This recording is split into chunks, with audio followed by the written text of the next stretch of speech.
Global Namaste. Please join us this Sunday on a free global online episode, Vegan and Vegetarian Kitchen, Achieving Good Health Gastronomically.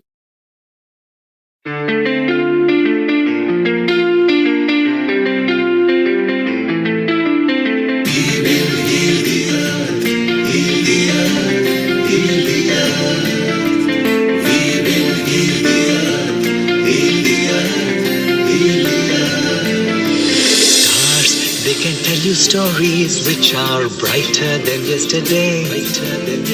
The streets have never been so quiet. The squirrels found a new hideaway. Tomorrow will never be the same. There is so much hope in our hearts.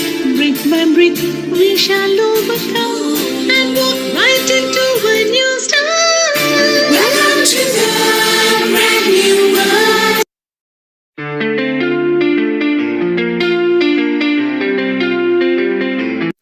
Global Namaste. Please join us this Sunday on a free global online episode, Vegan and Vegetarian Kitchen, Achieving Good Health Gastronomically.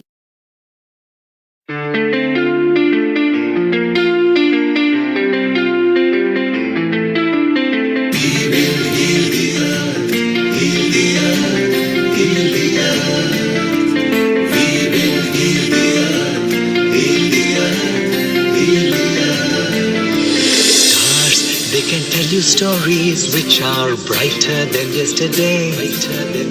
The streets have never been so quiet. The squirrels found a new hideaway. Tomorrow will never be the same. There is so much hope in our hearts. Brick by brick we shall overcome and walk right into a new start. Welcome to the brand new world.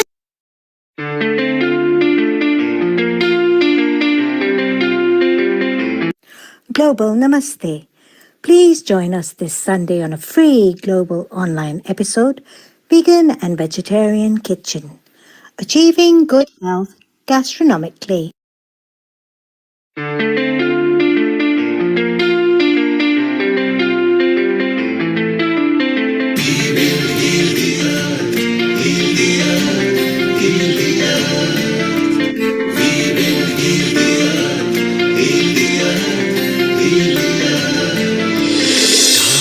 They can tell you stories which are brighter than yesterday.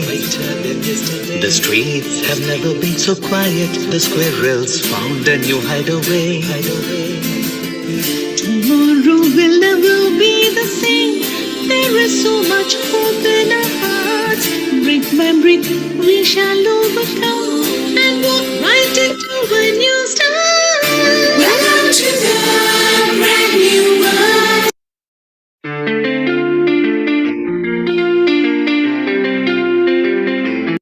Global Namaste. Please join us this Sunday on a free global online episode, Vegan and Vegetarian Kitchen, Achieving Good Health Gastronomically.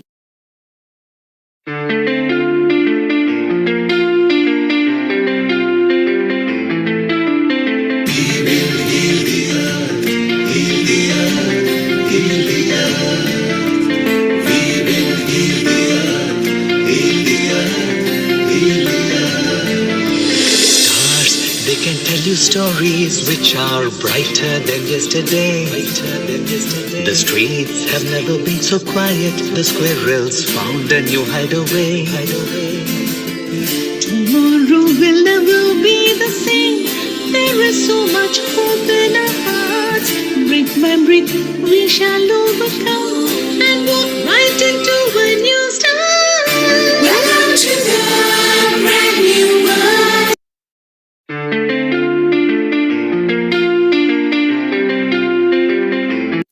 Global Namaste.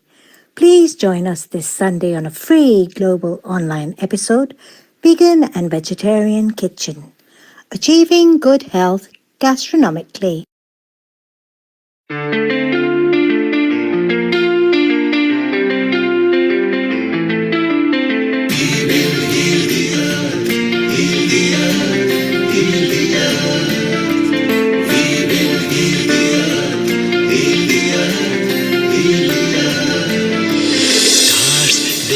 you stories which are brighter than yesterday. The streets have never been so quiet. The squirrels found a new hideaway. Tomorrow will never be the same. There is so much hope in our hearts. Brick by brick, we shall overcome and walk right into a new start. Welcome to the brand new world.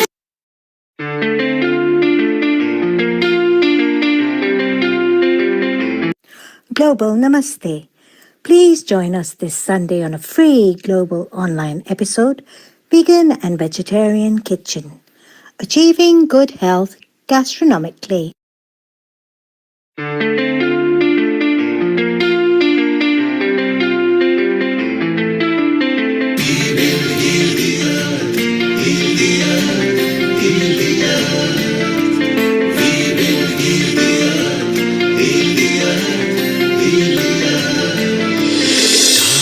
They can tell you stories which are brighter than yesterday.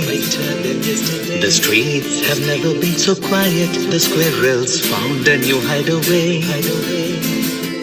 Tomorrow will never be the same. There is so much hope in our hearts. Brick by brick, we shall overcome and walk right into a new start. Welcome to the brand new world.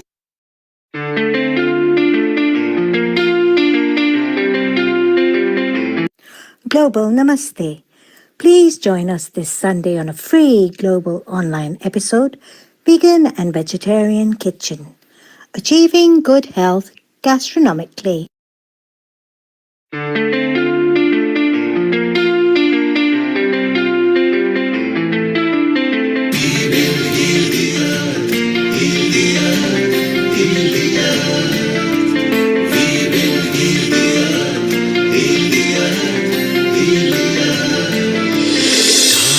They can tell you stories which are brighter than yesterday. The streets have never been so quiet. The squirrels found a new hideaway. Tomorrow will never be the same. There is so much hope in our hearts. Brick by brick, we shall overcome and walk right into a new start. Welcome to the brand new world.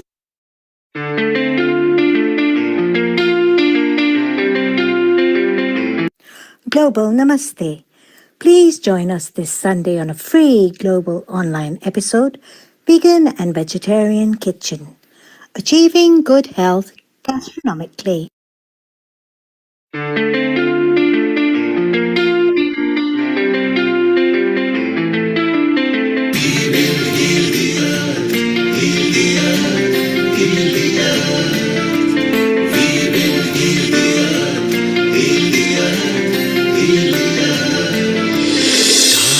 They can tell you stories which are brighter than yesterday. The streets have never been so quiet. The squirrels found a new hideaway.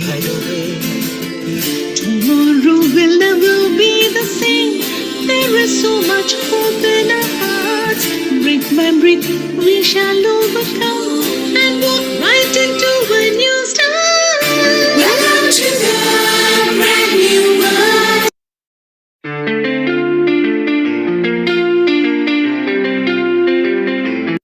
Global Namaste. Please join us this Sunday on a free global online episode, Vegan and Vegetarian Kitchen. Achieving good health gastronomically.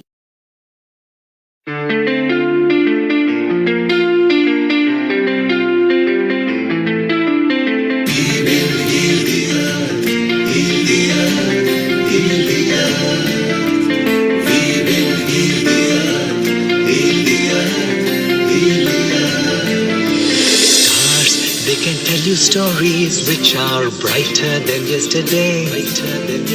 The streets have never been so quiet. The squirrels found a new hideaway.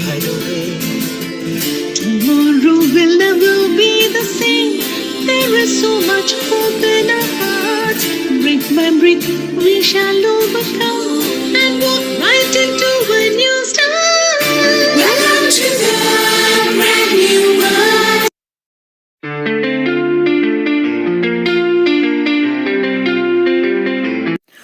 Global Namaste. Please join us this Sunday on a free global online episode, Vegan and Vegetarian Kitchen, Achieving Good Health Gastronomically.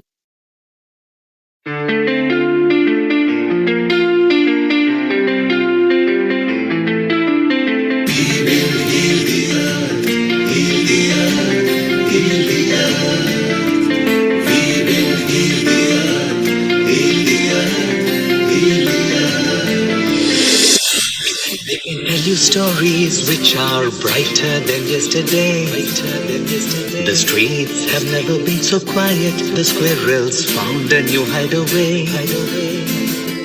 Tomorrow will never be the same. There is so much hope in our hearts. Brick by brick, we shall overcome and walk right into a new start. Welcome to the brand new world.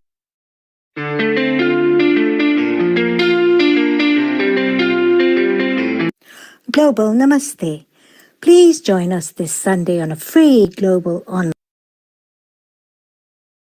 10, 9, 10, 9, 8, 7, 6, 5, 4, 3, 2, 1.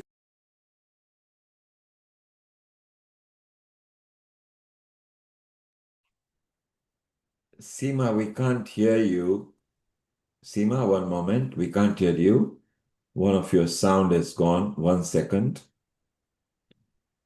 Can you speak now? Can you hear me now? Yes. Go ahead. A very warm global namaste to all of you from wherever in the world you're connecting to us from. Good morning, good afternoon, and good evening. My name is Seema Bhatia, and I'm based in Hong Kong. And I'd like to welcome you all to today's episode, Vegan and Vegetarian Kitchen. But as always, before we start any episode, we love to bring a little bit of centeredness and positivity into our programs. So let's all chant the Gayatri Mantra 3 times. I'd ask you all to please sit comfortably and close your eyes. Take a deep, long breath in and breathe out. Just keeping a feeling of gratitude and joy within your hearts.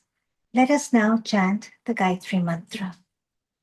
Om Bhuvaswaha Tatsaviturvarenyam Bhargo Devasya Dhimahi Dhiyo Yona Prachodayat. Om Bhuvaswaha Tatsaviturvarenyam Bhargo Devasya Dhimahi Dhiyo Yona Prachodayat. Om Bhuvaswaha Tatsaviturvarenyam Bhargo Devasya Dhimahi Dhiyo Yona Prachodayat. Om Shanti, Shanti, Shanti. Whenever you feel whole and complete, you may very slowly open your eyes. A very warm welcome back and a very warm welcome and global namaste to all of you who probably have just hopped on. And welcome to today's Vegan Vegetarian Kitchen. And we have with us our senior anchor, Amrita Sharma from India. Global Namaste, Amrita ji. How are you? Lovely to see you. Global Namaste, Seema ji. It's very lovely to see you as well. And I'm really very delighted that you've opened this episode and we are going to host Vegan and Vegetarian Kitchen, which so many viewers of ours look forward to have something new to their plate and their kitchen. And that's why, who other than you, Seema ji, who has been our resident kitchen contributor as well as an expert in the domain of food and dining, as well as so many things. Let's have our founder and director what he has to say. Global namaste to you, Neil Kumar, and also talk to Anukulji. A global namaste to women empowerment. Isn't it funny that at home, in the kitchen, it's women who are generally world over cooking, but when you go to the restaurants or any competition, men are the top chefs. Nobody has the answer for it, so today we want to discover what's the answer. Seema, while we are talking, without touching too much, your camera, the mobile camera has gone back to portrait because you just touched it to sort the sound out. See if you can make it landscape while we are talking. And let's welcome our senior resident panelists for most of the subjects, our orthopedic surgeon, Anakul Goswami. A global namaste to you, Anakul. Global Namaste. So, is food very important for surgeons? Do they guide people what food to eat before surgery takes place? That's very interesting. As far as I am concerned, all my years in surgical or the operating theater was I would start without thinking even a word about food. I would just start it. So I would eat only when I get a chance or when I got a chance. Usually my day would start off without anything and I would finish the day without anything. But in between, there was somebody would get some sandwiches or something, then I would eat. But that's And how it was. And while a surgery sometimes is very tense because you are very you focused on making sure that the person is completely fully repaired correctly, does a hunger pang strike ever when we're that busy? Because I find when a mind is extremely busy and concentrating on work, there is no hunger. Hunger comes when you are idle, when you are sitting, then the food creeps in, or you are stressful. So, does it ever happen that while performing surgery, halfway down, the hunger pang kicks in? Surprisingly not. It is very surprising. I mean, my entire surgical career was that I would get up at about 6:30 or 7 in the morning. I would be there in the operating theater by 7:45, 8, and we would start our work. And many of the surgical procedures would start, say, about 8:30. The patient would be on the table, and we'd finished about 4:30 just on one patient. And in between, we might just exchange. One of our colleagues would go give a few minutes relief, and we would go and have a bit of maybe tea or maybe a biscuit or so, and then come back to action again. But that's what our life was. But it is only late in the evening that we'll say, "All right, I feel like eating something," but never during the work or surgery. And that still remains to be true even now. So we'll talk a bit further about it. Absolutely. Seema, your camera is still portrait, it's not landscape. So Okay. unlock like last time, make it landscape. Don't change the position because we have set it up. So see if you can landscape it. You will have to swipe it and then Yeah, that's unlock it. exactly what I'm Okay, doing. 1 second, 1 second. Let's see. Yeah, it's still portrait. When it's gone landscape, I'll come in and tell you.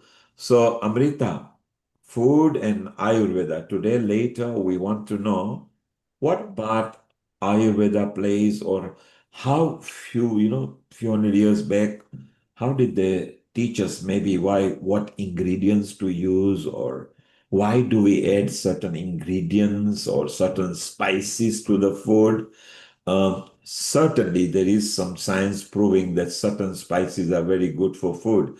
So, yes, Seema, don't touch. It is correct. Now, don't touch anything, please. Thank you. So, it's beautiful. So, Amrita, we're going to talk about why spices and food and why seasonal fruits and vegetables are very important.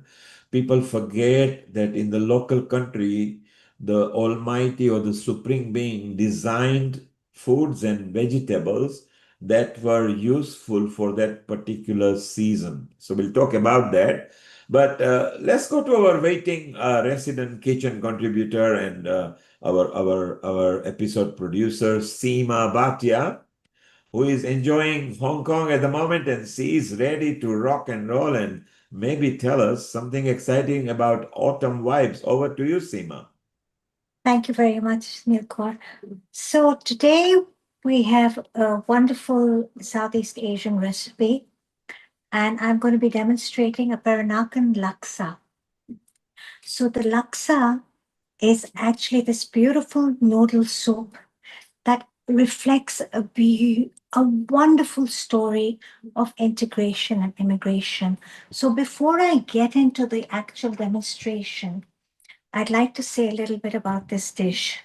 So what was once a simple Chinese noodle soup got transformed into this gorgeous symphony of flavors during the spice and silk routes between roughly the 14th century and the 17th century, when the merchants traveled from different parts of the world, from India, from China, to the Peranakan regions, to Singapore, to Malaysia, to the Malaccan Straits, uh, um, and integrated with the local culture, bringing along with them the flavors from their countries.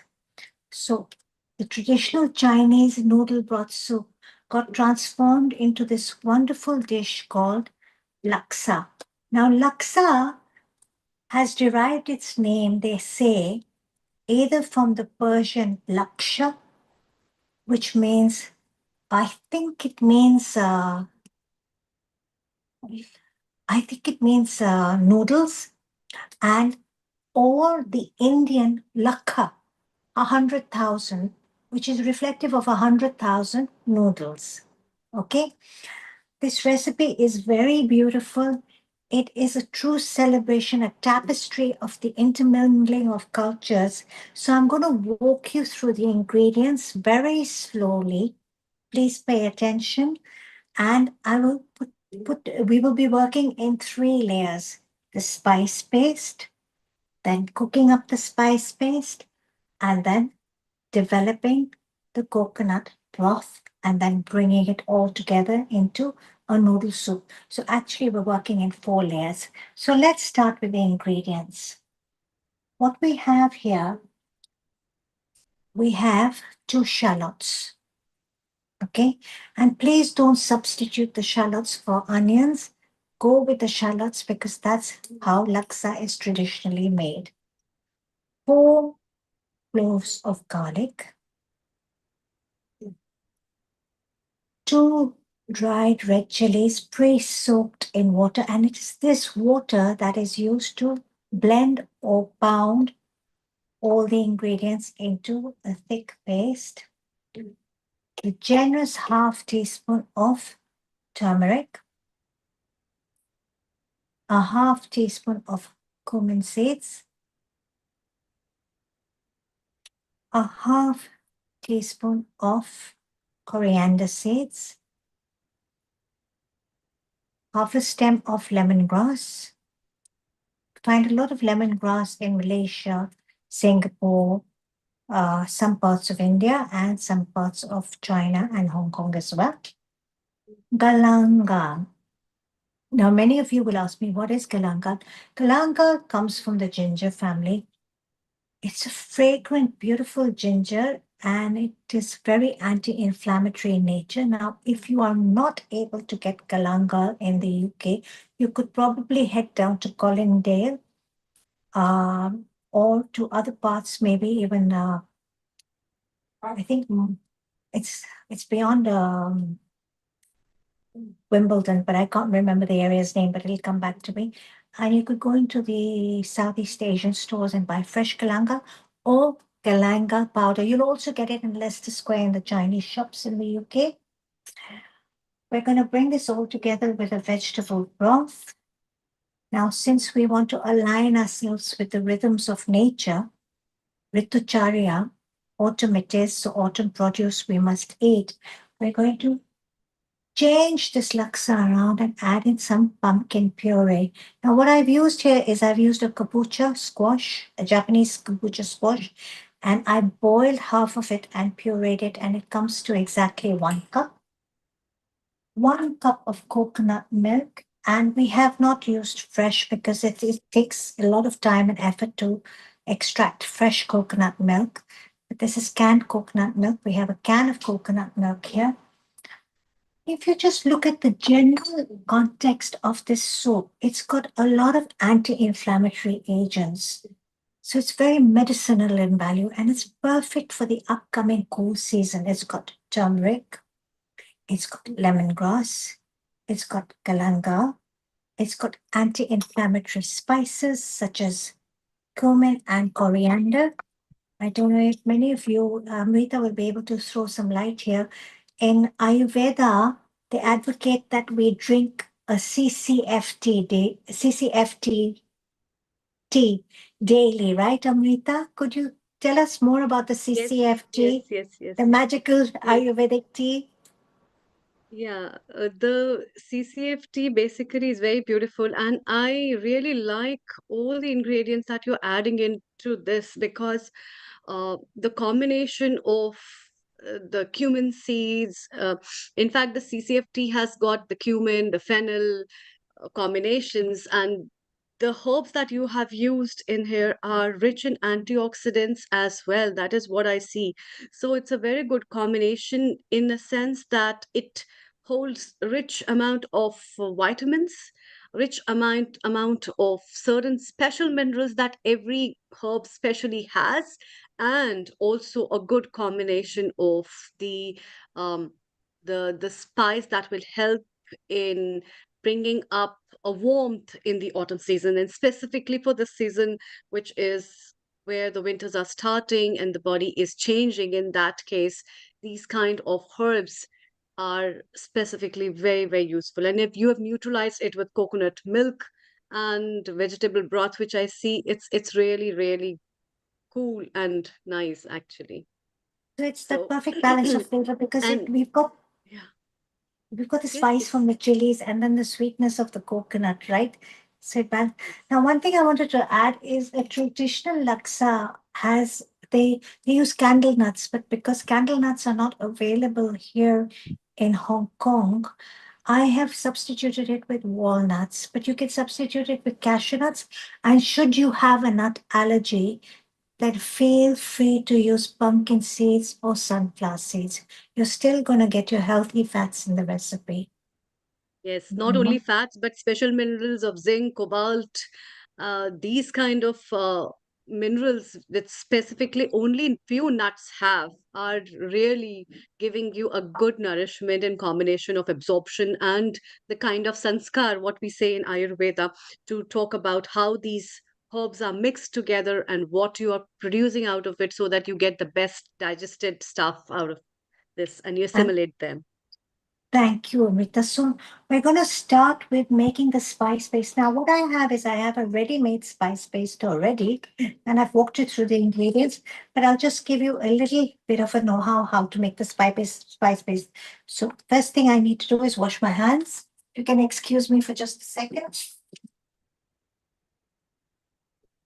A very important part of kitchen. In fact, I would say the most important part to wash your hands and stay clean and prepare a hygienic food because what you are giving to your family is the health ultimately through this. And in that health, hygiene plays a very important role. So I think for every preparation, your hygiene with you on your own self, how you keep your hands, how you prepare things, how you store those things, um, can prevent a lot of GI tract infections, I would say. And I think Dr. Yes. Anukul may agree with me on all these things. So with where we can, if we use these small hygienic tips of what we are preparing and preserving and using up in our refrigerators and cooking and all these things may prevent I a lot think of it's infections. very, very important to be scrupulously clean in the kitchen. It's because It can be a breeding ground for a lot of bacteria if not stored, if food is not stored at the correct temperatures, or if it's not used within the ideal shelf life. And of course, also if we're not maintaining proper food and hygiene standards. So I've got my gloves Yeah. on.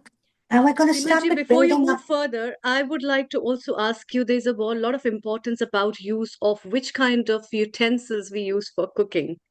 And there is a big discussions on different type of metals, what kind of metals are good. And on that verge, what is your take on utilizing those utensils? Stainless steel and clay. I'm Hmm. telling you, my grandmother used to cook in clay pots.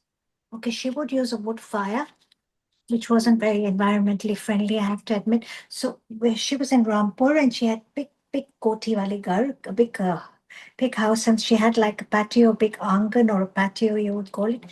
And she would have like an outdoor kitchen and she would light up a fire and use these huge clay pots over there. She had a lot of brassware as well. You see a lot of these companies coming up now in India, like Jishta and Petal, that have beautiful brassware that are going to cost you an arm and a leg, literally. And now when I think of it, I think of to myself, oh my God, I should have taken some of my grandmom's brassware because she had these big kadais and big, handis for cooking, and they would put them outdoor on the fire. She used a lot of clay pot cookery and a lot of stainless steel. There was nothing like Teflon. There was no Hmm. non-stick. It was traditional. She had a dairy behind the house, so she had the cows. We used to have fresh cow's milk, 8 cow's milk every day. We used to have homemade ghee. We used to have homemade butter with our parathas. And I think that generation had all their teeth till the age of 80, and they were very, very healthy. Yeah. And with modernization, we've brought in so much. We have done it to ourselves, actually. Hmm. Plastic. Um, Having said that, I am using plastic gloves. Please forgive me. Plastic and Teflon and all these, shortcut methods have actually hindered us in many ways because it's bringing in a lot of diseases for all of us, and a lot of complications. Anyway, Yeah. that's another Let's get topic that started. we can keep Yes, talking yes. about till tomorrow because it's such a long topic. Wow. Motor So this pestle. I love. Hmm. This is my pestle and mortar, and I picked this up in Indonesia. So what we're going to do is I'm not going to demonstrate the full thing. I'm just going to give you clucks of it. We're going to go in with the garlic, the chilies, the coriander, the cumin, coriander, sorry, the walnuts, the lemongrass, and the galangal. And we would peel these two shallots and we'd add them. And what we do is we'd add a little bit of water. And as we went along, we'd add more water, we'd scrape it, and we'd get it all amalgamated into a thick paste. Alternatively, if you're a modern cook who's looking to save time, you could use your electric blender. Very simple, very straightforward, very easy. What you're going to land up with, texture wise, I'm going to show this to you, is a thick laksa paste.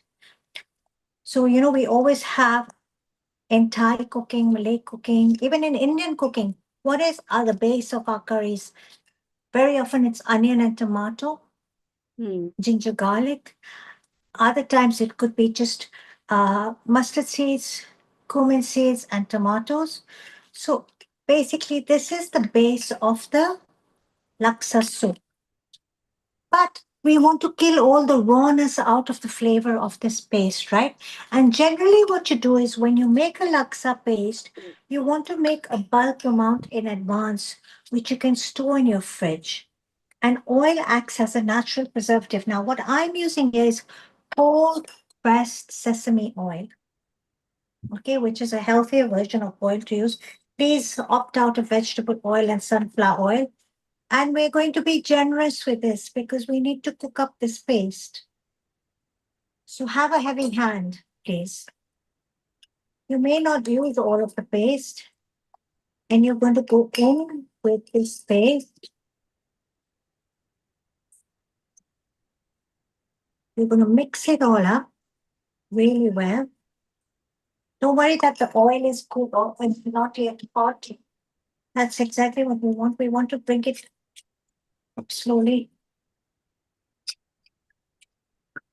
We're going to fix this all up and we're going to get this going. Now, this cooker of mine is very, very strong. So I'm going to work on a low heat and build it up. It's an induction one. And you're going to keep stirring. So you want to cook up the paste because we want to get rid of that raw flavor. Work with the temperature. You can see it's starting to bubble very lightly. Can you all see this very clearly? Yeah, you can. Yeah. Yes. So let's get that going.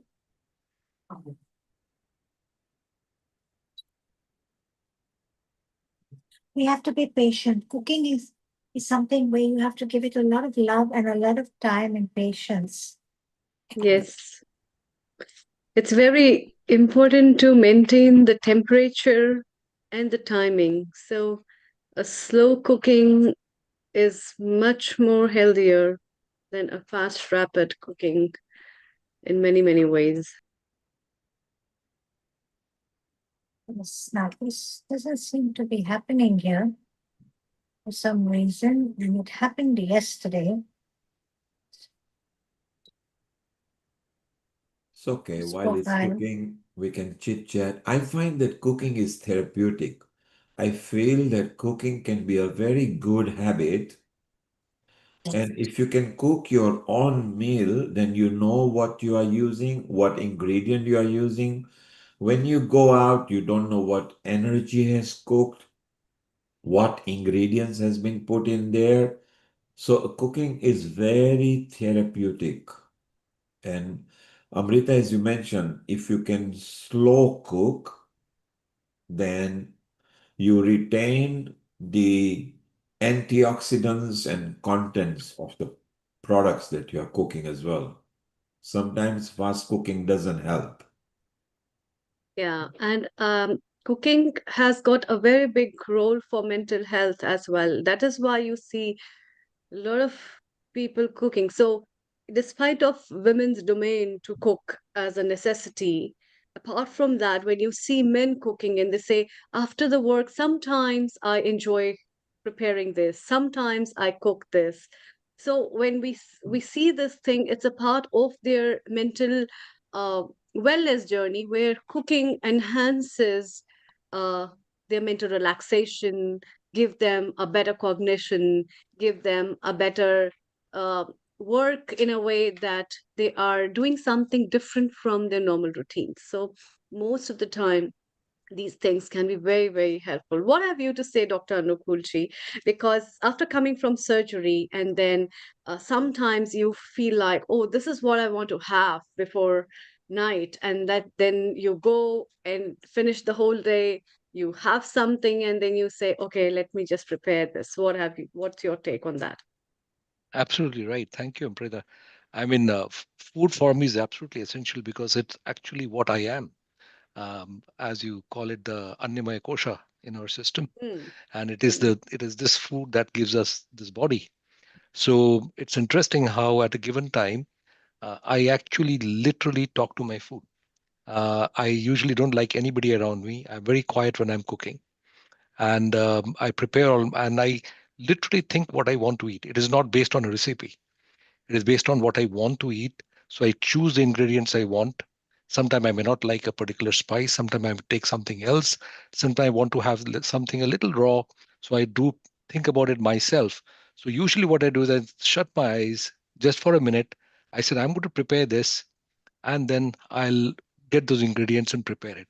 Alternately, if I'm very hungry, I might say, I just put the pan first, then I'll say, all right, I want to have this, and put one after the other and say, I want to have a food of this sort. So I'm very connected to food in that sense. And I love it. And I don't like anybody in the kitchen when I'm cooking. So there you are, Seema. No wonder Seema is alone over there cooking Yeah. because every chef likes that. Actually, yes, when I'm cooking, I tell my children, okay, out, out, my Yeah, husband same out, here. everybody Yes. out. Let me be. I just want to be on my own and I want to get the meal ready. So you can see this is cooking up and a lot of the raw smell is beginning to go. It's still there slightly. I'm going to give it a few more minutes. So it's The very much color, like cooking up an Indian masala, like a technique we call Hmm. bhunuing. Right now, this Yeah. has an elaborate amount of oil because this is a paste I would use and store in my refrigerator and use it over a week. And you could keep it literally for about a week because the oil would act as a natural preservative. So the idea is to literally cover the paste with the oil so it doesn't oxidize. Okay, Yeah, that makes sense.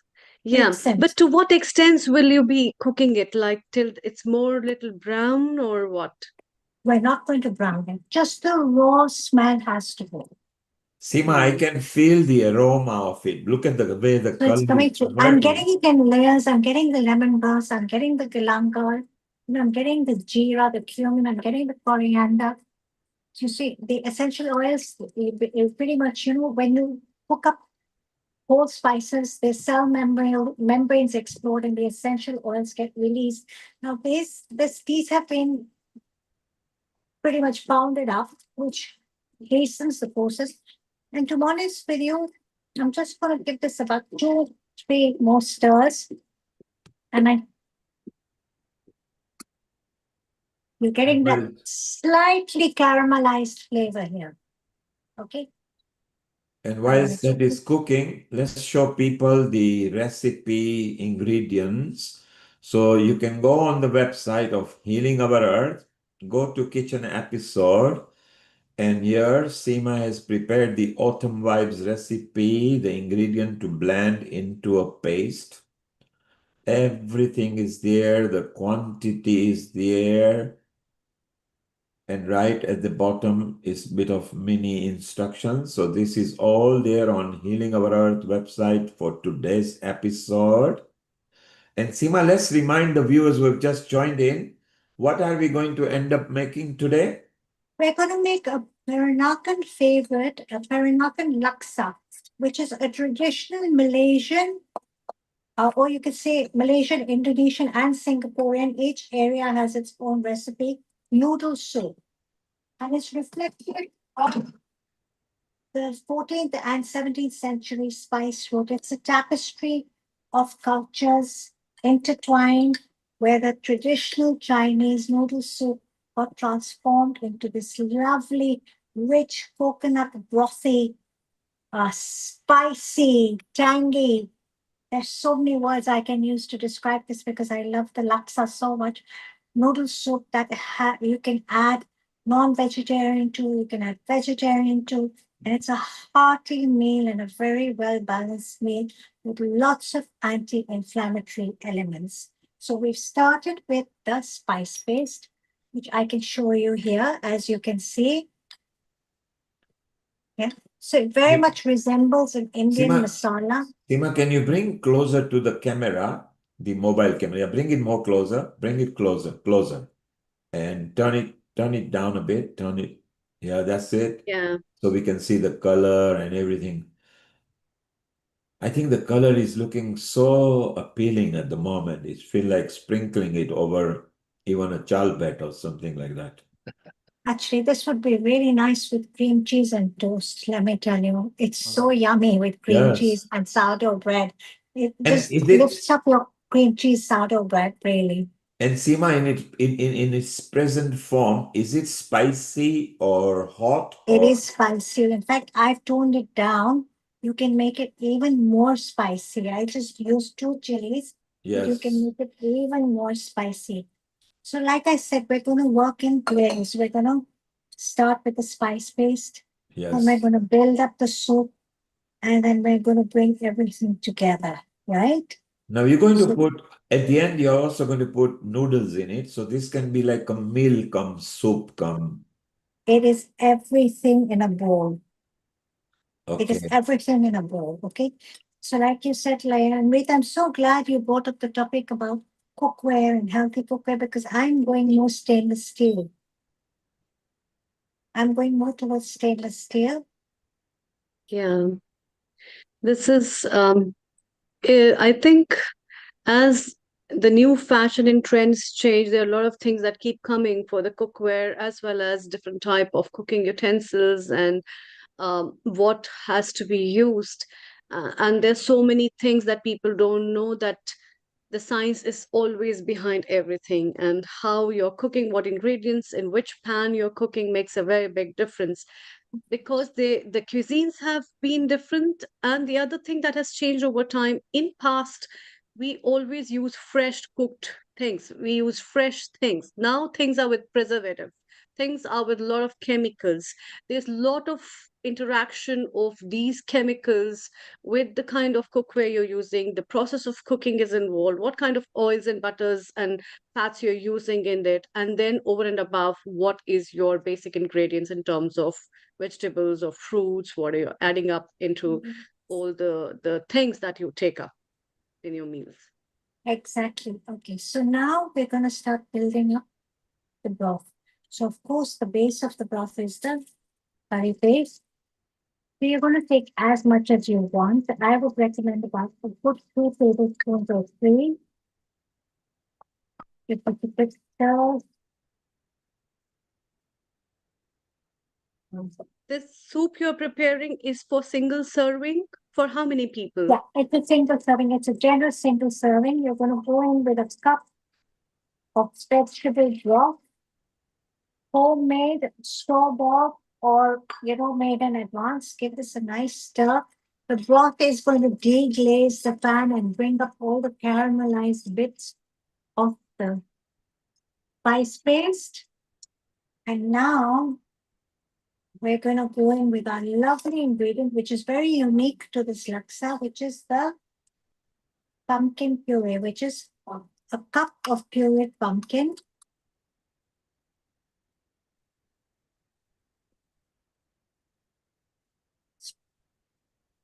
Just steamed or boiled, and we're going to bring this all together, give it a nice stir. You can see now it's thickening up, it's rich, it's getting richer. Can you see that? Yeah, it's getting thicker. Now Yeah. you can have this on its own as a pumpkin soup. Okay, you just have to add salt and pepper to this. But you're going to balance of these flavors with jaggery, a tablespoon of jaggery. Okay, because we want all that the flavors of sweets, spicy, salty, sour, which are good flavors for autumn as well. Given that it's the vata season, keep stirring. Make sure that jaggery is beautifully mixed in. It is the reason, and of course, the Chinese flavors, because this dish is an amalgamation. Coconuts from Malaysia and Indonesia, soy sauce, which is Chinese, chilies, cumin, coriander from India, pumpkin because it's autumn. We're going to go in with a generous tablespoon of soy sauce. You may have noticed I haven't added salt to this recipe yet because we've added soy sauce. Yeah, it's Yeah, going that's to what I was start about to coming. ask you. Yeah. Yes. So we're coming to a gentle simmer, and you're going to go in with a can of coconut milk. Mm-hmm. Keep Wow, stirring. what a color. Rich color and rich thickness of the soup. I want And to you come just, right now. It I seems can to taste be. it. and I Yeah, can say it right looks now, so heavenly yummy. fragrances, literally heavenly fragrances are filling the air. I'm going to take this up a notch. I'm going to bring it to a boil, and we're going to bring the soup together. So while this is coming together, I'm going to just tell you my choice of vegetables. I've launched some carrots and green beans because these are my favorite. And we have tofu. Now, this is deep fried tofu that we buy in the wet market here in Hong Kong. You can actually use raw tofu or pan-seared tofu. That's your choice. If you're non-vegetarian, you can use cooked alternatives of any meats of your choice. Laksa is traditionally made with seafood. And we have these noodles here that, of course, just like we go to the vegetable markets here, you can buy fresh noodles. China is known to make fresh handmade noodles. So you can buy them in the wet market here. Of course, in the UK, you could use spaghetti, or you could go down to um, Collingdale and go to Merton. That's the place. Merton is where the Chinese shops are, and you could buy fresh noodles or dry noodles and cook them up and bring them up.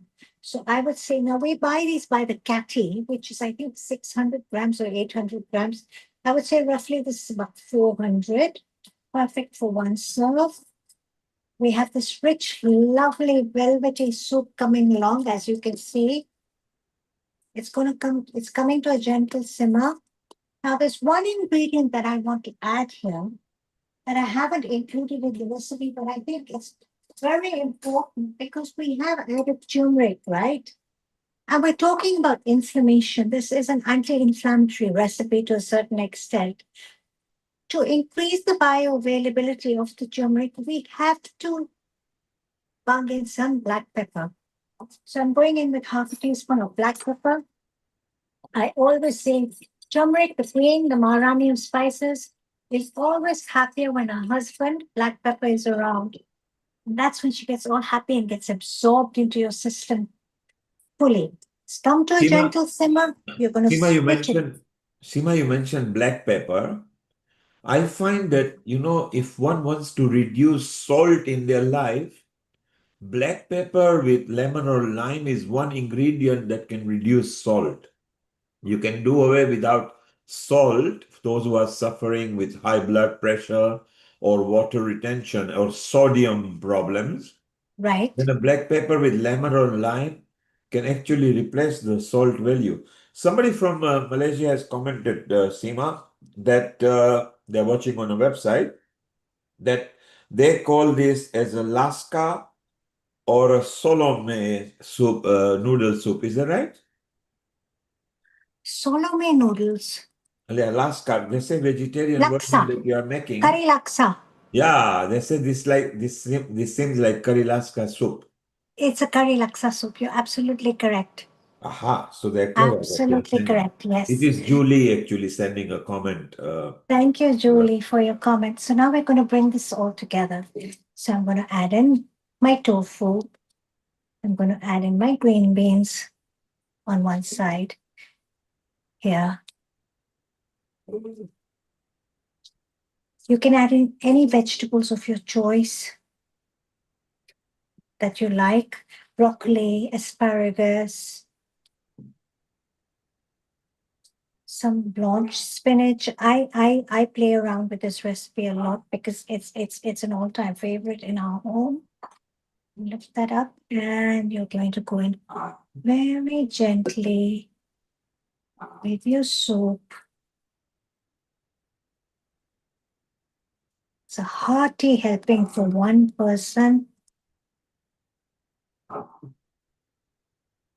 As you can see,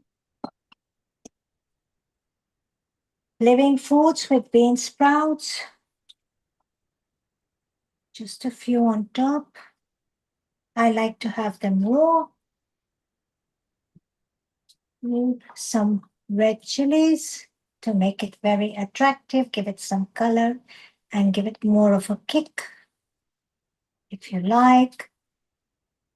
And of course, an all-time favorite that we love in our home and in Asia, fresh coriander. You're just gonna spread that around. Remember, you're making this piece of art. You're decorating your bowl of soup. You're giving it a lot of love and spring onions. And now what they do is they normally serve it with a wedge of lime, green lime. But what I'm going to do, this is calamansi. Calamansi is found extensively in the Philippines, Malaysia, Indonesia. I'm going to use, it's very high in vitamin E, vitamin C. It has great antioxidant properties, beautiful flavor, very fragrant.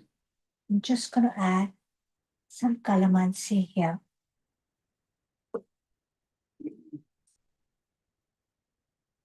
And there we are. That is your traditional tapestry of flavors, a beautiful story of integration, immigration, a curry laksa, reflective of the spice route and the Silk Road during the 14th and 17th centuries, bringing all the elements of these areas together in one bowl. Isn't it beautiful? And it tells a story. Yeah, it's It very, very amazing. I really love this. I it think tells you it tells you yes, such a great story. Hello? yeah, Yes, yeah, Are you we can yeah, hear there? you. Yeah, Seema, it sounds, this looks so medicinally healthy as well. it yes. is. You blended almost rainbow color of ingredients. So you could add purple cabbage into this. You could actually eat your rainbow through this soup. Let me tell you how. Carrots, we've already got the pumpkin. Now you've got the pumpkin already in the coconut milk. It's such a devious recipe for the devious mother who wants to get that pumpkin down her children's throat. And they're going to say, oh, it's yucky. I don't like it. They're not going to know there's pumpkin in this, number one. Yeah, Yeah. because coconut is going to mask the flavor of the pumpkin and the lemongrass and the chili and everything. You could add purple cabbage into this recipe. You could add beetroot would turn this, it would become a blushing laksa. It would turn pink. And I've done that before, trust you me. You could add Swiss chard, you could add spinach, you could add broccoli, you could add asparagus, you could add, I know this is a vegan vegetarian kitchen, please forgive me because my family, my children and husband eat a lot of non-vegetarian. You could add fish, you could add shrimp, you could add shellfish, you could add clams, you could add mussels into this. You could add chicken into it. Tofu is great. Tempeh is good. In the Indonesia uses a lot of tempeh. You could add in. You could And throw in Seema, some. Seema, the other Seema who is going to come at 4:30, she's Yes. actually going to talk about tempeh and tofu because it's got a lot of protein value. And in fact, the button mushrooms, they also go very good with this. Mushrooms are beautiful. Straw mushrooms Yes. go beautifully in this recipe. There's one more thing I just want to peep in my larder if it's there that I'd like to bring forward. Could I have one Go second to ahead. just slip over Yes, to the side please. while you guys have a chat? And while you're doing that, Seema, Hasmita will be coming as well. Hasmita, if you're listening, both your cameras are portrait at the moment. You want to make them landscape, just like how the other cameras are, Hasmita. Both your What cameras we are connected. If you make them landscape, it will be better. So this is so beautiful. Seema, what have you brought from the... I brought, you know how we put fried onions on top of our biryani? Ah, Yes. fried Barista, onions. we Wow, call it. There. That's how they have it. And that is your curry lovely. laksa. And it's Yeah, beautiful. They have a big spoon and they have these chopsticks and, they pick up everything with the chopsticks. yeah. And It's a complete meal in itself. A it's a very meal.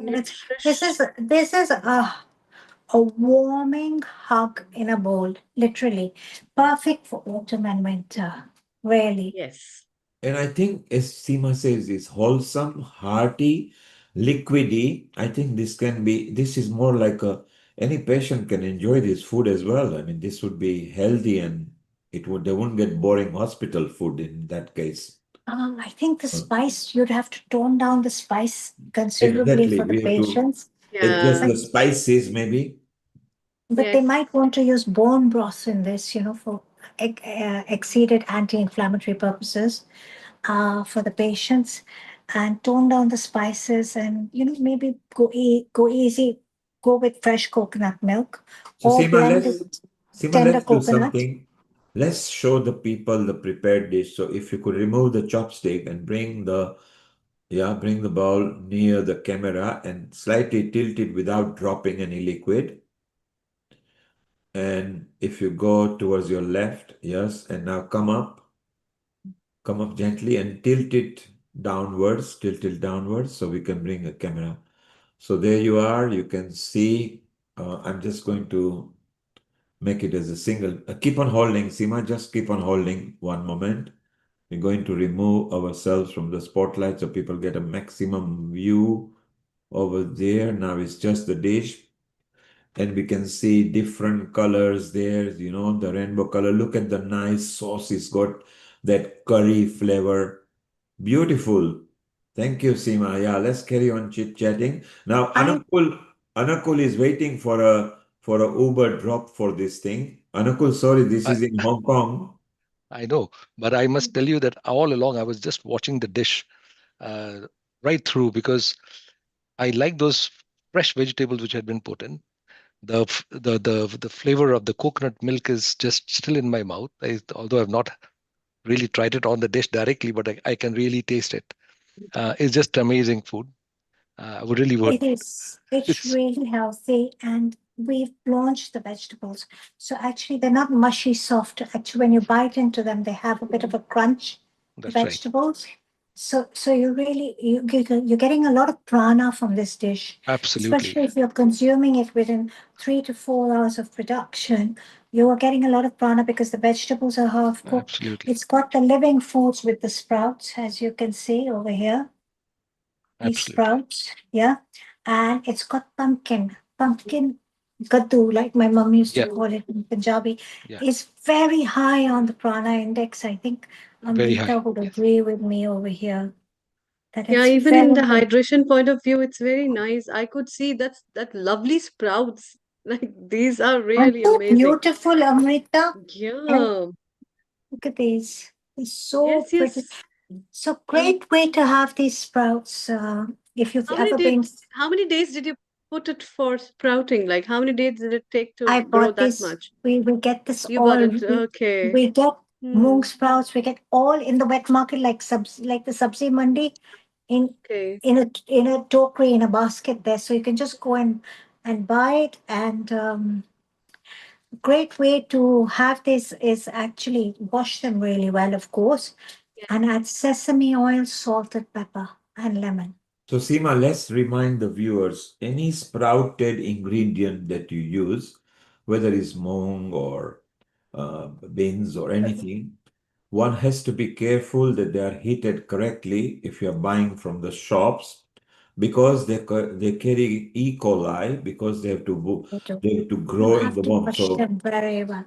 it's very important people do. If you do it at home and it's all yours and you know that it's just 2, 3 days, you let them sprout, no worry, it is fine.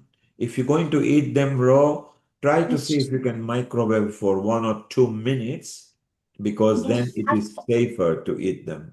I eat sprouts every day, like mung and the black chanas, at Yes, least 100 grams, and then mix it with carrots and pepper and them because I think they're very healthy for body. Yes, I love them. That's it. Bring them closer to the camera, please. There you Yeah. are, absolutely. so sprouted. these are the green moong bean sprouts that we make at home. And That's one right. should keep Hmm. this ready for snacking every day at home Absolutely. Yeah. rather than crisps and Yeah. Wotsits and all those things. And it's not boring. If you sprinkle half a teaspoon of nice olive oil, black pepper, lime and lemon, then you can add Absolutely. other ingredients. This can become a chevro to those people who understands. It's very beautiful. Mm. Absolutely. Well, Very nice. you could And good for actually, protein. Good for protein for the vegetarian and Uh, vegans. I exactly have been doing the same thing as Neil has been saying. That's exactly what I like doing as well. Fresh Yeah. sprouts. It's good. And what you could do is, if you don't have these sprouts, I think these are soybean sprouts actually, these ones, you Yep. could actually use these on top just a The little mung bit. beans. The mung beans, don't cook them, just bung them into the hot soup. So they have that slightly, because they slightly cook in the hot soup. And Yes. you just have it with this. You get the goodness and you get the prana of the mung beans. So this is a very, very versatile dish. And it's really beautiful to eat this I have because you're two questions literally, to for Seemaji. Two yes, small questions. One is that you have used that jaggery.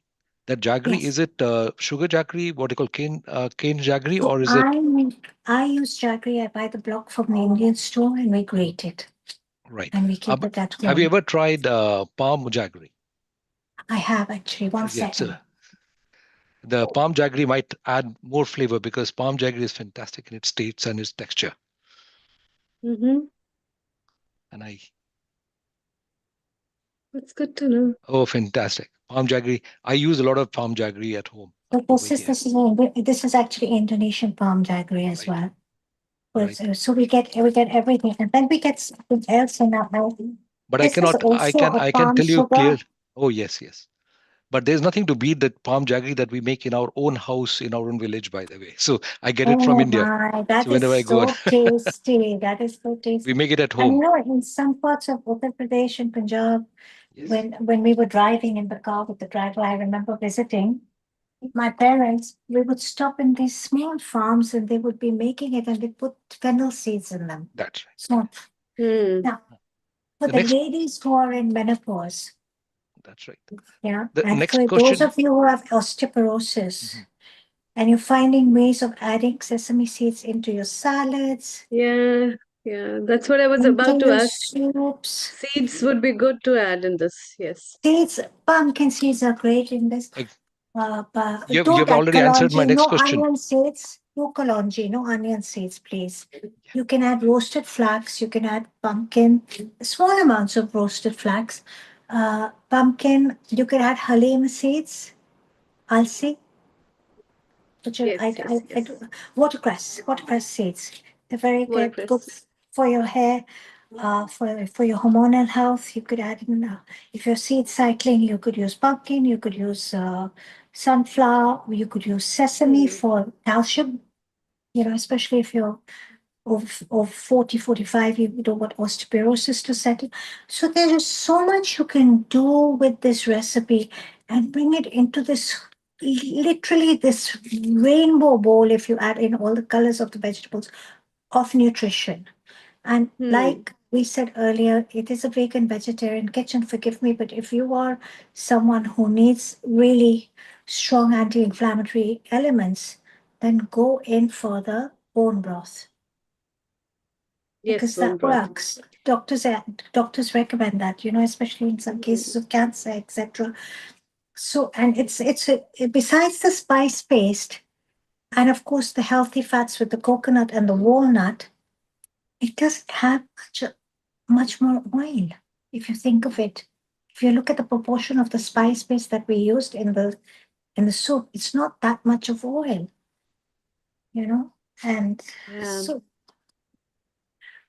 Have you so ever so tried this when you use pumpkin seeds? Do you just open the pumpkin seed and take the thing inside, or you crush the whole thing? Have you ever tried it that way? I roast them You roast them. slightly. I roast them to give them a slightly crisper flavor. And sometimes I just roast them with sea salt, and I just munch on them Yeah, because they're so good for you. And actually, they say eating it's a pumpkin prana. seeds, if you've got parasites in your Yeah, body, pumpkin seeds are very good if you've got parasites in your body because they actually paralyze the parasites and they get passed out of your system. This is what Hmm. holistic health is beginning to recognize now. The fantastic. green pumpkin seeds, that's what they say. So many of us don't go for deworming, right, Dr. Goswami? That's true. Yeah, and as being a doctor, you would advocate it, right? My dad used to Certainly. always say you must deworm yourself, you must he would give us those tablets to deworm us. But a lot of people these days don't look at it and they say, oh, nobody has that. If you're eating a lot of Japanese food and you're eating a lot of sushi and you're eating a lot of raw fish, chances are you have other beings living in your body. And Yeah. you must, That's true. go for, go for being dewormed or eat lots of pumpkin seeds. Absolutely. So, yeah, And that's it's really today's. nice, in fact, for all those people who need nourishment, who are lean and thin, who require warmth in the winter, especially when we categorize these people as Vata people or people who really feel denourished. This is like a very nourishing thing. And also, it's a good appetizer as well because you have added up a lot of culminative stuffs that will help in giving you a rich, appetizing things by uh, giving all these spices blend with the fat combination that you have added up. And I would also recommend for all those people, if you have a lot of heartburn and you have a lot of problems of acidity and burning, then you can just taper down the spices, the chili content, and you can drop that down. You can avoid having black pepper in this. You can take one or half a red pepper or just the pepper water that you have added with this. All these things will help you up and garnish a little bit more with greens that will help you in making it more rich and will be beneficial for you. These things would be very beneficial for all kind of people who have different health problems. I think this is like a medicinal soup for It everyone. could it could be now. I've used pumpkin because we're in autumn here. Um, for for those of you who wish to dare, you could actually toss in half a bowl of pureed spinach instead of the pumpkin. It would be a green goddess laksa. Mm. It'll be a green goddess laksa, and somebody who's had laksa before will probably look at it and say, "This is not a laksa." But you would still be getting the iron from the pumpkin in your system. So it's how you wish to what you wish to implement. Like I said, if you add beetroot into this, it's going to become a blushing laksa. If you add spinach into it, it's going to become a green goddess laksa. I like to call this a sunshine laksa because it's got the colors of the sun. So Mm.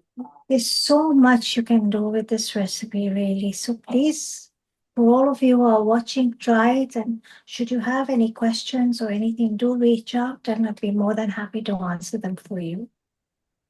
Yeah, once again, Simaji, if we can have the whole recipe on the screen and you can just tell, I'll have to ask remind of. Mr. Neil Kumar to share the recipe. Yes.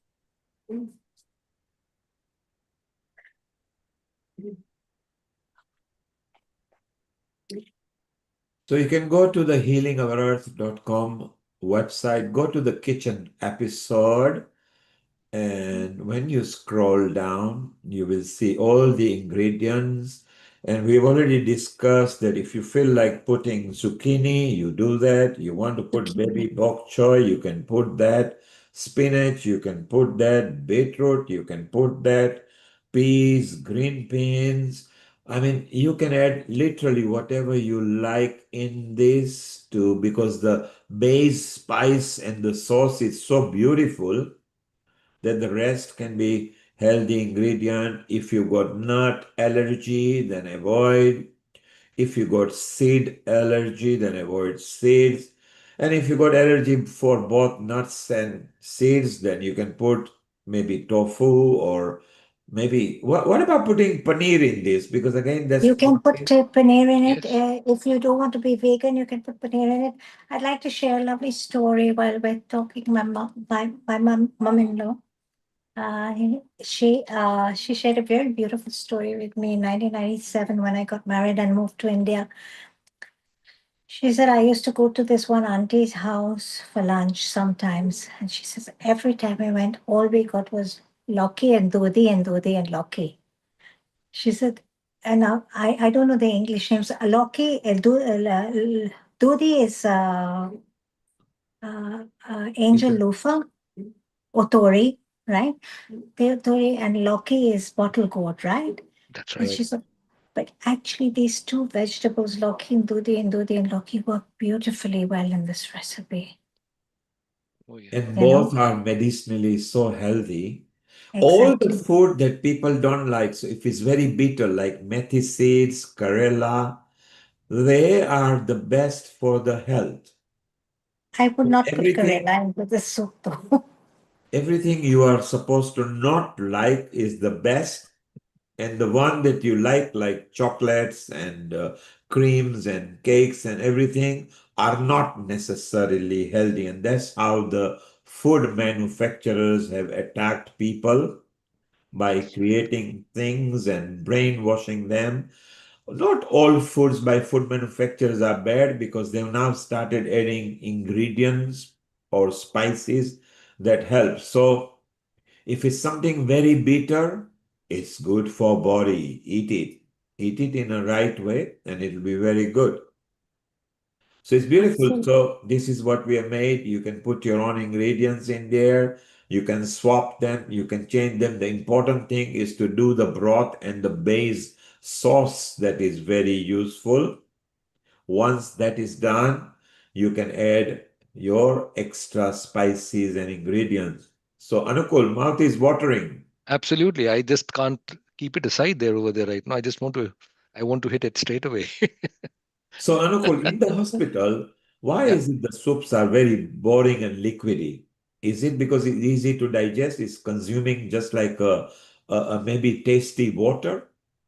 In the NHS hospitals, by the way, the they pay a huge amount of money to get the right ingredients because they are particularly assessed and taken out from there and then appropriately cooked.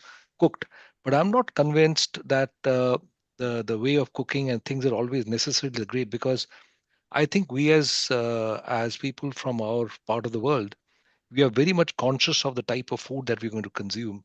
Over here, many of the things can be just ready stock material or other things which are added to it, which might become slightly different in character.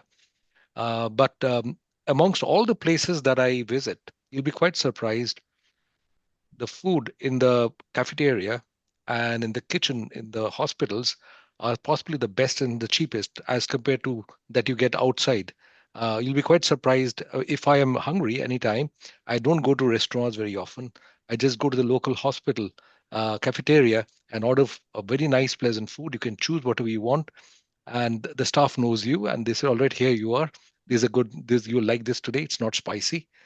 The only other thing that I find negative is the people over here in this part of the world consume a lot of spice which we as Indians are not used to. So I get bit surprised at how come you like so much of spicy food, while I myself cannot tolerate that much of spice. But over here, otherwise, the food in the kitchen is pretty good. And we have also got Amrita. What do you think of soups? Do you think soups are healthy as generally and filling, and or do you get hungry after having a bowl of soup? Yeah, thank you. I think soups are really healthy, provided what are you adding into it and how you're using it. And they are one of the best and the lightest recipe, I think. And these kind of recipes are nourishing, warm as well as nutritive in the way, because most of the time when people eat, and it all depends upon which culture you are. Talking about Indian culture, it's all about chapatis and rice, which is not at all healthy. And there we have Dr. Anjali. She'll also comment. So, Well, so and Amrita, and Amrita, you yeah. said chapati and rice. Are you saying the white chapati and white rice? Because the brown chapati and brown rice are also healthy and useful to eat. Well, yeah, that is also a very big question in today's time in comparison to what are you taking and how you are consuming. If you're just living on brown chapatis and brown rice, it's again adding a lot of carbohydrates where you're counting your diet not as per the nutrition, but amount of chapatis and rice you're consuming. In that case, I would say that these kind of soups are so healthy.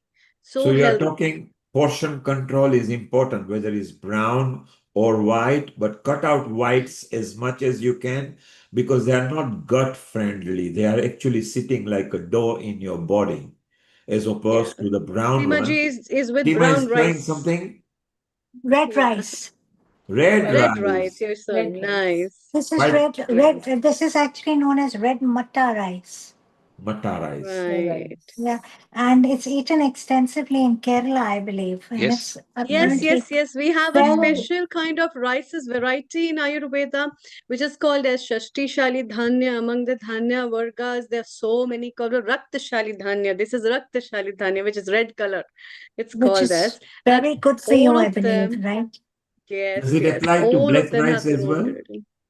It's very high in Black anthocyanins and rice. antioxidants, so it's very heart healthy, they say.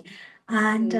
So it's the got a South lot more fiber as well. Am I right? South Indians must be enjoying, and we've got a South. Well, she's not South Indian, but she's in South India. Global namaste to you, Dr. Anjali Agarwal. We are talking about diet. What is your favorite food and diet? And Seema made a lovely soup. She's going to bring it up to the camera. Seema, look at the rainbow color in it, with the base being the curry sauce. It's not curry, it's Indonesian, Malaysian, Singapore combination of it. Global namaste, everyone. Neilji, how are you? How are you, Amrita? Thank you, Seema ji. What a lovely, yumilicious soup you have made. It's all colorful, yellow, orange, and I think I need it. Thank you, Dr. Amrita. Your medicine is really working for my pain. So I have got an ankle injury. So I'm sitting with a boot, Dr. Anukul. And Yes. Sibaji, I'll try your soup. It's really going to help me heal faster. You must. It's very tasty, I must admit. This is a favorite in our home, actually. We love it. Wow. Anything with And noodles. We love noodles. yeah. I think for me, staple, as Dr. Amrita also said, more fruits, more vegetables, less of carbs, which is, I also make sometimes the red rice, and now something called black rice is also coming. So Yes, black only rice is very black popular as rice. well. Yeah, Very so popular, a and mix of it's all, and I do millets also sometimes, but more of fruits, vegetables, more of those things. Less in, of curd and paneer also for my side. in fact the Yeah. Taiwanese have this mixed rice. Actually, it's got red rice, black rice, white rice, and I think it's got some grains mixed into it, and they make it as a staple rice dish. Very, very healthy. And of course, millets, as we know, are taking over by storm. Is A the red lot. rice because it's how it looks when it's taken out from the grain, or is it a process that makes it red? I'm not very sure. I should ask Because we Bhumika have this. in Bengal, in our own house, what we do is we take the grain from the field and then we boil it, which is the parboiled rice, and that also looks Right, very yellowish. You can eat a right. lot because in our village we have got a lot of farmers and they use huge quantities of it. But it's a parboiled rice, and that's meant to be the real nutritious type of rice rather than the usual basmati that we eat, which is devoid of most of the nutrients anyway, once they husk it. So this is one, the husk is there and it is boiled. The parboiled rice is supposed to be very nutritious. But mind you, basmati, of course, like you said, is husked and everything. That I have to agree with you. You know, Yeah. but it does have a low GI. Oh, is it? Hmm. It's lower on the glycemic index than Oh, is other. it? But Yeah, and apparently, fibrous also as well. It has got rich fiber because the bran is there actually. So that adds up. Oh, and it's I got see. prebiotic qualities, right? Right. I Hmm. didn't know about that in Hmm. with basmatis. Yeah. Oh, I've Yeah, been yeah, I've because the been bran and the listening. color with the anthocyanins added, every color has got its own chemicals as well as the pigments. Like anthocyanins are rich with the red color. So these rice qualities with the bran natural quality in them added with that gives them the color, and this color adds up to the fiber content and low glycemic index because of the digestion Mm, process is also very slow. very Yeah. So interesting. Right. shortly we'll be going to Hasmita. Hasmita, both your cameras are portrait at the moment. If you could make them landscape, both of them, and only join one with audio so we don't get a feedback. Shortly we'll be coming to you. So just unlock your portrait mode and flip the camera. If it's mobile and in the laptop, you can just choose the landscape. You are portrait at the moment on both your camera, okay? So Anjali, you love soups. Do you make soups in there in Hyderabad? Yeah, I do a lot of soups like broccoli, almond soup, pumpkin soup, apple and rosemary, like a very different version of soups I do. Apple and cashew soup, and then I do broccoli, and then drumstick and carrot soup. So Drumstick. Now that's exciting drumstick, Oh, because yeah, that's yeah, classified as a superfood and has got so many values to it. that's right. yeah. Drumstick soup. I think we do drumstick. We put that in the dal. We put that in the Right. sambar. Sambar, When you make idli sambar as well. that's some. And then love is so nice when you actually squeeze everything out when you put it in your mouth and you squeeze all the seeds into it and the taste comes. Drumstick. Do we agree drumstick is a new super rich food? Rich in calcium, very, very rich in iron, calcium, and it has got something which will help to boost natural collagen. I think Dr. Amrita will know more about it. Right, Dr. Amrita? Natural collagen. No wonder Amrita's skin is always full of collagen. Glowing. Anyway, It's maybe she's eating a lot of drumstick. What is drumstick called in Hindi? Sajan, Saj, Sejan, Sejan, Sajan, Moringa oleifera. Yeah, it's moringa. Sejan ki fali. Moringa, Sajan the ki leaves are phali, also very, very, very rich in collagen and proteins and nutrients. But Very good for um, you. yeah, but then this is what I wanted to say. I think when we tag anything as superfood, I think every food is superfood. How you consume it and what way you consume it, it's very, very essential. True. Very And true. your gut and your brain has got a very deep connection, which is a unique connection with you yourself only. Nobody will have that as a genetic connection you have. And So in that case, is moringa available in powder form? yeah, Yes, yeah. yes, very much yeah. so. Moringa So In people powder. have India, Much we got have so. trees. You We can have trees. pluck the leaves, we dry the leaves, we powder them.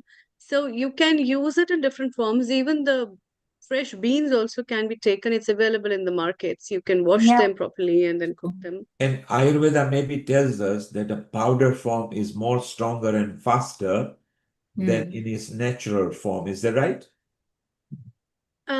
It depends.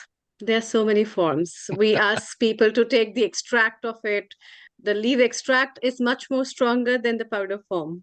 Because in powder, when you dry the herbs, a lot of its constituents they get the volatile and the very Exactly. temperature volatile constituents they go away. But then when you prepare an extract, there's a very different process. Hot perfusion extracts or cold water infusion extracts that also varies. So in different forms, which also depends upon your body, how your body absorbs, assimilates. That's very very important. So I would recommend people not to just stick by the tag name of superfood that is going to rejuvenate you and turn you into an anti-aging process and you'll become a model in a day.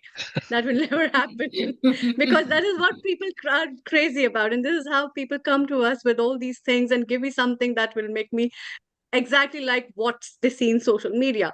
But then it's very important to look the way you yourself are naturally, in that what foods suits you, what lifestyle suits you. All these things make a very big difference because your plate is Huge unique. difference. And That's biohacking is a huge new thing, right? Everybody wants to get Yeah. into biohacking and anti-aging and everything, but it's a process and it's a slow process and there's no overnight formula, like you said, make me look like so and so on social media. Yeah. It's true. it's important to It's true. get the right connect with the food. That's number one. In Bengali, we call this drumstick as sojna data. We have got in our house. Surgeon Tata. Sojna data we call it, and we've got it in our house, and it's something very very important, and we use it very often with this kaddu or what you just call it. That Mm. along Pumpkin. with that Mm. we make pumpkin. We use black chana or black gram Oh. as we call it. Hmm. Black Yes. gram, that one, these along with some other kind of vegetables, we just make it and we call it and some vegetables. We call it as khonto. You just you make various kind of vegetables, just mix it all together, and you have it. Um, It is fantastic. I still have I.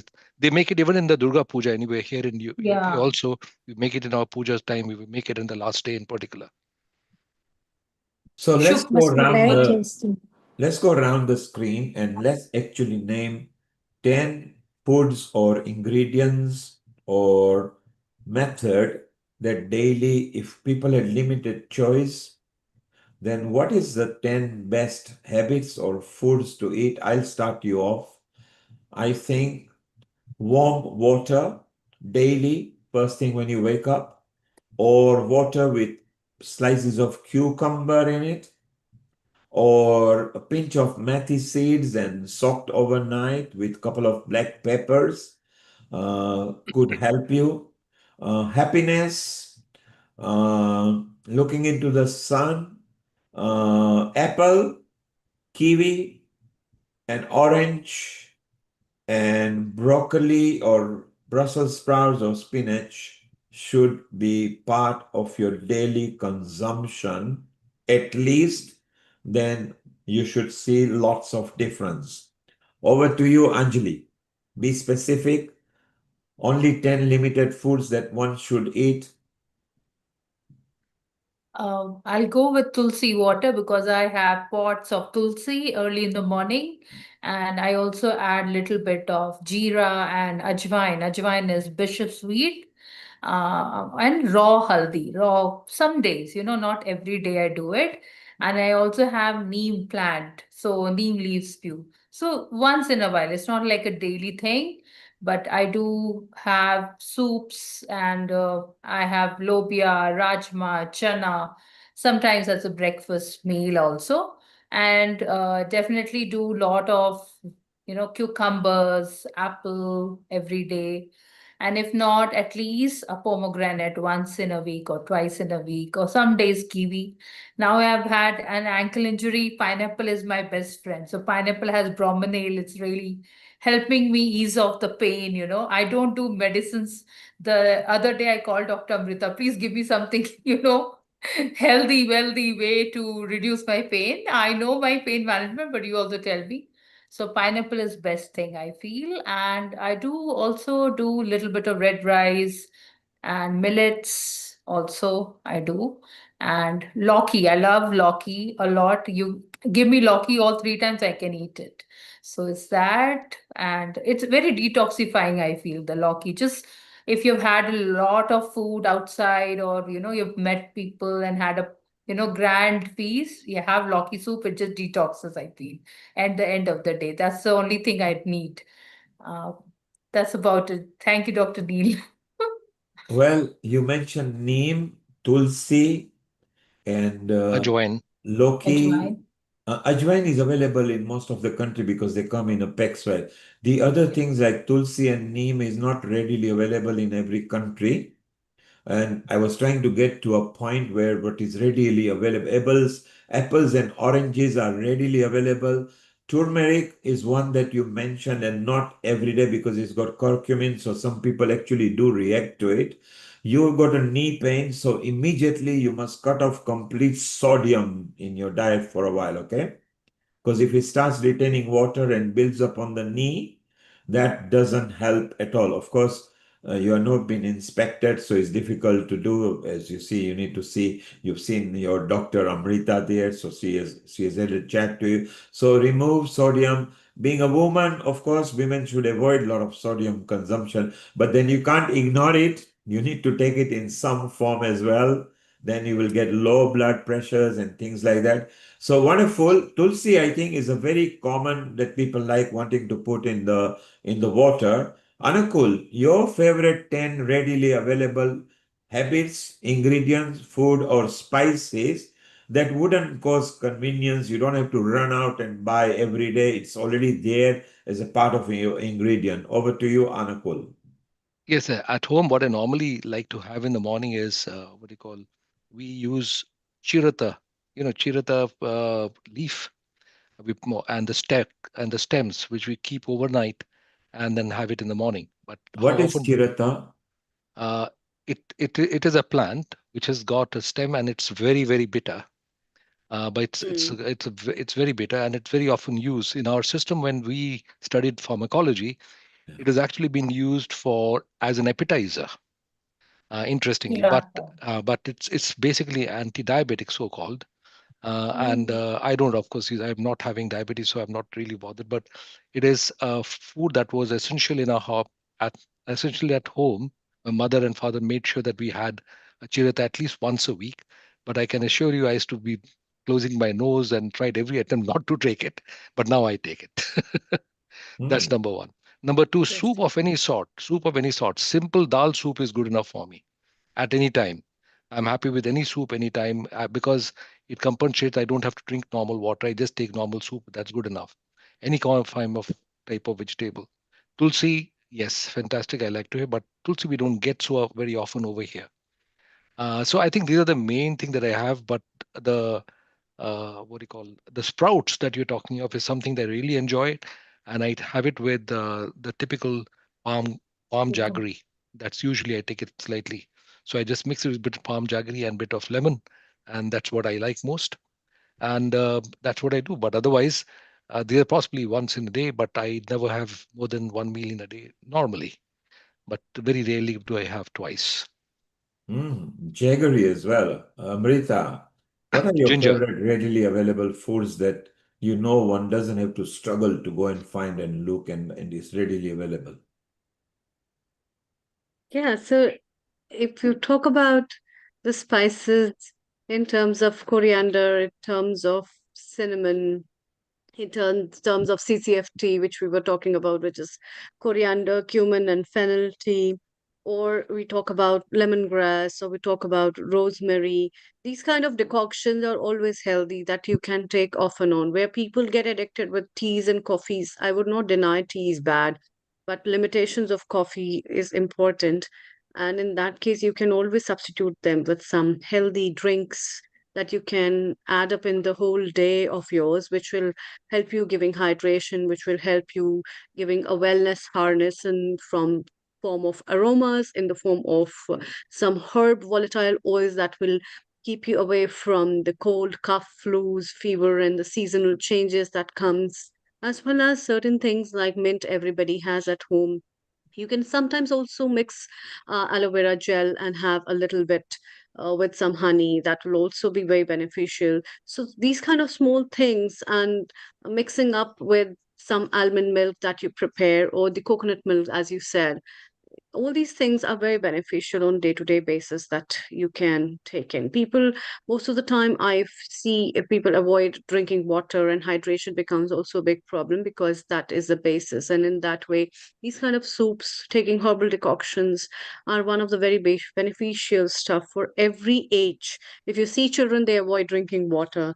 If you see adults, they are just on tea, coffee, and the old people also hardly take a lot of water. So all these things which will give you a good appetizer, flavor, and also the warmth of wellness, where we get de-addicted from the taste that we have been addicted with Coca-Colas and drinks and all that stuff. So yeah. So So hydrate Seemaji, yourself. Amrita is saying, keep yourself hydrated. Sometimes you might think you are hungry, but you are thirsty.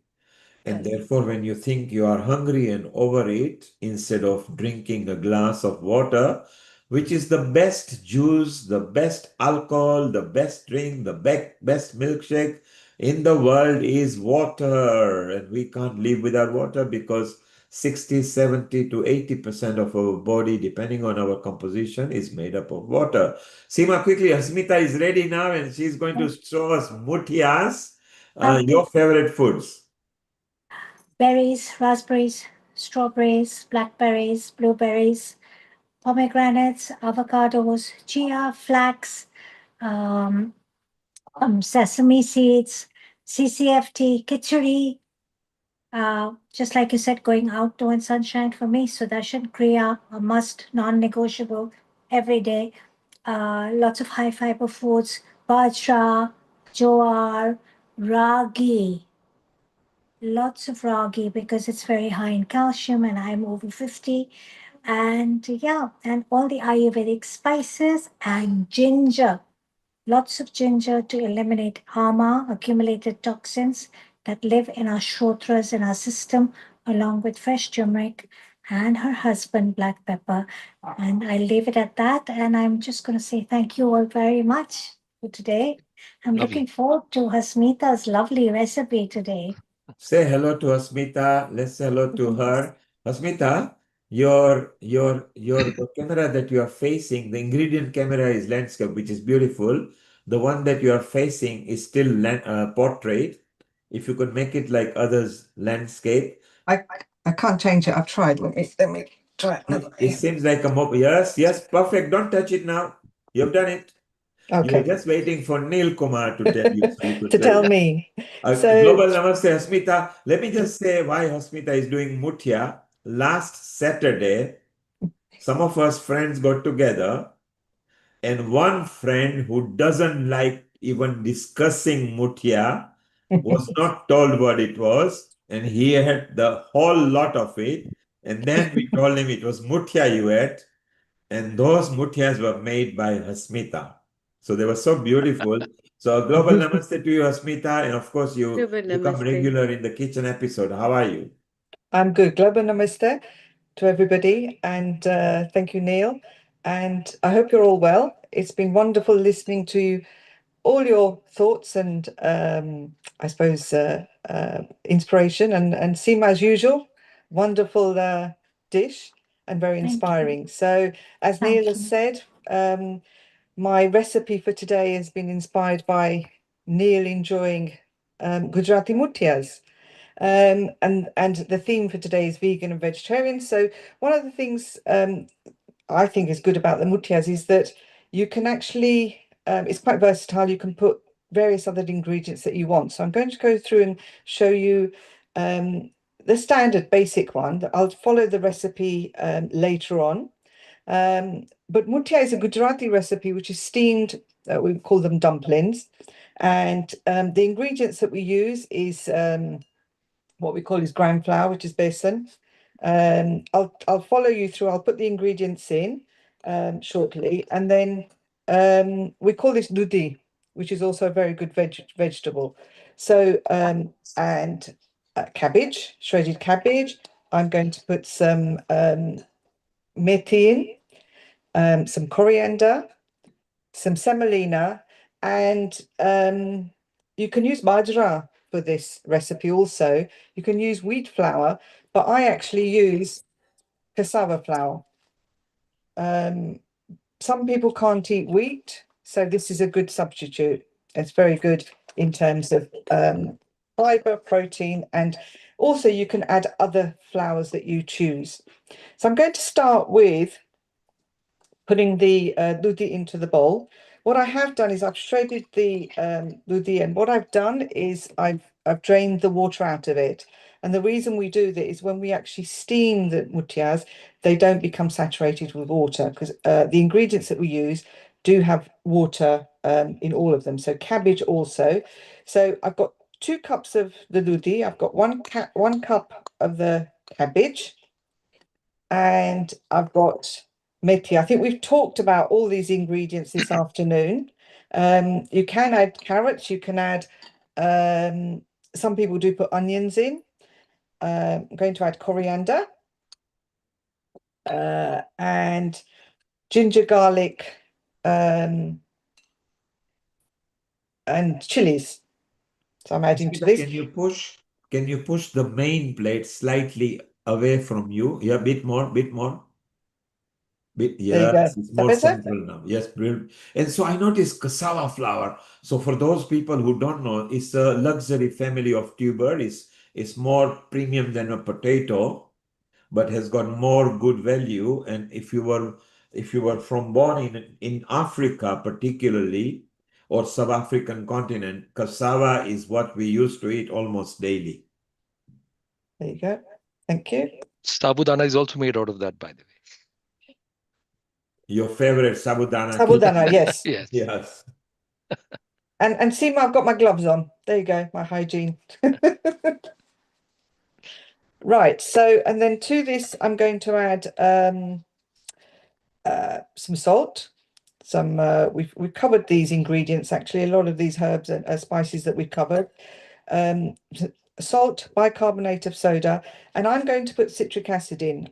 You can put lemon juice in, but the reason I haven't put lemon juice in is because there's quite a lot of water in the ingredients already. So the more water you put in, the texture of the muthias will become watery. So I've actually put citric acid. You can actually put lemon in. This is ajwan seeds. And then Anjali loves them because they are one of her favorites. She uses in water. The ingredients you are mentioning, Anjali, isn't that right? You like ajwain seeds, yes. You've mentioned them earlier, didn't you? Yes, and Yes. ajwain, the value of ajwain in its protein value is even bigger than, the superfoods. They were comparing chia seeds with ajwain.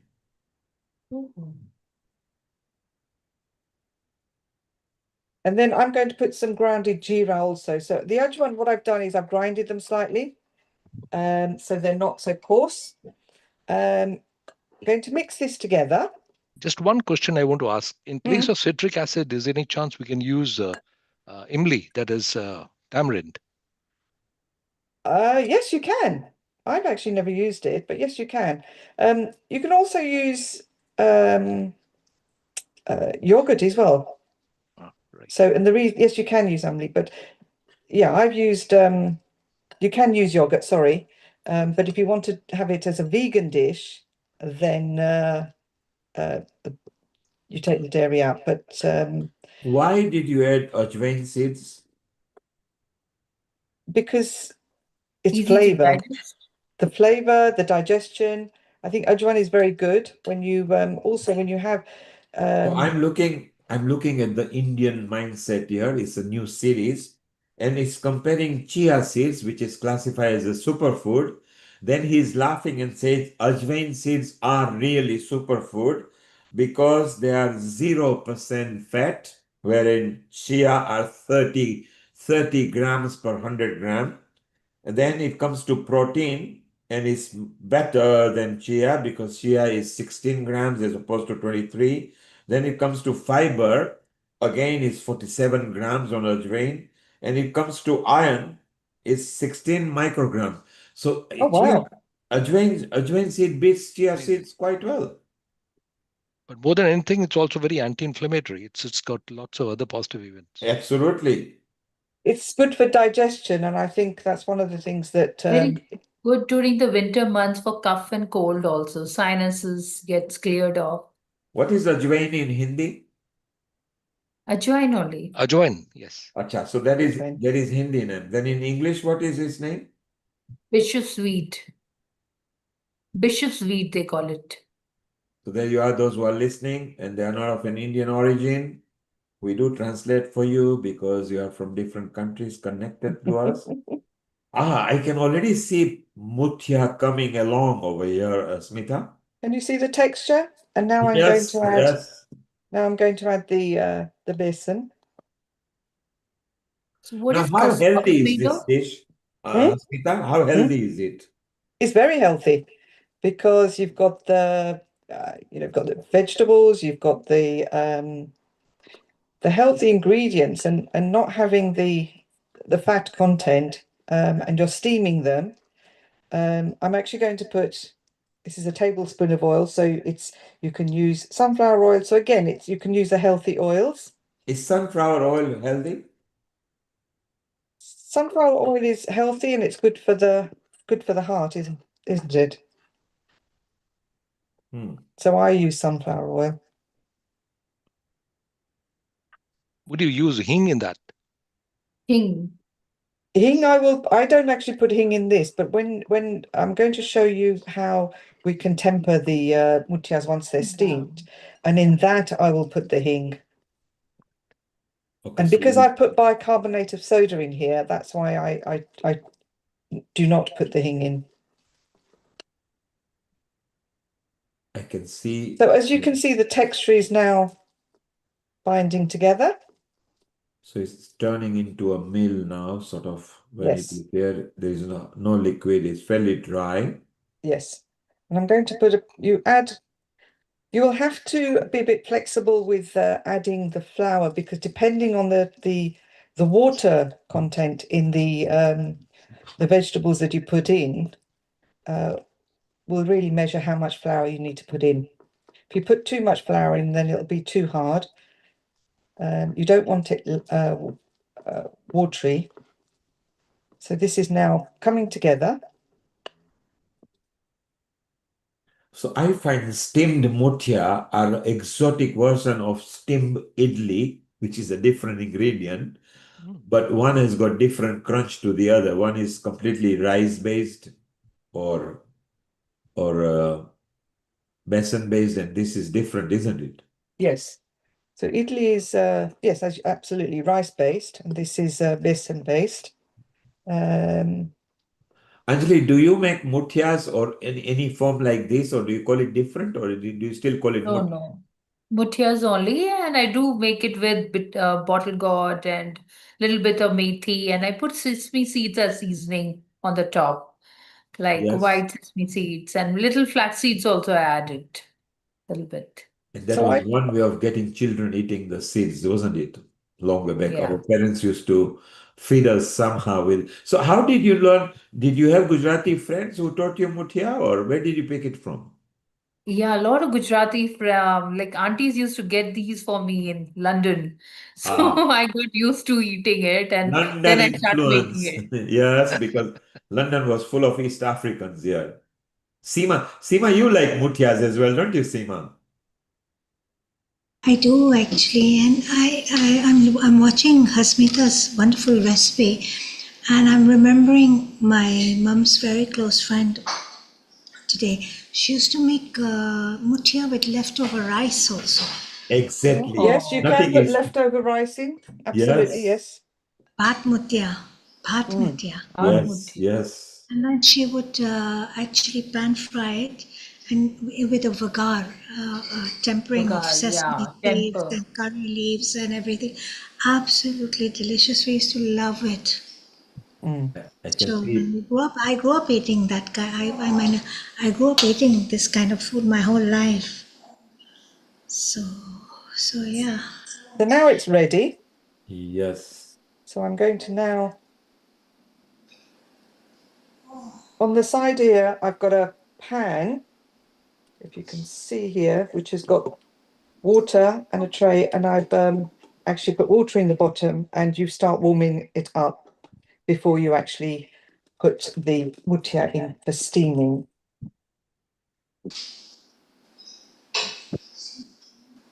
My place is a bit chaotic because I'm having some building work done, so excuse me, it's a building site at the moment. And I'm Seema is limited in happy. space. Seema is happy you are using gloves as well. Yes, as I said, I'm using gloves. So basically what I've done is that a little bit of oil, and I've made them into kind Bowls. of oval Dumpling balls. size. And then I'm going to put them in the steamer.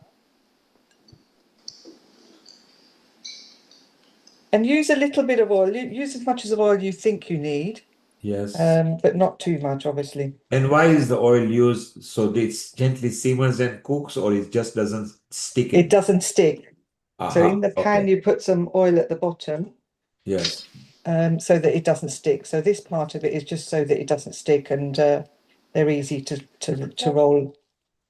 Did you put some methi leaves? Yes.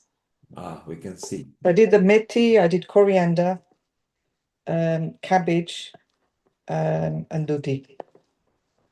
With Goswami's modification of muthia, I wondered if you put some breadcrumbs over it. Is it possible so that it doesn't stick? Breadcrumbs. Yes, It's a breadcrumbs. good idea. Try it next time. So So you that And make can it will crispy actually, as well. you can actually and fry them actually. Some people will not steam them, but you can You fry cannot them. steam them, of course. Yeah, that's yeah, fried are a bit more exotic to it, but then you are consuming oil in it. But nowadays you can steam. You can use that air fryer, and can yes. you imagine? So now Yes. we might turn it into Goswami muthias. So Yeah. now here's one I Hey, made earlier. Yep. Wow. There you are.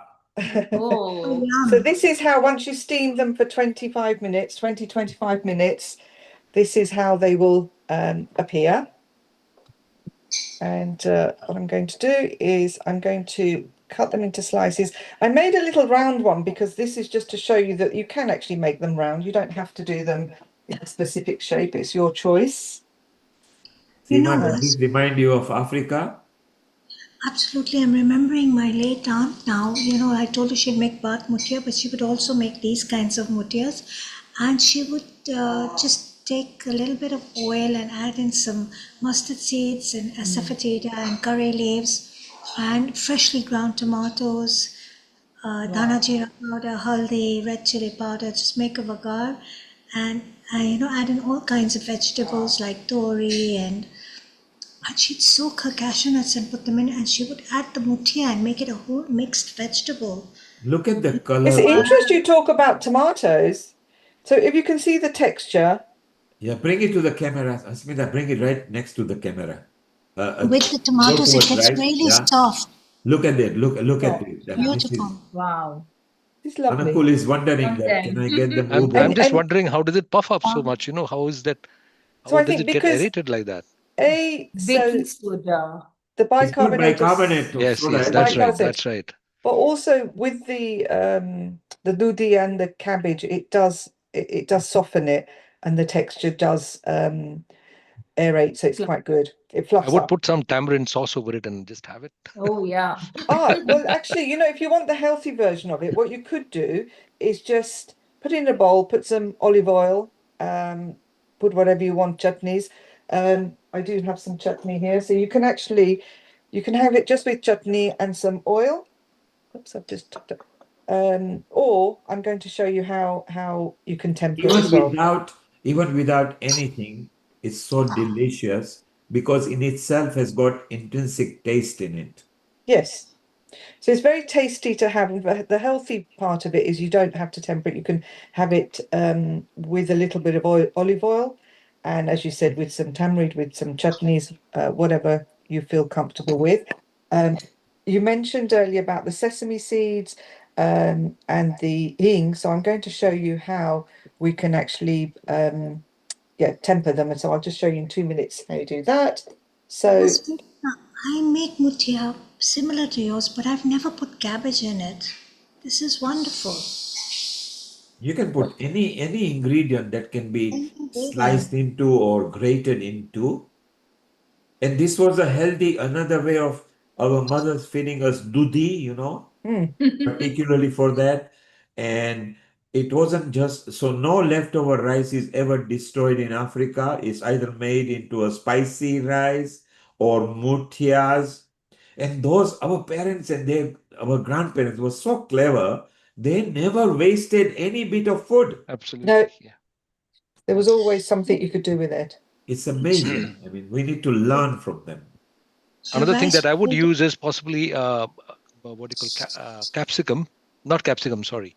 Palak saag. I've just wondered if palak saag can be used, Yes, because so I'm a big lover of palak saag. you And can use palak.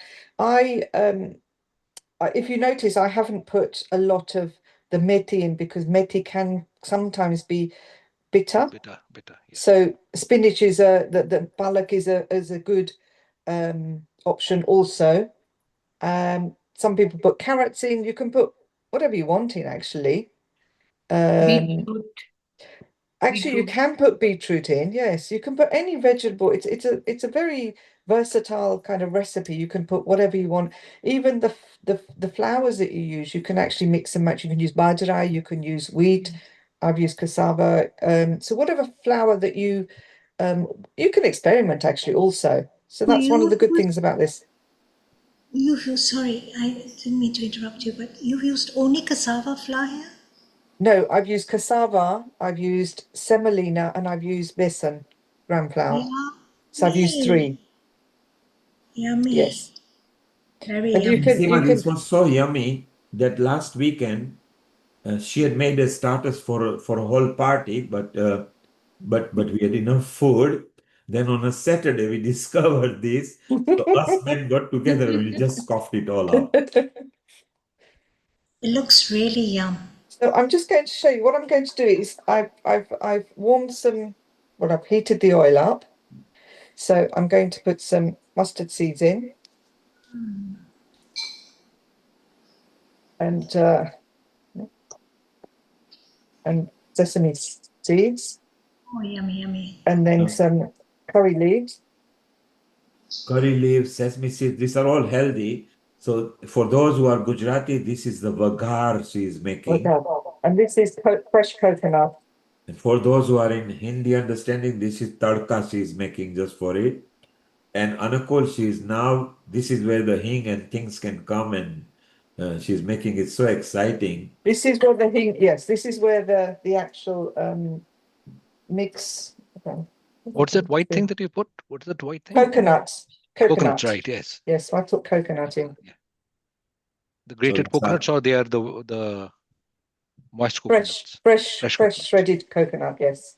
If you are from Kerala, then you don't want to argue. You don't say, hello, you missed out my coconut. And then you mix. Yeah. And what I normally do is allow them to just soak into the mutias for a couple of minutes.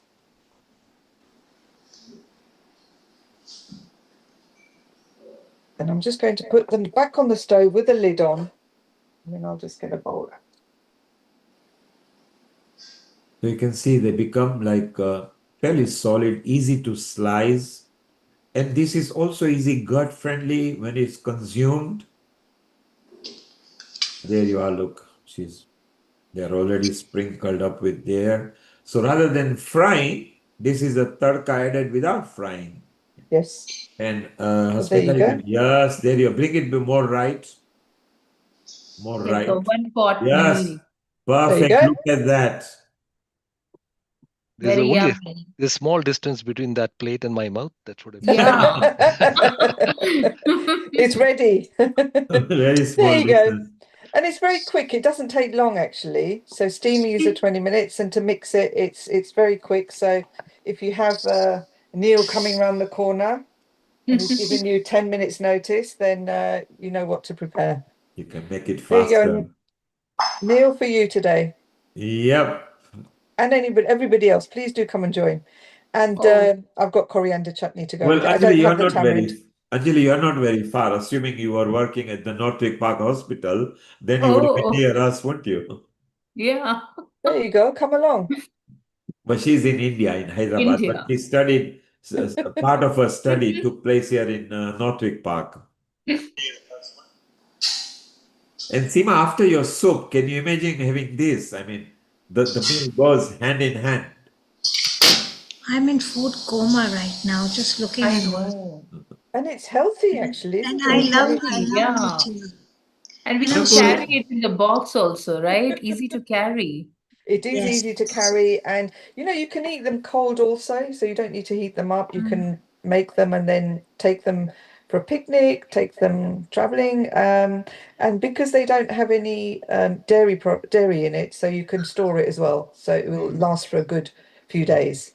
you can store it even if you leave it Yeah. at room temperature, even for 2, 3, 4 days, they're fine. They can be eaten cold, they can be heated up or warmed up in a microwave, and easy consumption as well. And you can put every healthy vegetables that will be okay and conducive for this. Yes. I think it's so. Sorry, Neil. Yeah, carry on. All I was going to say is if you do put them in the fridge or you put them in the cold storage, if you just sprinkle some water on them and then steam them, or if you've got an air fryer or microwave, then they come out just as fresh as when you made them. Yeah, as if they're freshly cooked. Yeah, Now, absolutely. Anukul's mouth is watering. So, I know. Anukul, you Kolkatians, do you ever make these kind of things? I'm not very sure because I think they must be having it, but I'm certainly it is because there must be there are lots of Gujarati shops over there. I'm quite sure we can have lots of them there. So if We'll you see send some over for you. Anukul, if you see any Gujarati friend of yours, let's just say, I'm coming to dinner, but I want muthias, okay? Absolutely. And yes, and not only that, my early childhood was in Gujarat, in Jamnagar. So Yeah. I'm sure I must have had it, but I was too small possibly to realize what was what. All over Gujarat, muthia is very favorite. All over East Africa, Mauritius, South Africa, muthia because they've got Gujarati settlement. And no wonder Anjali loves them because when she was here in London, she was surrounded by Gujaratis. And it's And also Seema, very healthy. It's a very healthy option. We mentioned ajman, we've mentioned all the ajwan seeds and everything. We put yes, jeera in, and all the ingredients are healthy. Ginger's in it. You can opt out of putting garlic in, and if it's for kids, then you can make them without putting the chilies in. Equally, they're very flavoursome, so you can actually be very flexible depending on how chili you want it, or not chili, or no garlic. Some people also put onions in, so you can put onions in also. Onions also make the texture softer. So I'm just trying Anupul, to, when I'm you just are trying to play with the flavors myself, and I'm just wondering, in the same thing that where you have put the initial bits of curry leaf and things like that, whether you would put some ginger in it, small piece of diced ginger, Yes, you to give can. it a different You flavor, can actually yes, you can put ginger in. and You can even also use lemon. whole chilies. Yeah, I haven't put the chilies in but you can put whole red chilies. Yeah, it can be adventurous. I think the next time, I think we'll try your adventurous recipe. You can tell us all the things that you want to add to it. so I Hasmita, when You can, Anupul comes for a meeting in London, yeah, Anupul, certainly, this will be certainly, made. This will be made at our teams where we just absolutely. meet up as a gang, and you can have also imli chutney as well to dip it into it. You may not need it, and we can try different recipes Absolutely. there. So there you are, Gujarati mutia that is Gujaratis. healthy. Without frying, we put tarka on it, which is very good. And so, It's Seema, what vegan, do you it's think? vegetarian, it's yeah. Not only that, I think I was also trying to sort of establish my own flavors, and I was wondering if we could put Seemaji's what you call kaddu in it again. I mean, that might also add up to it. Yeah. You When you're could. making that paste, yes, it's a. You could. So what I would do with the kaddu, with the pumpkin, is I would not cook it. I Right. would grate it and put it into the Yes. flour, Yes. Yes. and because it would break the mutia because it would get too soft. Mhm. Another thing I want to ask Hasmita is, you know how we have rasbara dokla? But we have, yes. Rasbara dokla, you know? So the Rasvara Mutia is a famous dish in East Rasbara Africa. mutia. Dokra or Yeah, mutia. Yes. Okay, fine. Yes, mutia. yes, yes. Yes. So what Hasmita So did yummy. as a bigger lump of rolls, this would be very small one, okay, equivalent to like a standard size of a turmeric stick, and then they would have a lot of sauce in it. And again, that is like a soupy sauce. So your sauce that you made Seema earlier with Could this be added to mutias, this. wow, would be beautiful. Actually, the laksa sauce would go Yes. very well Yes. because it would You be a could great add. fusion flavor, you know? And because you haven't put so much methi in your mutia, Mutias, yes.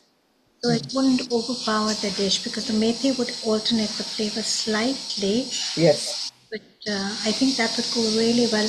I remember my aunt used to make this shark vegetable with the, the mustard, with the jeera, with the hing and the curry patta and the fresh tomatoes, dana jeera, hardar, little bit of jaggery, the typical Gujarati bagar. Gujarati. She would add in soaked cashews, she would add in mutia, she would add in Oh, green bean yes. and Lovely. everything. And it would be so yummy with, hot, Tasty. hot ghee rotis. Oh, yes. Oh, it was divine. Making our mouth water now. The other thing which I didn't put in here is sugar. Some people do put sugar in. You mentioned gajri earlier, and I said I don't put Jaggery. sugar in. God, So it's God. a choice then, gourd, yeah. Yeah. I don't put in, but again, it's choice. You can add and take out whatever ingredients that you feel. And that's why it's quite flexible. It's quite versatile because you can actually do whatever you want it. You can put peppers in, you can put palak in, you can put yeah. One Putting thing that I palak, use, it's a secret that I always use, and I don't use any of the sodas. I actually use Eno salt. Yeah, Eno. yeah. And Yes. I find it Yeah. sort of very both. It's the right quantity of salt that I use, and you'll be quite surprised. I make all my artificial even dosas worth out of that. Yeah, yeah. Really Yes, you well. can. You can use. Yes. Yes, And you also find that some flowers, depending on where you are in the world, the texture is slightly different. So depending on whether you need to put soda in, whether you need to put something else in. So I think that's individual environment choice. true. when you talk about Eno salt, I mean, literally, Anukul, in our lifetime, Seema, even you from Africa, salt was so fun. You put it in a glass, you put in a water, then you see it physic and effervescent. And some of us used to just wanting it simply to see that happening. Of course, it was good, gut-friendly We would drink. drink it. We would drink it thinking it was a soda, and then we'd have an upset stomach after that, and probably get one nice tuppy from our mummies because we did it behind their back. And we used to get an orange flavor, I still remember. We used to love that, and we used to put it in water, and we used to think it was Fanta, and we used to drink it, and lo and behold, we used to have an upset stomach after that, and get one nice, good, tight one across our face. Who told you to go into the kitchen cupboard and take it out, you silly girl, kind of thing? We Salt used to was get part of medicine. Anukul, Yes. it was there yeah, in India during your childhood? Yes, yes, very much. yes, And yes. it It is was very very widely approved. Indian. And I still have it in my kitchen. We'll ask Yeah. Rotary and Lal I'll shortly when still, we go yeah. and talk to him whether he remembers salt. So we're going to welcome a Rotarian and then chit chat with him a bit later. A global namaste to you, Rotarian Lal Goyal. How are you? Global Namaste to you all, and Neil Kumarji, Global Namaste. I am well today, although not that well because today was a very hectic day. Uh, Yes. but um, but And, I have to come and attend your meeting. That is my commitment, so I have to be there. and earlier, Seema had prepared a lovely soup, noodle soup, which was Indo-Malaysian, Singaporean, that people enjoyed. Seema, is that bowl, you scoffed it or is there? Should be given to. Yeah, she's definitely given to somebody. Yeah, yeah. The helpers had some of it, but I've sent you the photographs. It's beautiful. So, Hasmita, pick your, yeah, we can see it very clearly. So, Rotarian, this is Gujarati muthia. Mhm. It's made up of all healthy ingredients. In Mathura or anywhere, did you ever used to make muthias? No, Never. no. We have a jalebi kachori, rasgullas, So gulab no jamun, connection to jalebi, kachori, or rasgulla. gulab jamun, Raj Bhog. Yes. We have pedas, we have khurchan. Mathura is famous for that. In the pedas of Mathura and jalebi and rasgulla, you can't match them. They were so good, except for the Bengali people, except for the Kolkatians. Exactly. I think Mathura, you can't compare with the kachori as well. Their even kachori shape was a bit different, Mathura's. And the best part is that every day people have the breakfast of jalebi kachori. Every day, 365 Oh days. God. And they never had any health issues, did they? Lots of health issue, but they do not want to leave it. They, that is, Yes, mind over Mathura, matter. Mathura has a chart as well, am I right? yes, you are right. Mathura is It's having made very good with chart. dal. Yes, It's chart. made You are with dal. yes.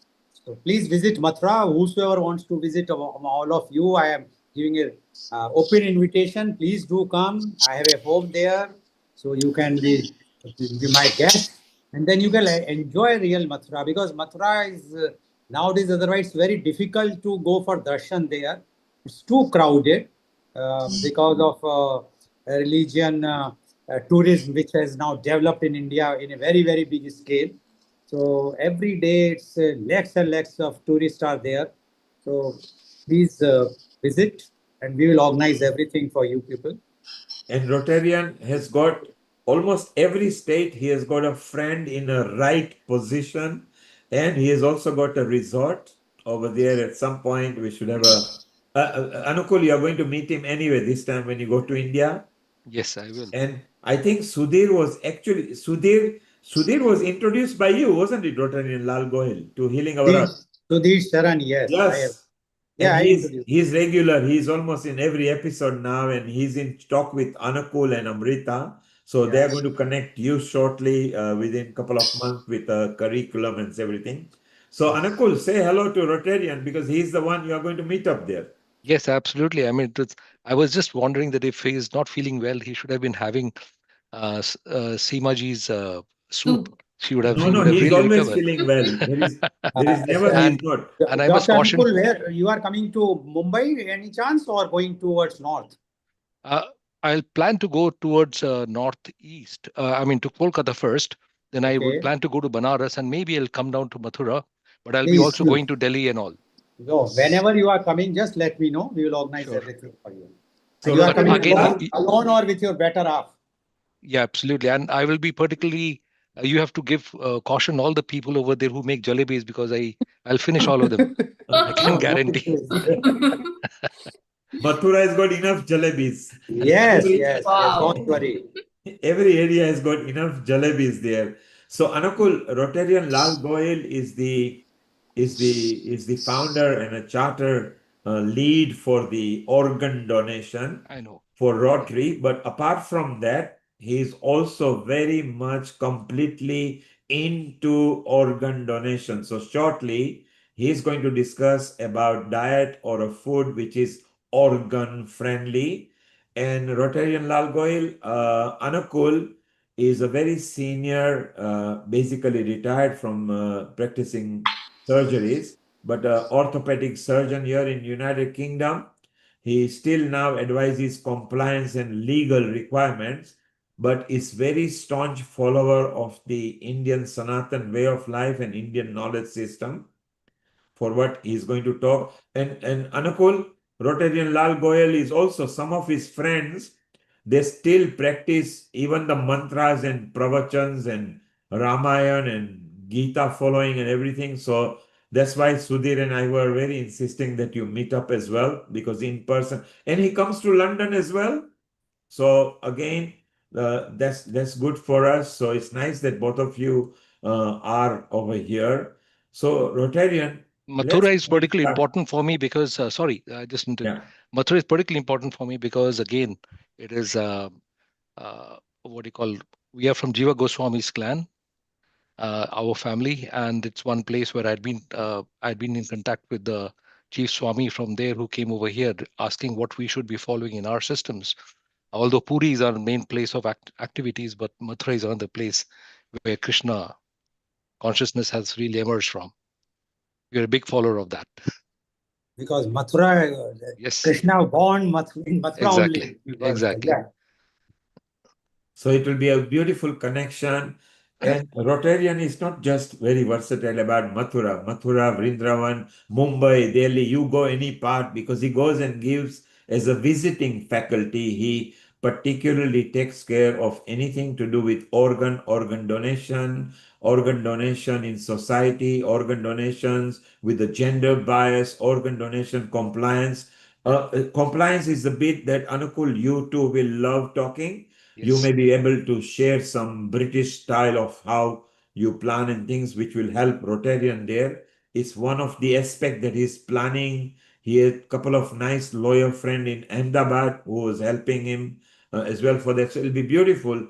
And today on the kitchen episode, he wanted to talk organ friendly diet and food. Amrita, so you and Dr. and Rotarian Lal Goyal can talk about food, and Anjali, you and Anukul can participate. Over to you, Rotarian. Global Namaste. Global namaste to you, Amrita. Yes. Thank you very much, Neil Kumar, and as well as Amrita and the entire team of Healing Our Earth, to again give me the opportunity to talk about vegetarian diet for healthy organs. But first of all, I would like to say that I'm not a doctor, neither a dietitian nor a chef. So that I would like to just say, but because of my experience dealing for the organ donation for so many years, as well as I myself is a vegetarian, so I would like to put something which I personally feels, and what are the things which are going on through the research work or through my experience and whatnot. But one more thing I would like to say in the beginning, that there are so many types of diets, whether it's a vegetarian, non-vegetarian, Jain food, or Chinese, or Mediterraneans, or vegan. So it all depends on who want to eat what they want to eat. So I'm not at strictly follow something. I will not say that no, you should eat only vegetarian, or you should be a vegan, or you should be a mediterranean, whatnot. Because I feel that food is a personal choice. But yes, if you are whatsoever you are eating, you must know what you are eating and whether it is beneficial for your body or not. So when we are talking about vegetarian food, there are so many things, but first we have to understand what is a vegetarian diet. A vegetarian diet is one that excludes meat, poultry, and fish, but includes plant-based foods such as fruits, vegetables, grain, legumes, nuts, seeds, etc. And also the dairy, not the eggs, because many places, even when I travel internationally, if I will write Hindu veg or Indian veg, then only they will provide me. If it is a Asian veg, then they provide me egg, and sometimes even the fish they consider as a vegetarian diet. But the pure vegetarian diet, which is very common in India, is basically it does not include eggs or even the fish. Now, whether the vegetarian diet is beneficial for our organs and how it is beneficial. So first I will like to go for the heart, because heart is my very favorite thing, because I suffered a heart attack in 2016 in London only. And because at that time, although I was a vegetarian, but I was eating everything. And as we were discussing before this about the jalebi, kachori, rasgulla and whatnot. So I used to eat, and being a Mathurite, typical Mathurite, I used to eat lots of things. And because Mathura is having a special dish called Malai ka ghevar, which they are preparing during the Sawan month. The specialty of Mathura sweets are that they always do it as per the weather or as per the things which are changing. Like in Sawan, they prepare ghevar, feni, and in Kanagar they prepare imarti. So they change the thing. So before I had a heart attack, I consumed about 1.5 kg of malaika ghevar in one day, and next day I have to go to London. I flew, and I have forgotten that I have consumed so much. And anyway, but that might not be one of the reasons. So other many other reasons. But yes, I had a heart attack, which was a 100%. My LDL was blocked. My the main artery which takes the blood to the heart was blocked, and that heart attack of that artery is called widowmaker. Only 12% of the people in the world, as per the data available, survived. So I was one of the survival in 2016 in that. And at that time, say, lying on the bed of King's Hospital, I decided to do something for the society. And that's why my passion for organ donation started from that day. Now, so that's why now I would like to talk about heart health, how the vegetarian diet can help. See, a vegetarian diet is a typically low in saturated fat and cholesterol and high in fiber and antioxidants, all of which help lower blood pressure and reduce the risk of heart disease. These nutrients help lower LDL cholesterol, reduce blood pressure, and decrease inflammation in arterial walls. A study shows vegetarians have a 25 to 30% lower risk of heart disease compared to meat eaters. Now, I cannot vouch it, but as per the data is available on Google or AI, etc., this is the data. But yes, recently one miracle has come, a miracle drug has come, that injection called Munjaro, which people are buying like anything. Even I am using that. And they are also saying they are giving a data of about 50 to 55% lower risk of heart attack. And it's in the October month only, they topped in India the highest sale of a particular medicine for 100 crores they have made. The next was Augmentin, which is about 85 crores. So, so many researches are coming. So, yes, definitely the vegetarian diet, as per the research, is good. But if I will talk to a doctor in UK, they will say, we won't mind if you are taking a non-veg diet or any diet, but it should not have a saturated fat. So they prescribed even the fish, boiled fish, etc., or boiled chicken, because this contains lots of protein. Now, again, coming to about the brain health, because everything is controlled by our brain. Omega-3 fatty acids from flax seeds, chia seeds, and walnuts, along with B vitamins from fortified foods, legumes, and whole grains are crucial. Antioxidants from berries, dark chocolates, and colorful vegetables protect brain cells from oxidative damage.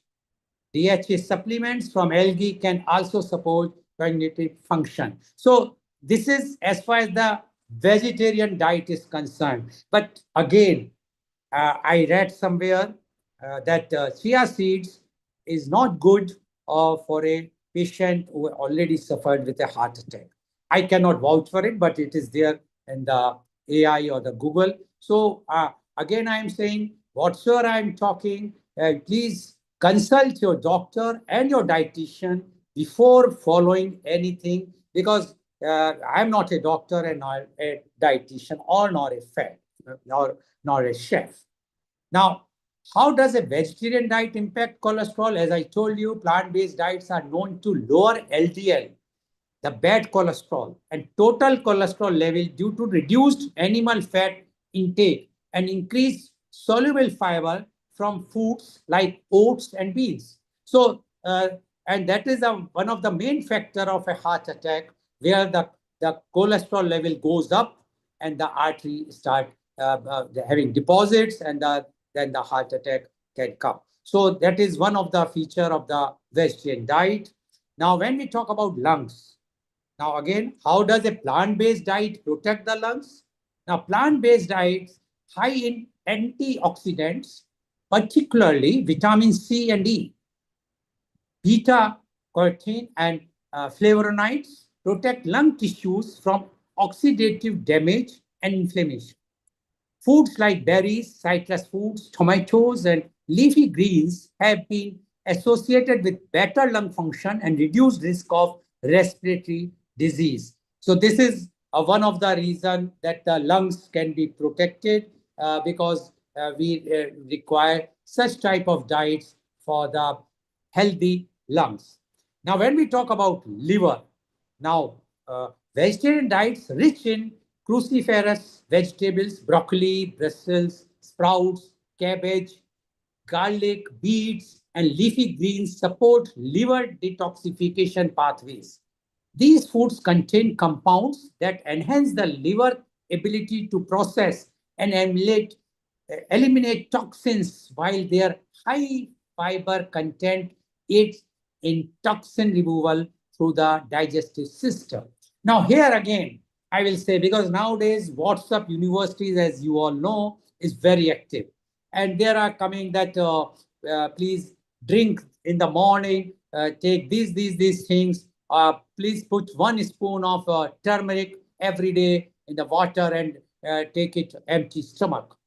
But one of the doctor is a liver specialist. He was in one of my meeting of Rotary Club of Organ Donation International, and he said anything which can affect the liver, and he mentioned about turmeric also, because earlier when we were young, about say 60 years back or 65 years back, in our childhood, we used to have the turmeric in vegetables, in dals, pulses, etc. But now the WhatsApp University says, please drink turmeric every day. I'm not a Ayurveda specialist or anything which promote the about the turmeric use. So one has to be very, very careful. Again, I am cautioning, whether you follow allopathy, whether you follow Ayurveda or homeopathy or Unani, please consult your doctor and dietitian and take it. Like, I will give you an example with my media conference with Lal Goel, which I was doing during the pandemic, every day for 1.5 hours, live telecast. So every day I used to have different guests. And one of the very leading doctor, he said that the zinc is the right thing to take, and the COVID will not come. And that thing become a viral of that clipping of my media conference, and I can say few million people saw this, and in different languages they have shown and whatnot. And but then I was so excited that something has become viral, because but then I told my brother, who is a doctor in Mumbai, can you just see whether the zinc can is playing a very important role to avoid COVID? Because if yes, then it is a game changer. At that time, the COVID was in peak, and they did the test trials, the leading hospital, and then they published the paper in Lancet journal, and they said there is no role of zinc. So my point is, whatsoever we say, until unless it is not done, it's no proper research has been done.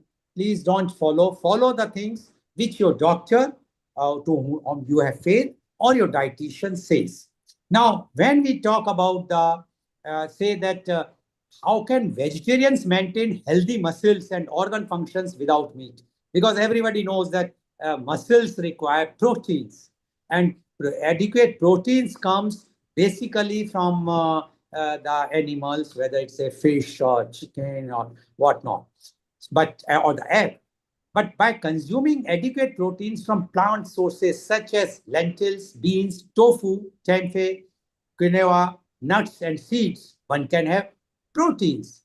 But again, I will put a rider here. I know the for patients who are suffering from thyroid, they are advised not to take tofu.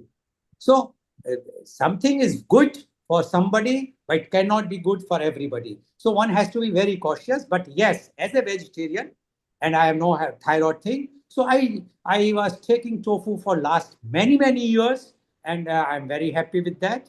And I'm taking nuts regularly now after the heart attack, and I feel myself quite comfortable. And whatsoever the intake of protein, because yes, the protein intake is required. A good number of protein intake is required for a healthy body. So what I am doing is I have to add some protein smoothie, which I am taking every day, which it's a soya protein smoothie, which gives about 27.5 grams of protein. And the rest I am taking the curd. I cannot take now the milk. Earlier, I used to consume about half liter of milk every day, but because of lactose intolerance, which has been developed recently about a year or so, now I am off that. So I'm trying to have the paneer made of at home, which with a slim milk and with the slim curd. And then I take the paneer either with the paneer pulao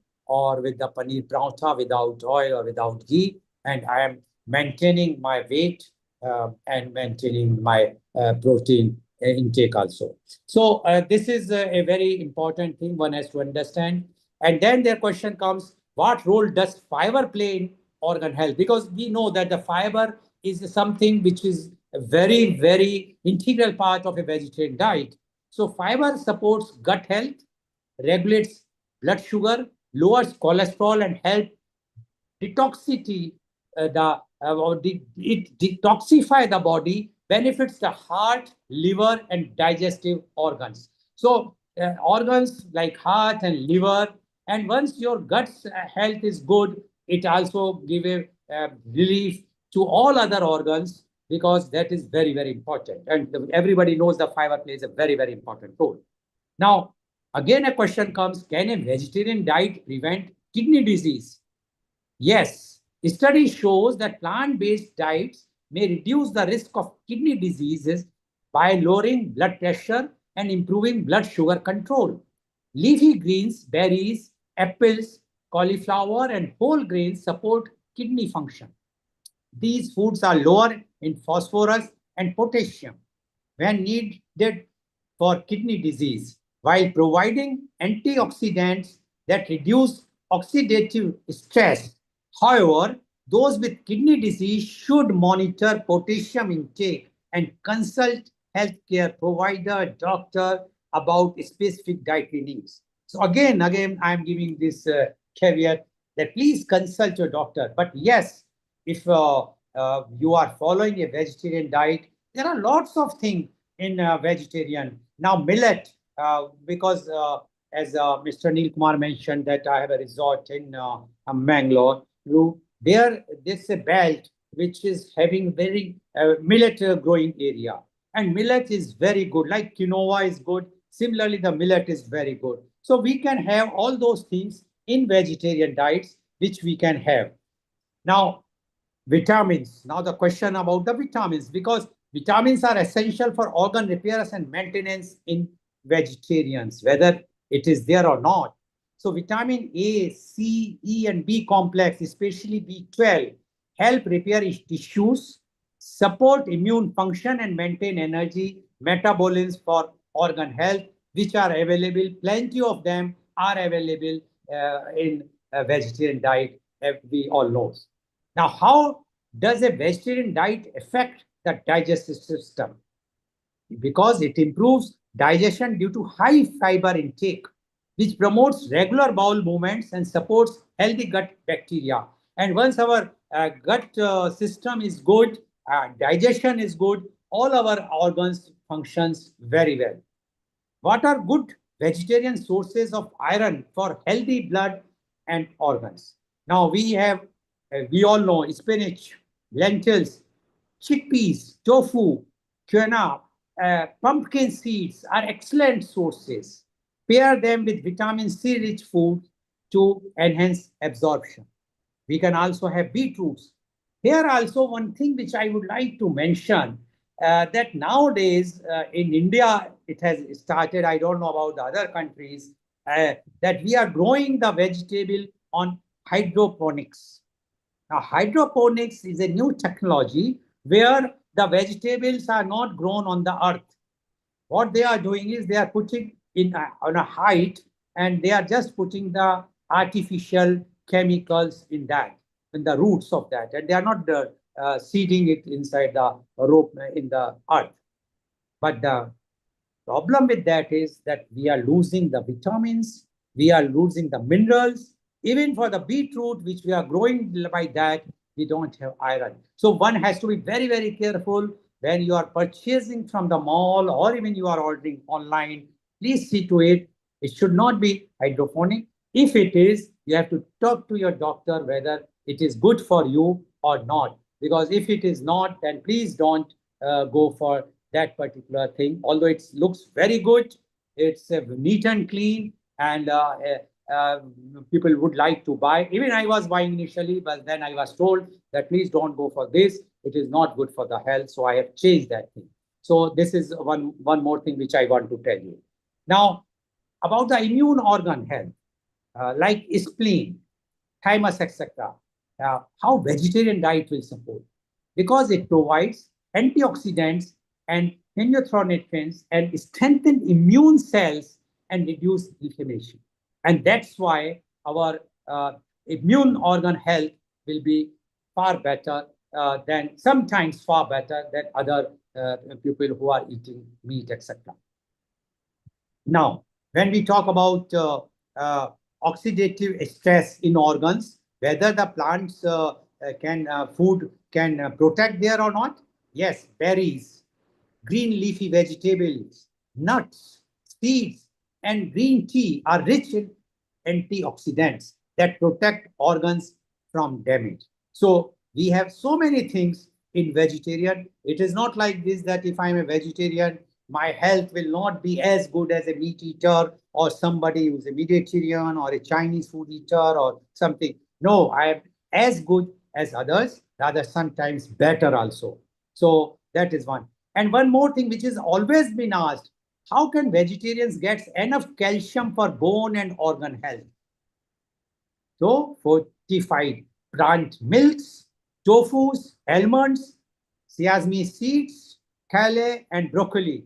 They are rich in calcium, so one can very well consume that. So vegetarian meat diet, whosoever is, only thing is you should know what to eat for your betterment of organs. But first, consult your doctor, dietitian, and then go for it. Then, then we say about B12. Why is vitamin B12 important in a vegetarian diet? Because vitamin B12 is a crucial for red blood cell formation and nerve health. Since it's mainly found in animal products, vegetarians should consume fortified foods or supplements.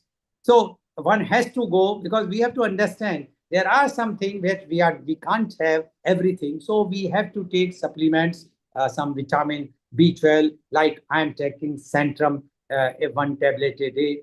So one can have some supplements to see to it that should be no deficit. So there are many things which can be say, we can say the vegetarian diet is very good for healthy organ. And why I'm talking about healthy organ, I would like to clarify this thing, because I know the condition in India is very poor, very bad as far as the eating habits are concerned.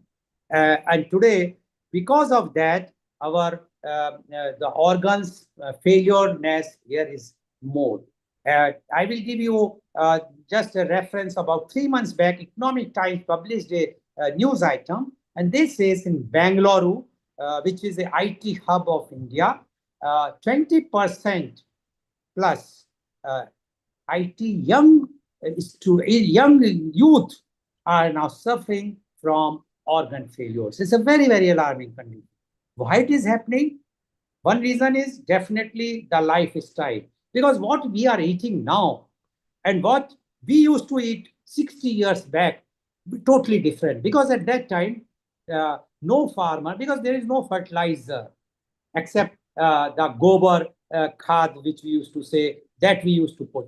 But now, at that time, it was introduced somewhere in 60s in India, the urea and other fertilizers, which has created, although the yield was more, but it has reduced all the qualities what we were used to have earlier. That is one of the reasons. Second is the pollution. Definitely, what we are having, the pollution in all the metros, especially in Delhi, even in Bangalore or Mumbai, what we are having or facing is one of the problem. And third is the eating habits, because as you all know that the IT people are working during the night time in India, generally because the Europe and especially the USA, which is giving the maximum business to India, are open when India is sleeping. And that's why the people are working in the night. They are drinking black coffee. They are eating packaged foods in the office, wherever they are sitting, even in the house when they are working work from home. And that's why these things are happening. So my advice to everyone is, please consult your doctor, your dietitian, check up with them what food is good for you.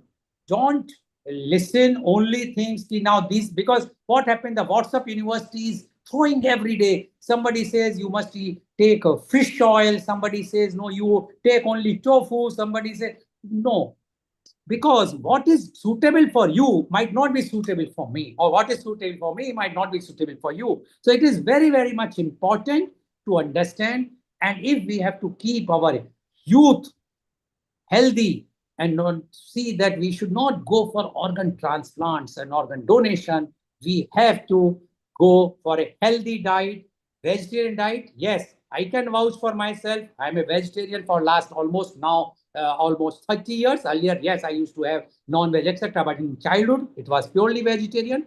When I become young, I started eating. But from 1993, I left non-veg, even egg, and I am feeling very happy and healthy. I have no issues. So you decide yourself. Vegetarians have lots and lots of choice, whatsoever suits you. We have lots of vegetables. We have nuts and whatnot. In India, one can do it. And thank you very much, Mr. Neil Kumar, for giving me the opportunity to talk about this. Although I used to talk about organ donation everywhere, this is the first time I'm talking about that this type of topic. But I tried my best. I'm sure that I have delivered something which will be beneficial for your viewers. So thank you very much. Well done, Rotarian Lal. You said from the personal experience Of course, you have cautioned everybody to exercise caution because it's not as a doctor or a dietitian, but because of your personal experience and the data you have collected for the organs and how good they would be for donation. Well done. It's very good. Anjali, what did you think of what Rotarian Lal Goyal shared with us? Namaste, Dr. Lal Goel. It was very, very informative talk. And I am a vegetarian and also a vegan also sometimes. And definitely would say that there's nothing like, oh, we need to eat. There's a lot of, WhatsApp University saying, okay, we should eat red meat or beef to get our B12, which is again good for our heart health because homocysteine would come down with B12. So B12 is a very important ingredient, especially if we are taking a vegetarian diet, and it will really help us with heart issues or prevention of stroke and bring down the homeocysteine down, which becomes the main reason for hardening of the arteries and destruction of the bone tissue also. So vegetarian diet helps you digest better also because easy to digest in the gut, easy for your protein assimilation also. The proteins are easy to digest, and it is full of colorful phytonutrients, like antioxidants, and it makes you more positive, I feel, sometimes when you eat a vegetarian diet. I don't know, it is my say or whatever it is, but I do feel that the energy is different. Yes, and this is about omega 3. Now, omega 3 is available in all the whatsoever that we have the mixed nuts. What we have walnuts, we have almonds, we can eat those so we can cover the omega 3. And even now, the vegan omega 3 capsules are available. So, why to go only for the fish oil omega 3 when we have choices about the omega 3? And omega 3 is very good for our heart. So lovely Yeah. tips. Anukul, your comment before we go to Seema Patel, who is going to show how we can consume protein as a vegan and vegetarian shortly. So Anukul, your comment, please. Thank you very much. I must thank even Rotarian Goel for fantastic set of information he has given. But it has set me rolling in a very big way in different ways. I've been looking at two sets of data in the past. One was I had read a bit of Charaka Samhita and as well as Shushruta Samhitas and compared to see what was done in the past and what the industrialization has brought about in the manufacturing and production of food. In India, the what you call the quantity of protein and nitrogen in soil has reduced significantly because of the use of pesticides, and it has been very very serious issue in some of the places, particularly in Punjab and all those places. Use of pesticides have brought down to almost 0%. While in places in Madhya Pradesh and all, things are reasonably all right, between 8 and 12% of protein, because it is the cows and other things would be walking about in the fields. Their what you call products would come and fall on the ground and they would mix, and also various kind of insects and other kind of things would also grow over there. They would die. Their protein also would be taken by the things. One of the reason why hydroponics is bad is because you're giving nutrition from outside, but you're not giving the actual proteins and things like that. So to that extent, hydroponics is not the right way to go ahead. At the same time, you also said about one food is good for one person, not good for the other person. That is where I would look at these Ayurvedic specialists who will say, you're got Vata, Pitta, all those classification of human. My food, the way I like my food may not be the same as the other person liking the food. It's a part of the human character, which will what they will take on. And also what they call pasteurization of food. I mean, I see many people over here in UK. They're also short of protein even when they're eating a whole lot of meat and other kind of stuff, only because most of the meat and products over here have got lots of antibiotics because animals are given antibiotics injections. They've given hormones, and these things actually have a huge impact when they are consumed. People don't take that into account. But what actually it does is it destroys the microbiomes in the intestines, and that's how you also destroy the ingestion of these kind of materials in it. To me, it's one of the very important things, but it's also the cause of inflammatory condition of various joints, aches and pains, multiple aches and pains that happen in these people who are eating processed foods or having the food which are taken from these kind of farms. So it's very very interesting, and lots of this thing I've learned from the way the various anti-industrial people have really looked into it. The dietary people have also looked into it, and also it's knowledge that's available in this Charaka Samhita and Shruta Samhita, it is really very important. Thank you very much for the information that you gave. Thank you. Thank you very much. Thank you, Rotarian Lal Gohel. Anukul, very good points. Seema is smiling. Seema Patel, it's the first time for her.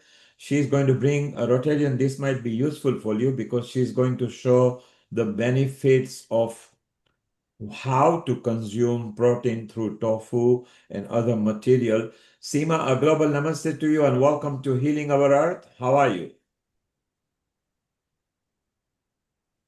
Global Namaste and welcome to Healing Our Earth. Hello, hi. Can you hear me? Yes, loud and clear. Yes. Go ahead. Okay, good. So, Well, thank you so much, first of all, for having me on.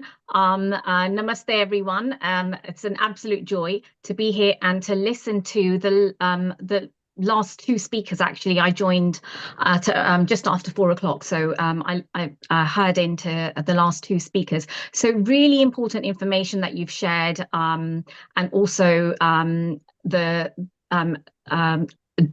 Anugulji as well, that you touched on quite a few things about processed foods, and I'm a big believer of clean eating food and increasing protein in the diet. And the last speaker, is it Rotarian Lal Goel, you spoke about protein and things, it may not be suitable for everybody. People's diets are very different. So I'll also put a disclaimer out there.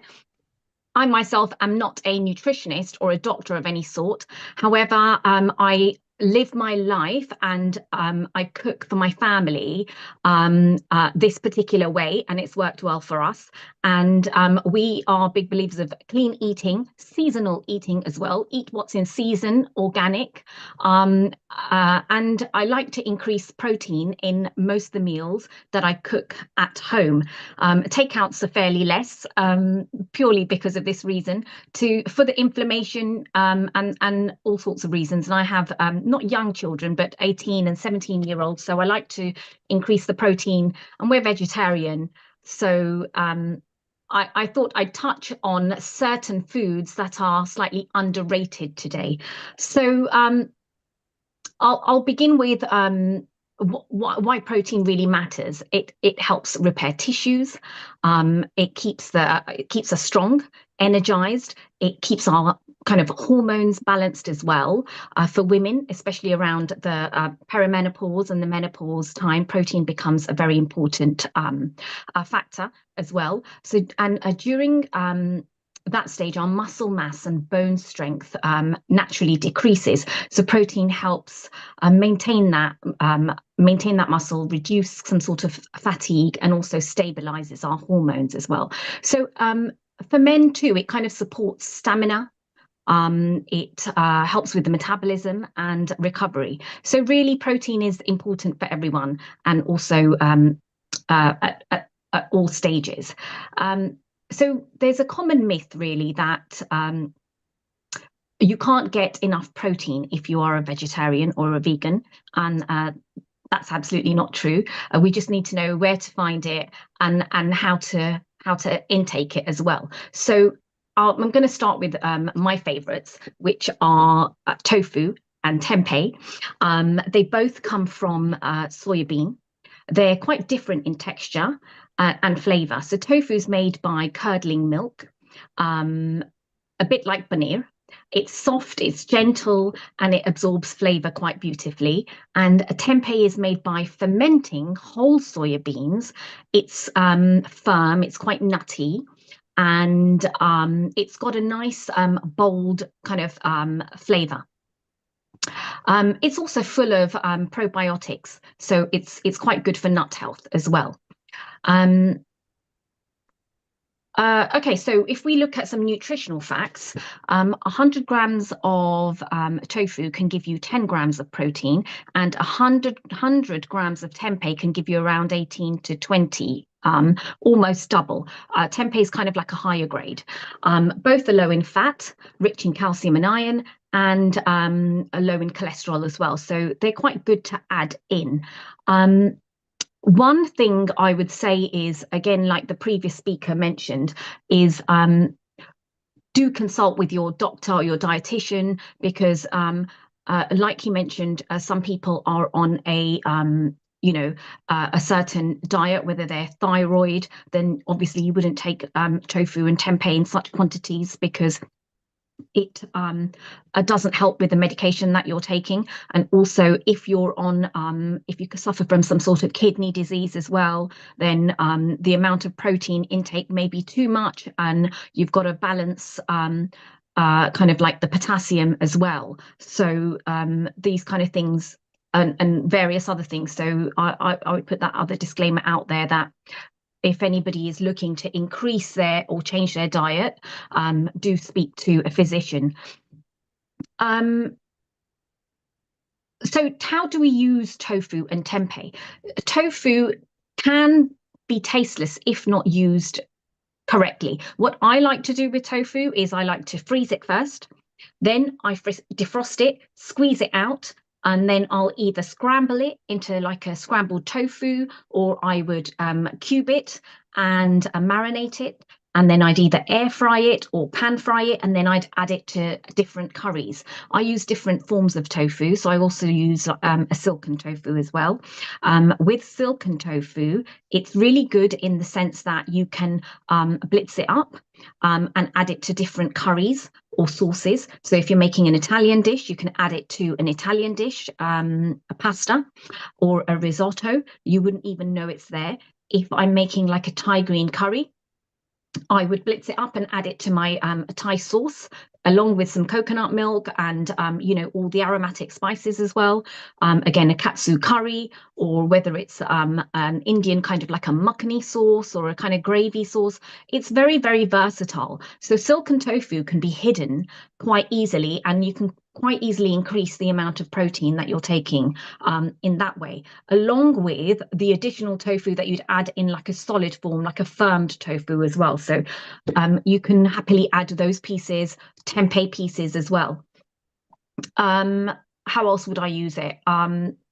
So scrambled tofu is very good in the sense that you can add it with some masala, some chaat masala, or black salt gives it that kind of like a pungent flavor. For those of us that don't take eggs, you can quite easily scramble that and add that and have it as part of your breakfast, or you can have it as part of a main meal if you're having it in your tacos or in a sandwich, quite easily. It's very, very super versatile when you actually start using it. What do I do with tempeh? Tempeh, like I mentioned earlier, very deep and nutty flavor, works beautifully in Indian cooking and other continental and global dishes. So again, you can grate it. I would grate it and I would add it to black beans and make burgers into it. So black bean burgers, and I would keep them ready in my freezer, so it's always available. I could crumble it into like a burji type, again, a scrambled, and have it with a gravy again. So that is quite nice, a burji alone. I would use it into I would marinate it like a tandoori style or a Szechuan style, add some spices, air fry it, put some smoky seasoning to it, and use it that way. Also dice it up, just use it into pasta, and extra protein. Another thing I've been doing with tempeh and tofu actually is I would use it in my parathas, or with tofu, silken tofu or other tofu, I would blitz it and use it in my roti dough. So that is another way of increasing it for a normal dinner time, and you wouldn't even know it's there. So for like if it's like a thepla dish or something like that, you could quite easily grate your tempeh and add it in there like you would instead of like a paneer. So once you start really using tempeh, you'll realize that it's just as versatile as tofu, or just as versatile as paneer even. But it just gives you another option, especially when you're looking at the fat intake versus paneer. So I just thought I'd touch on a couple of other things, other underrated protein sources that we probably don't think of as much, like flax seeds, chia seeds. You can add into your cereals, smoothies, and yogurt. The last speaker spoke of them as well. Pumpkin and sunflower seeds, sprinkling them over your salads, or even like your khichdi. I often have make a like a Buddha bowl, and my kids like it in the winter months, where I would make a very kind of like a soft khichdi, very runny, lots of different types of lentils in there, but I'd add toppings to the khichdi. So I'd have it in a nice bowl and I'd add different toppings to them. So it could be some nuts, roasted nuts on the side, have some papadums there as well. I'd have some seeds as well, and I'd add yogurt. And often you find like you've got protein in the khichdi already, but you've got protein as toppings on top, and that helps. And it's like it's different. So you can also add your like seeds and nuts to like a Buddha bowl.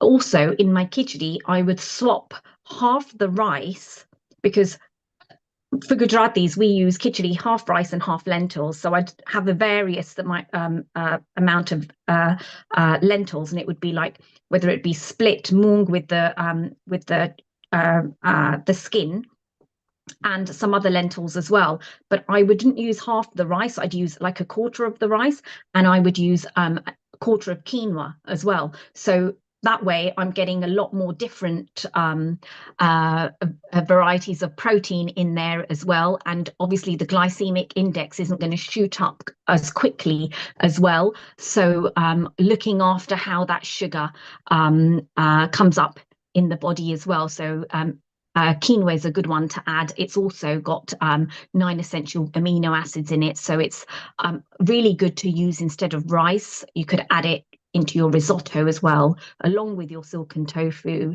and just use half the rice and half the risotto. That way you're having and you're tasting the foods that you're used to having, but also you're giving your body like a nice balanced kind of nutrition as well.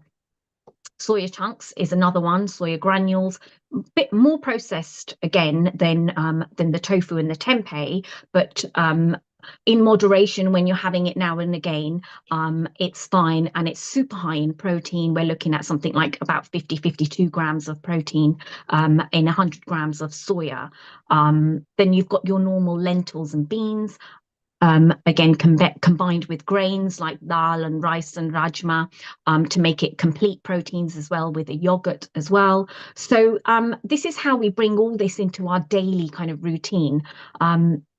So if I just give you an idea of what I do for breakfast, it could be something like oats muesli, either with soya milk or normal milk, chia, flax. You could use oats as masala oats as well. Like we have Gujaratis, we have vagareli rotli. So instead of a vagareli rotli, I would use oats and do vagarela oats, tofu scramble with veggies. Lunch, different options. I'd use the tofu and the tempeh, as I mentioned, or quinoa millets instead of rice. There's lots of different millets that you can use.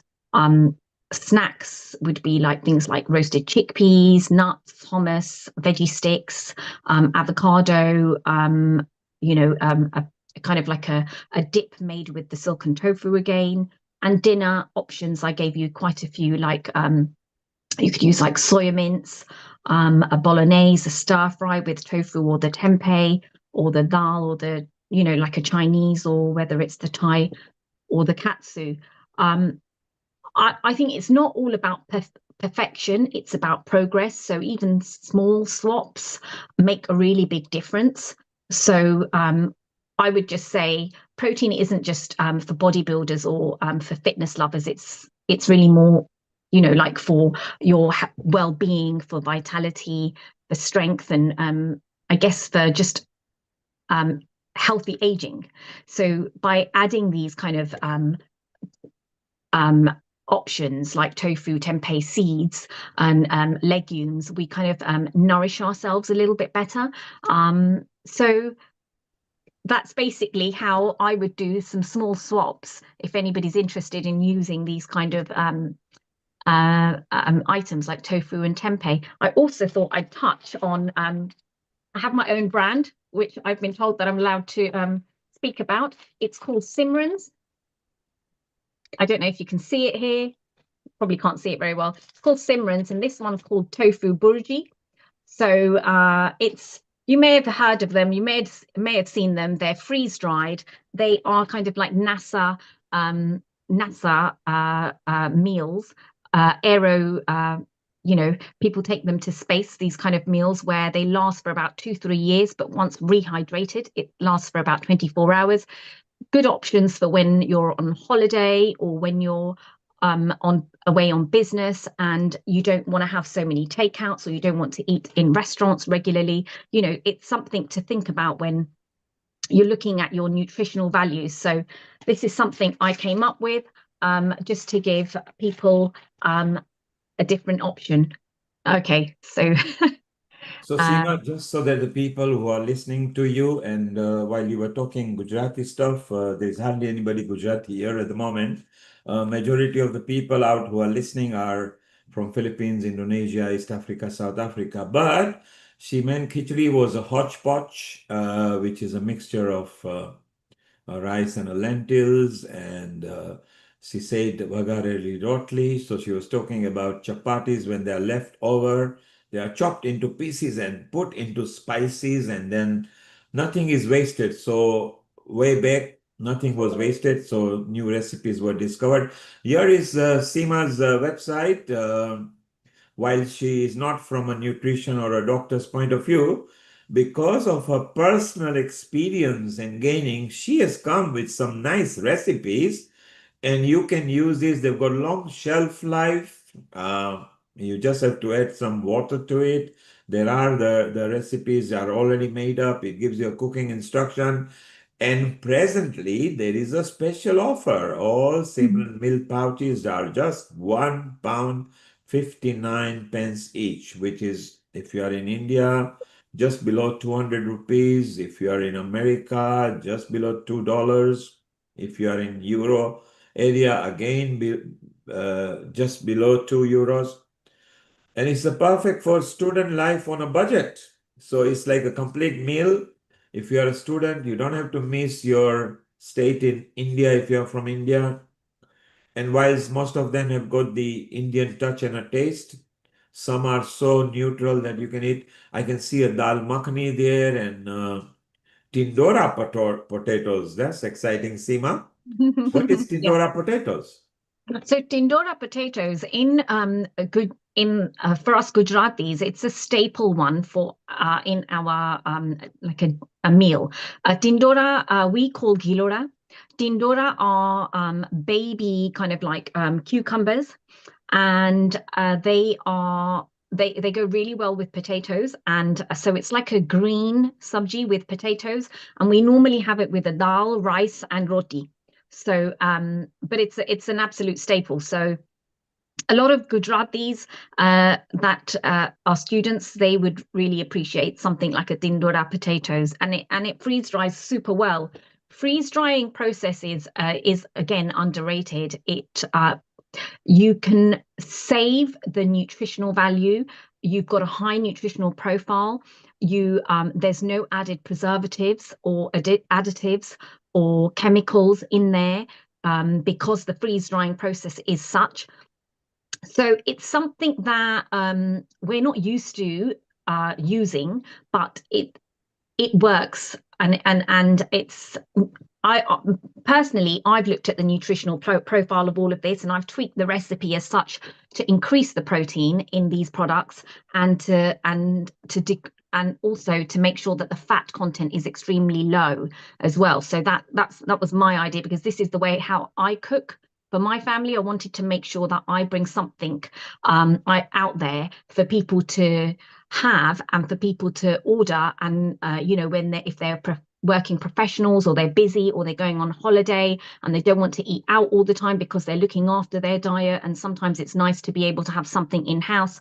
So it's something that I wanted to offer, to It's just quite make it available. exciting if people go to your website. So if you are wondering what the website is Simrans, is with Z and not S.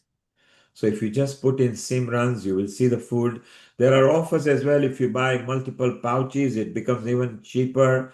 There is a cooking instruction there. You can see it moving around over here. It's quite exciting. So, Seema, how did you come up with an idea that you wanted to bake? Presumably, lots of your friends maybe liked your recipes and said, "We want to have it, but we don't want to buy it daily. Can we buy it so we can save it?" Was it? How did the idea come about? So I'm always cooking, and I love cooking for my friends and my family, and like I said, I've always been interested in the nutritional values and how we can increase all the nutrition in our daily food. So that has always been a passion.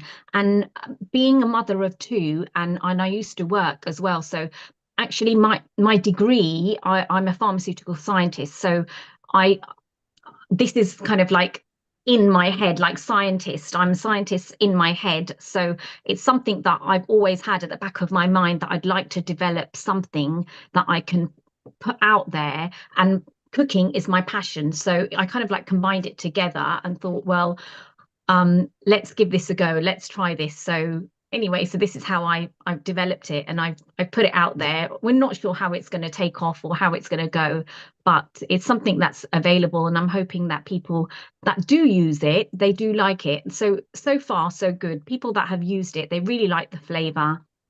They really like the fact that the some of the products like tofu burji, tofu tikka, the dal makhani, the soya one. Those are quite high in protein, and they work as a nice fix for lunchtime as well. They're easy to travel with, so they're very lightweight as well. So I've had good feedback so far. So let's see. And you got bhindi masala as well. Bhindi is Yes, supposed to yes. be a good The food as bindi well. Yeah, the bindi masala is actually quite a funny one because although when you rehydrate it, it becomes a sabzi of bindi masala, but that's the one that you can have it without rehydrating it, and it tastes a little bit like bindi kurkur. If you've ever had the bindi kurkur, which is the crispy version. And the Yeah, recipe has got so many things. You got undiyu, you got yeah. soya burji, you got masala khichdi, you got kaju masala. So those Yeah. who love nuts, you don't miss out dal makhani, which is favorite to any cuisine. Dal fry is there, chole masala, dal Mhm. dhokri. We were talking earlier about, you mentioned vagareli rotli, which is chapati, which is actually cooked with a sauce and everything. Bengal Bharta, you almost covered the whole of India over there, haven't you, Seema? There's quite a few items there. There's something for everybody. Yes, yeah, and all the products are actually vegan. So And not yeah, only that, you've got a choice for those who don't eat onion and garlic either. correct, correct. Yeah. So, and knowing that you follow Swaminarayan, which is what is one of your favorite, you are quite a lead there for the outreaches, Seema. So, Seema, you will be in touch with Amrita here, who is in Jalandhar in Punjab. Oh, So hi. the chief admin at Healing Our Earth. You are already in touch with Kailash, who is the one who introduced you. Say Correct. Yeah. hello to Dr. Anjali Agarwal, who is a senior consultant physiotherapist, but a women wellness coach as well. She's in Hyderabad. Hi. Say hello to Anakul Goswami, a semi-retired surgeon, pediatric surgeon, but he does compliances now and others, so he will again be in touch. Amrita, you can maybe involve Seema in women, Glow Women and Women Matters, and Yeah. also maybe diet for women for perimenopause, menopause. Mm-hmm. Today she wanted to bring the protein element, and Anakul, you had a I, comment before we discuss as our yeah, I op- just wanted to have one small interesting because I think you're manufacturing these here in UK. You're lucky because it's important because I'm very much interested in tofu in particular. I like tofu. But interestingly, I was just trying to do the research only the last couple of months. And I was going through lots of documentation on the type of soya beans that we use. It is Venezuela as well as some parts of South America and as well as USA. They're using genetically modified soya, Okay. and that is not allowed here in UK as well as in India. And Correct. I was trying to do the research work by Vandana Shiva. She is one of those people who have been anti-industrial use of food. And then I realized that 80 to 85 or almost 90% of the soya made in USA and Venezuela and other parts, they are all genetically modified. But it's not allowed here in the EU as well as in India. So that's that. And what is the importance? The importance is that you tend to get greater allergic reactions with this kind of food. You develop more allergic reactions to it. And number two is that there are residues of pesticides in this food. Yeah. And that is where you might have some complications later on, but it's not been completely identified. Rest of the things remain the same. Yeah. Yeah. It'll be worth researching. I mean, how you Yeah. find that out. Yeah. Yeah, and obviously to have the products here in the UK, we go through a much more stringent process as well. And I just found it easier to keep all my products vegan as well for this purpose as well. Yeah. So Seema, you made one statement, you don't know how it will go and how successful it will be. Well, you are already on the success path because you have made it, you've designed it. The color scheme of your pouches are beautiful, the contents are wonderful, you put some thought in it. You are a professional and a trained a person as well. You work for a very big firm anyway, so you're part of a industry that knows methodical and scientific searches. So you're already successful. The question is how successful you will be, okay? So positive thinking, it will be very beautiful. And I want to discuss the comparison between tempeh and tofu in a moment. Anjali, what are lovely products that she has already captured. Not only has she designed the recipes, sampled on herself, then with her friends and family, and now completely ready to go out in the market. Your thoughts as a woman and a woman entrepreneur and a women empowerment. Anjali, over to you. Thank you, Anilji. Seema, it was a wonderful description of all the ingredients you have said.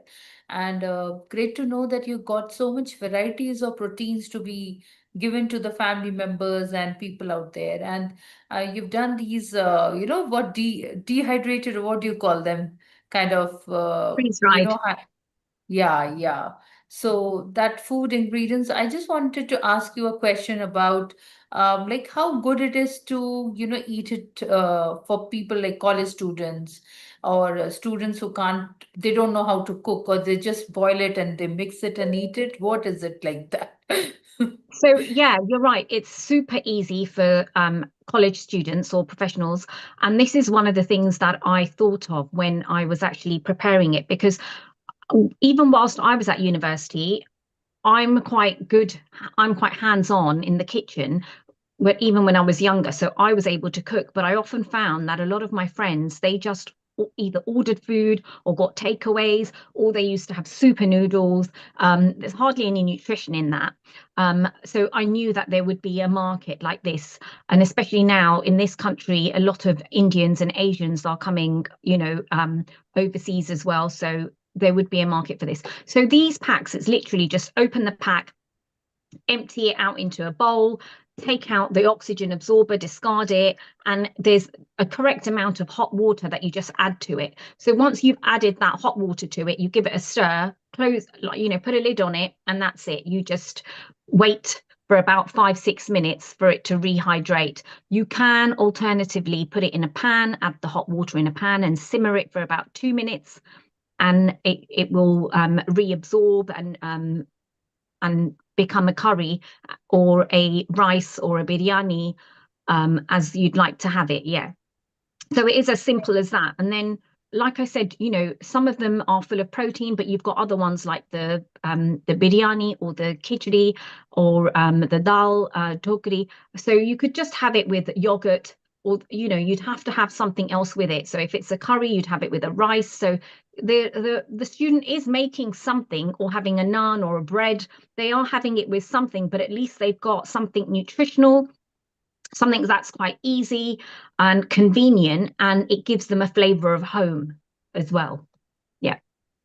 Wonderful. And do they have all the nutrition intact in it? And what about Yeah. preservatives and all? Like So how to no, preserve it? yeah, so no preservatives at all because of the freeze drying process. So there's no preservatives, no additives, no chemicals, no added colors as well. So it's exactly how you would cook it at home for your family, and then it just goes through the freeze drying process. So again, for me, I like to use less oil in my cooking as well. So even when I do a targa, it's very minimal oil that I use. I like to increase fats in other ways.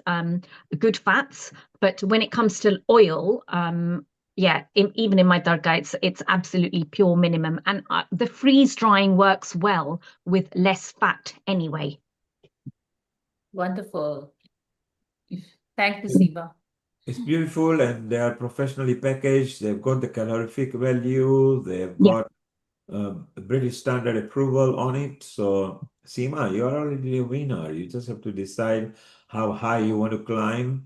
Amrita, so Seema, Amrita is also a Women Matter coach, but she also teaches people on the Ayurveda value of way of life and food and etc. So you two need to become friends and maybe she can share some ideas with you. We will I'd like that. introduce you to Seema Bhatia in Hong Kong as well from East Africa. So you're part of a family now and you'll be meeting a lot of women. You will meet some experts. Just build the contacts. Amrita, I want your comment just before that. Seema, your products are known to Chandres at the Empire Foods? They are known to Chandresh by at Empire Foods. Yes, yeah. Okay, fine. And so there are others that needs to be introduced to as well. Rajbok Food knows about you? No, Okay. no. So these are all people who are do related with Saya and Sayona and things like that. So Rajbog again and will be good because you are packing it, freeze drying again, as you say, eliminates certain ingredients or certain way of life and certain preservatives. So that's very good. Amrita, you were smiling from an Ayurveda point of view. You got a choice of no onion, no garlic. You got a choice of a variety. Shortly, she is going to publish some desserts and sauces because now people are asking her for the sauce so they can just dump it in their ingredients at home. Your comment for Seema and what she has created, not just the value of tofu and tempeh, but she's a complete entrepreneur. Uh, Thank you, Neil Kumar. Yeah, wonderful, Seema ji. Thank you so much. And I would like to congratulate you, in fact, for this, for your initiative. And I think your experience for pharmaceutical industry as a pharmaceutical scientist will add on because kitchen requires a lot of other stuff. And there, when we are playing with the chemicals, here also we are playing with the chemicals. I also wanted to ask you, what makes it very unique that you're providing to people compared to other brands? What makes it really unique is because I've looked at the nutritional profile myself. Mm-hmm. And I believe that's what makes it very unique. There are other brands out there on the market. There are lots of things like this on the market. There are wet pouches as well. There's a freeze-dried pouches as well. Freeze-dried now is going really well in India as well. However, why my brand is more unique is because I have spent a very long time going back and forth with the production and then the labs, looking at the nutritional profile and tweaking it so that I've got the nutritional profile that I'm actually happy with. So that's what makes it unique. Mm. And so one pouch of your is a single serving for a single person. Correct. Yes. Yeah. And can it be stored for how long after being hydrated? After being hydrated, so I would say maybe about 6-7 hours. It's freeze-dried produces can actually last for about 2 years, but on my pouches, I never write the 2 years because people are people and they don't understand how this technology works. So I'd always write 12 months. And And also after rehydrating it, it's best to just I mean, if you're rehydrating it, you should really just use it straight away, but you can keep it aside and consume it within the same day. It's absolutely fine. So I know the army uses a lot of freeze-dried items, and their shelf life is 2 years, and they're once rehydrated, they consume within 24 hours. So they have meal packs that are 24-hour meal packs. That's what they call them. So it's the same technology as that. Yeah. What inspired you to go into this actually? I There's so think many other things you could have included, like you could have opened up some restaurant or something else, yeah. or there are so many other social media ways. But what inspired you to just go into um, frozen food Do things? you know what? I think it was just after becoming a mum, having you're juggling so many things, and you're cooking for your family and you're cooking for your children as well, and you're making sure when you have children, your mind is more worried about, or just constantly conscious about, what am I feeding them, because they're young and they're growing, so you want to nourish them, you really want to provide proper nutrition in their bodies, and not only because you are feeding them good nutrition and because they're growing, but also as a lifestyle habit as well, because you are the one that's going to create this habit. What they eat in their younger years into adulthood is what they will want to continue to eat as adults as well. As Indians, we are prone, and we are actually born with certain diseases as well. And the environment just literally pulls the trigger where it's already there, and you step one bit out of line and you've got the diabetes, you've got the heart disease, you've got cholesterol, you've got this, so you're already born with all of that. And I think it's so important that we as Asians, as Indians, we teach our children how to eating everything in moderation, but also eating clean, clean food that's got a high nutritional profile to it as well, and eating certain foods with certain things.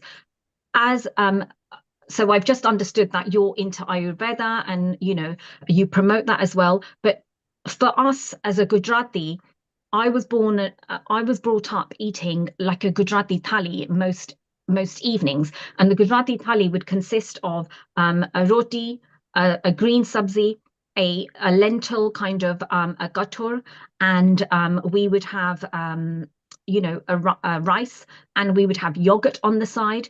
We would have pickles that could be of which is fermented. The pickle would be fermented, whether it's with the mustard seeds and lemon juice, whether it's apples or carrots or things like that. So you've got when you look at your whole plate, you've got a complete nutritional balanced plate there. So that has come with spices, with turmeric, with all the spices in moderation in every single kind of item.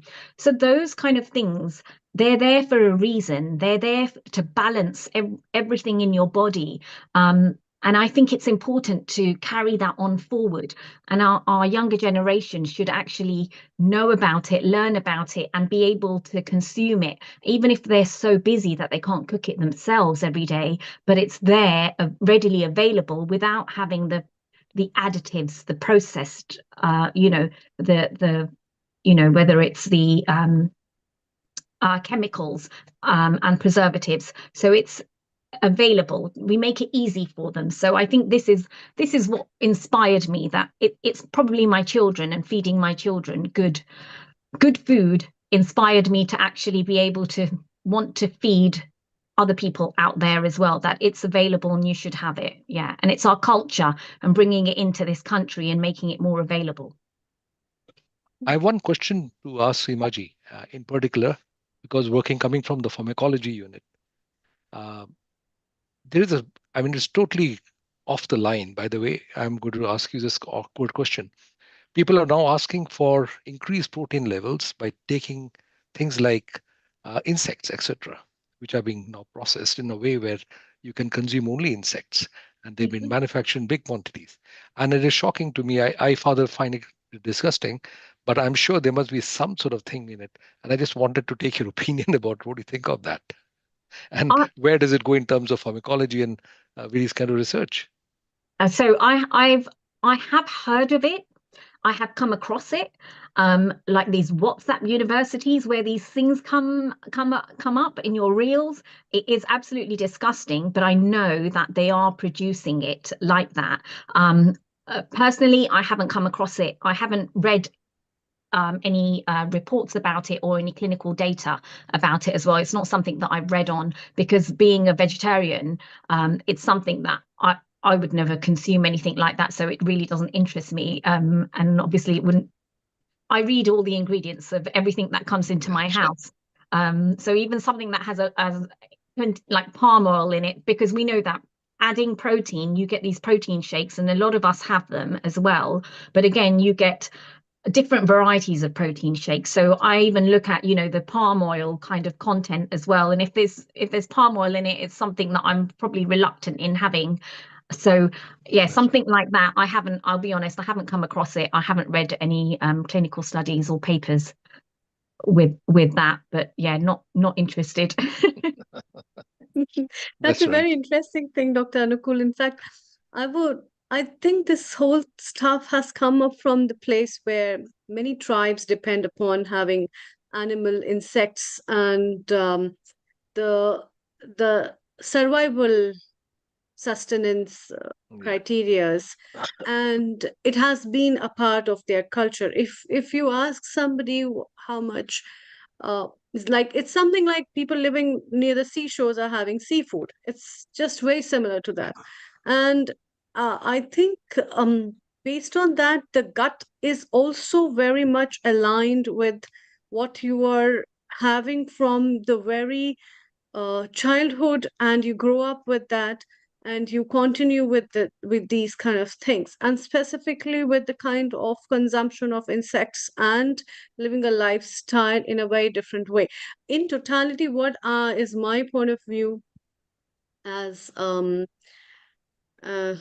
as a person, which I feel is that uh, the gut, in relation to your lifestyle and your mental setup and your thinking process, has a very big thing. So what I had been talking about earlier, in the same way, that the cognition in relation to food and food aspects, which many traditional medicines have been talking about, is a very integral part of it. When I attend a lot of conferences, and there are a lot of researchers where I see so many tribes who have been consuming their traditional foods, and they survive on that, especially many of the South African tribes, where Charibs and Amazons, as well as Arizonas, in different parts of the world, who have been untouched with the modernized part, what we are living as an urbanized states. These people have naturally grown in that way, where the availability of certain things which are pretty natural, their lifestyle, which is not urbanized like us, their way of sleeping, their way of thinking, their way of collecting food, their way of doing things, cooking them. Uh, every small aspect makes a very big difference. So insect consumption, or consumption of kind of these things, for an individual who is a tribal, and in that system already aligned with those things, whereas making it as a superfood and providing it to people may have a very big difference. And I think a lot of research studies are required to study those people, how the product come into, and also many legal aspects in relation to animal violence and stuff are important to It's cover it's these stuff. it's interesting to let you know that it's also used in India, by the way, by the commandos who stay in the forest for several weeks at a time. And I've been with That's one of fine. the units, and we actually did. We used to go for about a month out on patrol with no connection with the world, and our officers, we survived on snakes and various kind of insects Oh. and other kind of products, particularly leeches. But anyway, it's interesting. But that's how you survived.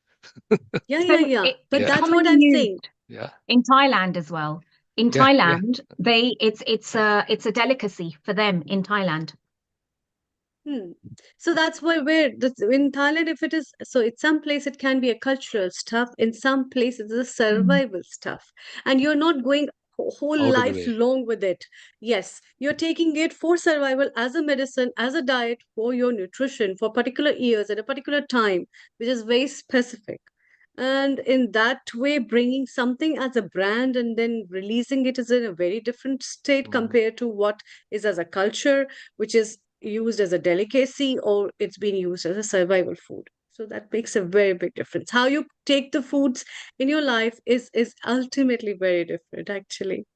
So Yeah. somewhere the same food can be for your survival. Yeah. Somewhere the same food can be just a cultural stuff, where we see in Japan and so many countries, tea is such a delicacy. It has to be taken with such a privilege.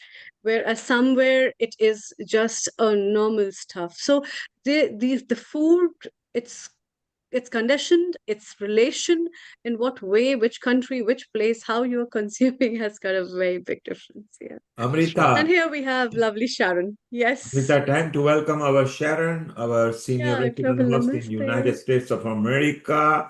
A global namaste to you, Sharon, and how are you? Global, global namaste. I'm good today.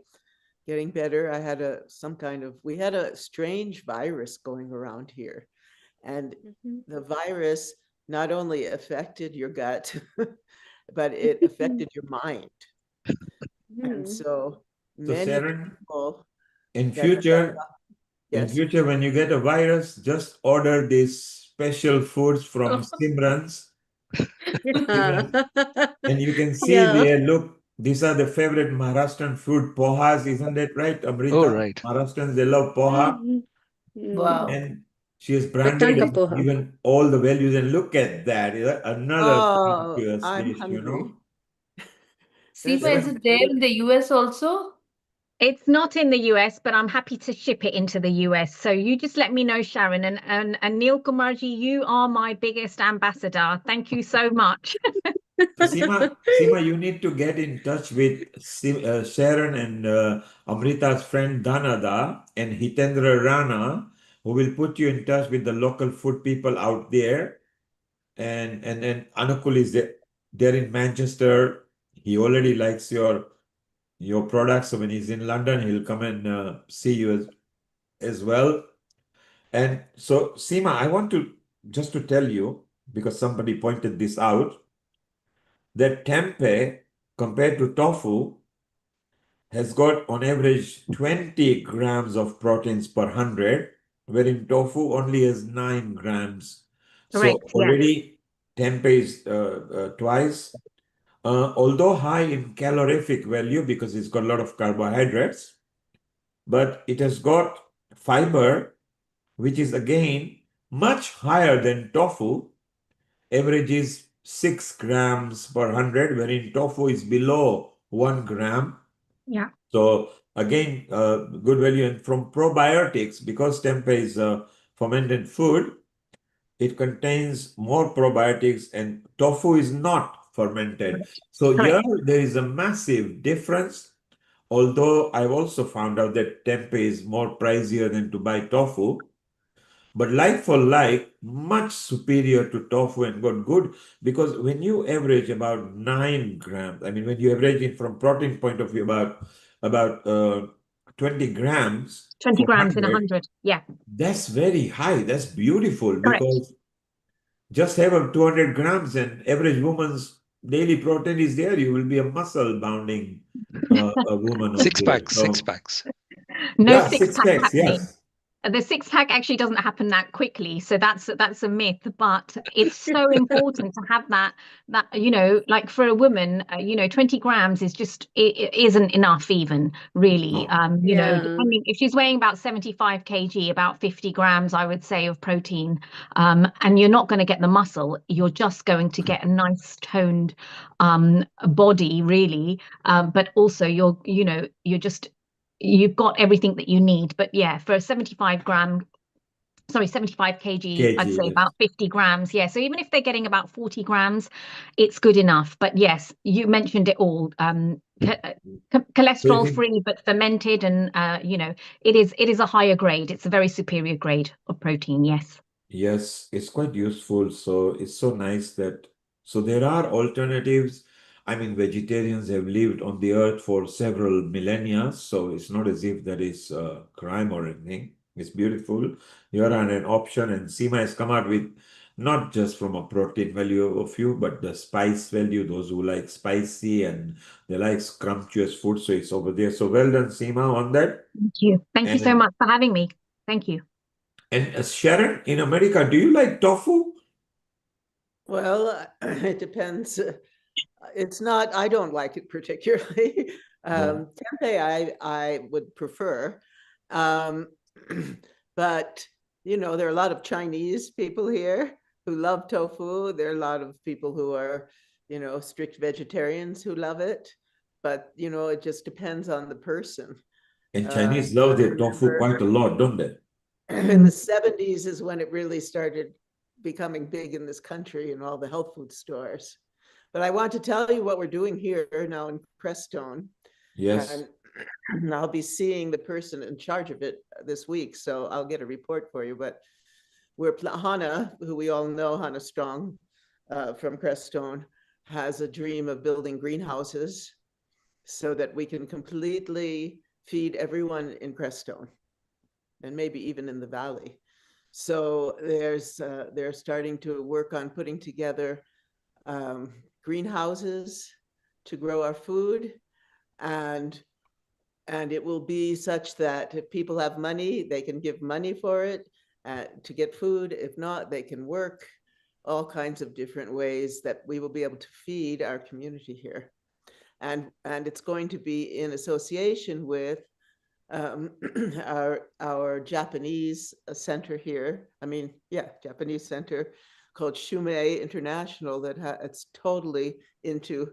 I'm going to bring someone on from there on one of our shows. Their whole focus is healing and beauty, natural agriculture. And so they're going to be involved. They have some experts in natural agriculture here.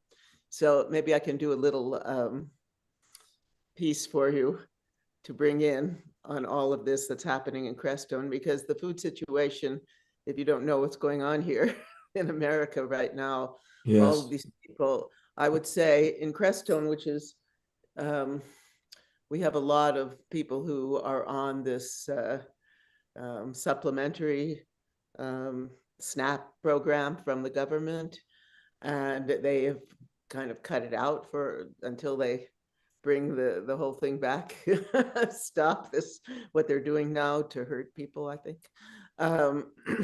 And so we have food banks here. People are jumping up to contribute money for these people. So, but we're also concerned about the stores here, because I would say the main organic store here, he told me that at least half of his money comes in from people with these benefits. And so it's a very interesting time where community really needs to get together to help people. And that's why one of the reasons we want to create these we do have a community garden, but it's not that time of year where people can just be getting food from that. So we want to create a system where there's food for everyone here all year round.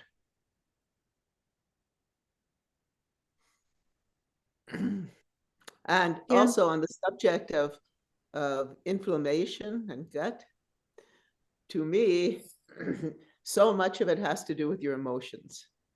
Yeah.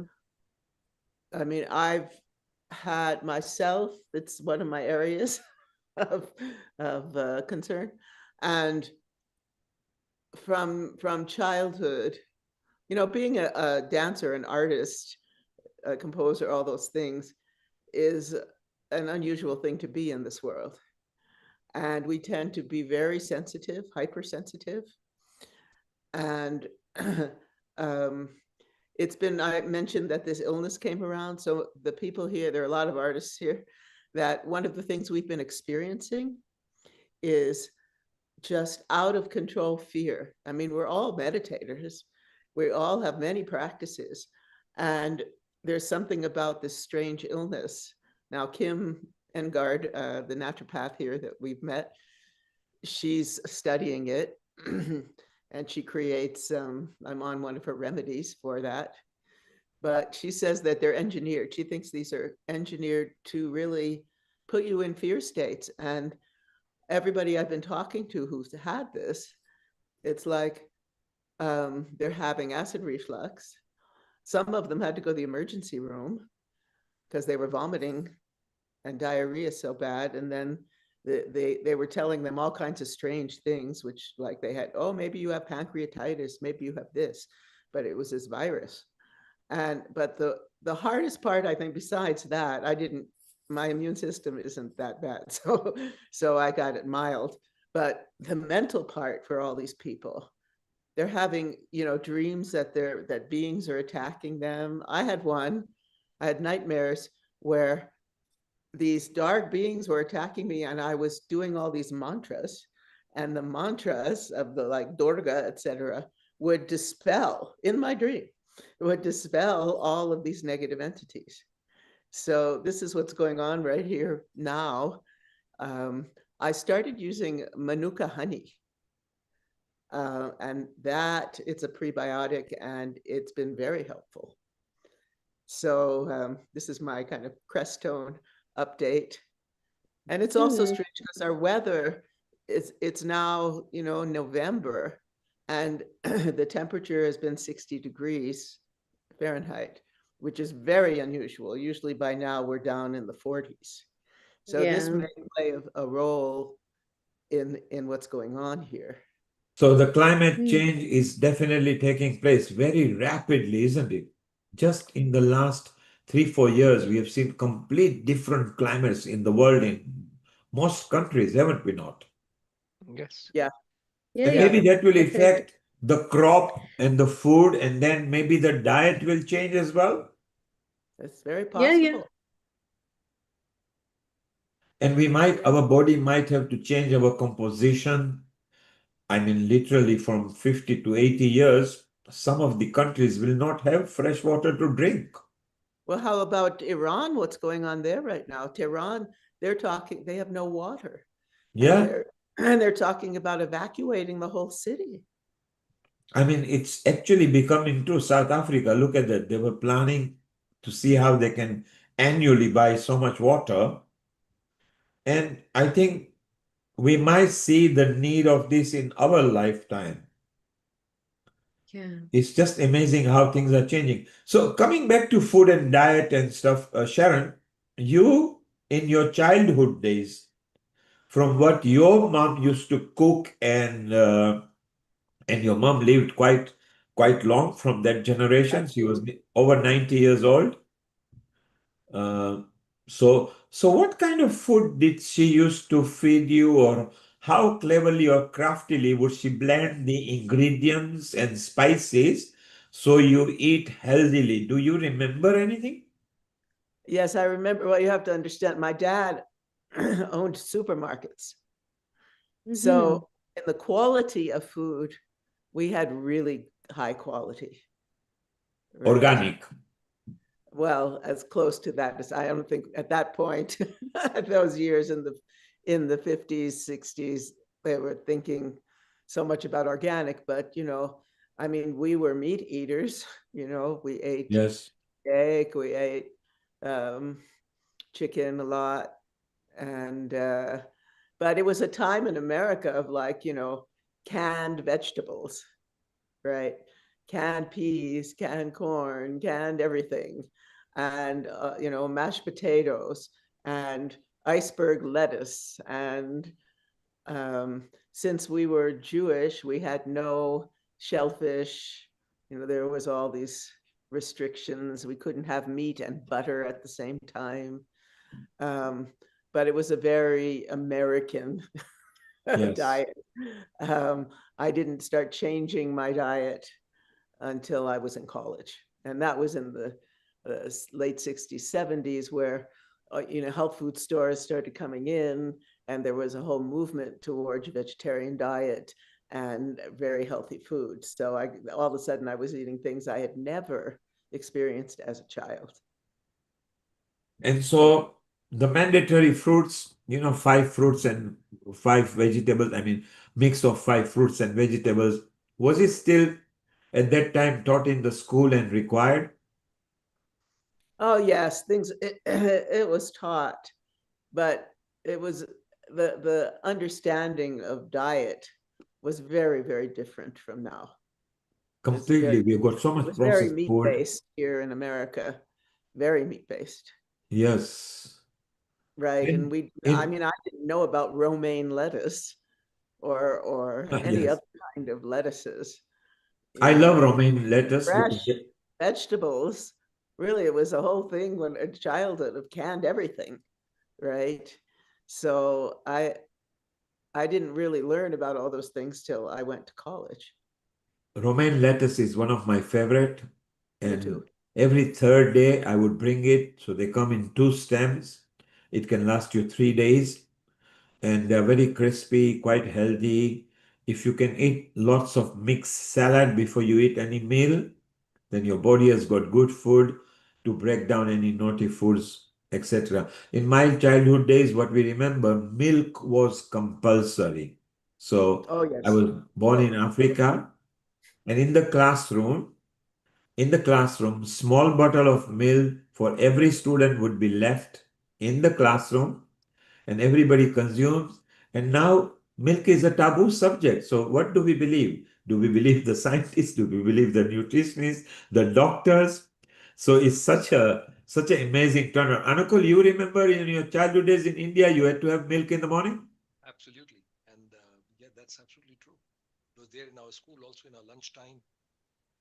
In our lunchtime, also, we used to have milk. And the more milk we had, the stronger we became, so called. At least mentally, we felt stronger. Amrita, in India, in the schools, the milk is mandatory now, or Yeah, what my is kids get milk, definitely. And as Dr. Anukulji said, like it's considered to be mentally, it's mentally satisfying that you even as a mother, if you feel the tradition of having milk and the milk cream gives a mental relaxation to the parents that yeah, kids have taken. It's considered to be a good part of the nutrition. We yeah, so milk is one part of it actually. And So in the UK, they say don't drink too much milk. You know, it's I so think in the UK, it's not about you can't drink too much milk. I think personally, I believe that it's it's because it's full of hormones. The cows were given yeah, so many hormones to get that milk, exactly. whereas from previously in India and maybe in Africa as well, it's grass-fed cows' milk that you probably would have drunk as a child, so you can have plenty of it. But I think now, because the cows have been pumped with so many hormones, and then you're having that milk. So even for my children, I gave them I would give them organic milk, something like a Yeo Valley organic milk, because in my head I would just think that okay, if I think it's a better milk, it's okay to give. to give, yes. Yeah, And my yeah, father used to drink when he was below 60, he used to drink 5 or 6 pints a day, even in this country, because he had moved into this country. So the same, homogenized pasteurized milk, which is mass produced over here in UK. And when he passed away at the age of 98, then he had dropped down to 2 pints a day, which not many people can consume here, maybe even over a week. So it's just amazing how things have changed. And as Seema says, is how or where the cows are, and how the milk yeah. is And consumed. something about So milk. in India, is milk mandatory No, in the it's not school? mandatory. A lot of changes, it's not mandatory, but a lot of changes have come ever since commercialization of food have started. And so this kind of problems where people have shifted to A2 cow ghee, That's right. as well as the milk production has been commercialized. There are a lot of like questions on the availability of milk. But I have seen in the many rural areas of India, people still have they take the milk from the person who is a cattle herder, and then the milkman will be taking it and to the cooperative society that is brought, whether it's cow's milk or buffalo's milk. People also take goat's milk. So in different places in rural areas, people still prefer to have the local places where the milks are available. And you And ever since just have to heat it up to nearly boiling point and then you pasteurizing save. it, not just the boiling point, you have to keep it for a few minutes beyond the boiling point, and that's what is called as pasteurization, because the bacteria, especially the tuberculosis bacteria, it needs a more higher temperature to kill. So pasteurization complete process is boiling for a few more minutes beyond the boiling point is the very true reason for that. But then still it has got a lot of other ifs and buts in relation to what kind of quality of foods we are getting and what is being processed in terms of the sweets that Professor Rotatin Lal Goyalji was mentioning about Jalebi the every sweets, day. jalebis and the ghevar with the malais and stuff like that. Yeah. That was my Dr. pet. Anukulji? That was my patent food during the time on my I was undergoing training in the army, and Hmm. I used to take 250 grams of jalebi and 1 liter of milk every evening without fail.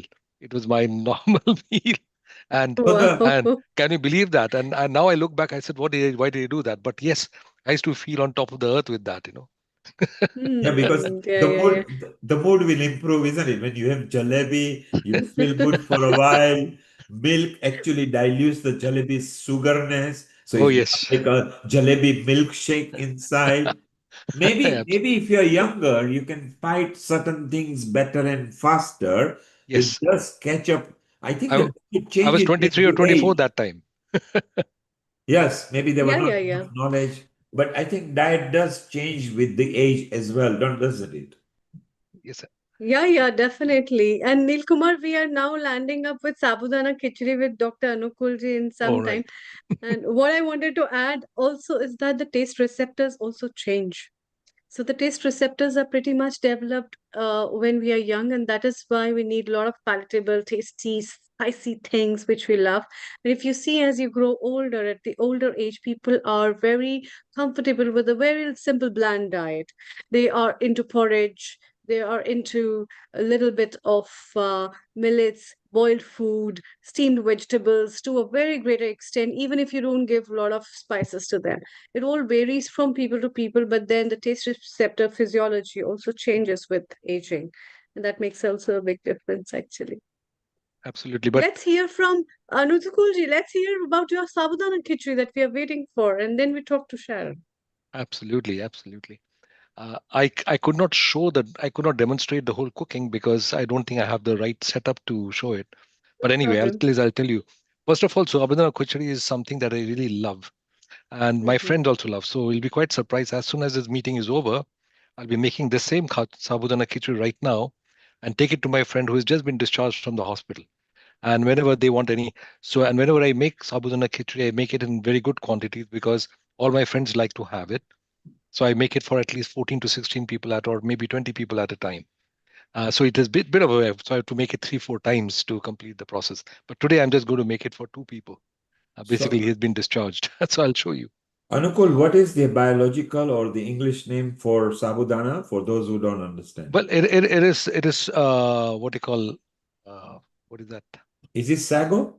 Yes, it's sago. It is sago. Sago. Yeah, it is Sago. sago, and it was actually introduced and interestingly came from South America to and through the Mm. Portuguese to India. So it was sometime around 1600 it came to India, and it came to Kerala to start with. And the first sago seeds were made in Tamil Nadu. What is the name of this place where you make steel in Tamil Nadu? Salem. Uh, Salem. Salem. That's Salem. where they made the seeds first from the sago. The sago seeds were, I mean, the beads they were made over there for the first time, and that's where then later on it got into the nutrition for the poor systems. Yeah. Then it came up north towards Gujarat and Maharashtra and some parts of Madhya Pradesh. And as far as I'm concerned, I used to get sabudana porridge whenever I used to be recovering from any kind of illness. So mother used to make that sabudana in that milk and make a sort of porridge and give it. It's very widely used all over India. But when I was in Maharashtra studying my medical school, Maharashtra is famous for sabudana vadas, as well as this sabudana khichdi. My And favorite sabudana vadas and the yes, Marathi ones are so nice. Amrita, absolutely. in Punjab, they still call it sabudana. Yes, yes. So is sabudana Yeah, in yeah. every state in India? Yeah, mostly sabudana. Yes. We make sabudana kheer also, payasam. Exactly. Yes, yes, The yes. sabudana In the paisam, that's what I fast was talking days, of. yes, Hmm. yes, yes. The fasting days, basically We sabudana make. kheer and the other recipes. Yes. And That's Yes. right. So, Dr. Anukul. Yeah, somebody from absolutely. Singapore, Anukul, somebody from Singapore is saying that they find that is something like tapioca pearls. Yes, it is. Tapioca Yes, pearls. yes, Is Exactly Yeah. it, right. Sharon, does this your make sense to couples. you? Tapioca pearls or sago? Boba tea. Yes, yes. No. So it seems that it is people who are either in the Indian subcontinent or Far East who recognize sabudana. Khichdi, of course, is a hodgepodge, which is a mixture. So what is special about way you do it, Anakul? Oh, yes. First of all, I do it in a way that I really like it because nobody taught me exactly, but I sort of developed my own taste for it. And I therefore make it entirely on my own way. The real cooking part of it is very, very small, but it's very simple food, but it's a very delicate food. It's not something that you can play very casually with it, because if you mess it up, it becomes a big lump of very jelly stuff. So you really have to think very carefully about it. So I'll tell you a few pearls of my cooking. And first of all, the sabudana seeds. I will actually show you exactly how I've made the thing so it'll be easier.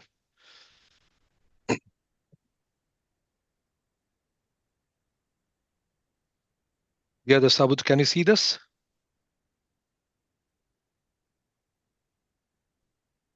No, you cannot see it properly, can you? Oh, no, no, no, no. We can't see it. All right. Okay, if you unblur How is your that? camera, Right now I your understand what's camera is happening. blurred. So Yes. we'll have to go to the Zoom systems. Anyway, Yes, the Zoom so video setting. yeah, it's nothing much. So I'll just explain to you. If It'll you bring be the bowl close to the camera, then we might be able to maybe see you it. might be able to see it. Yes.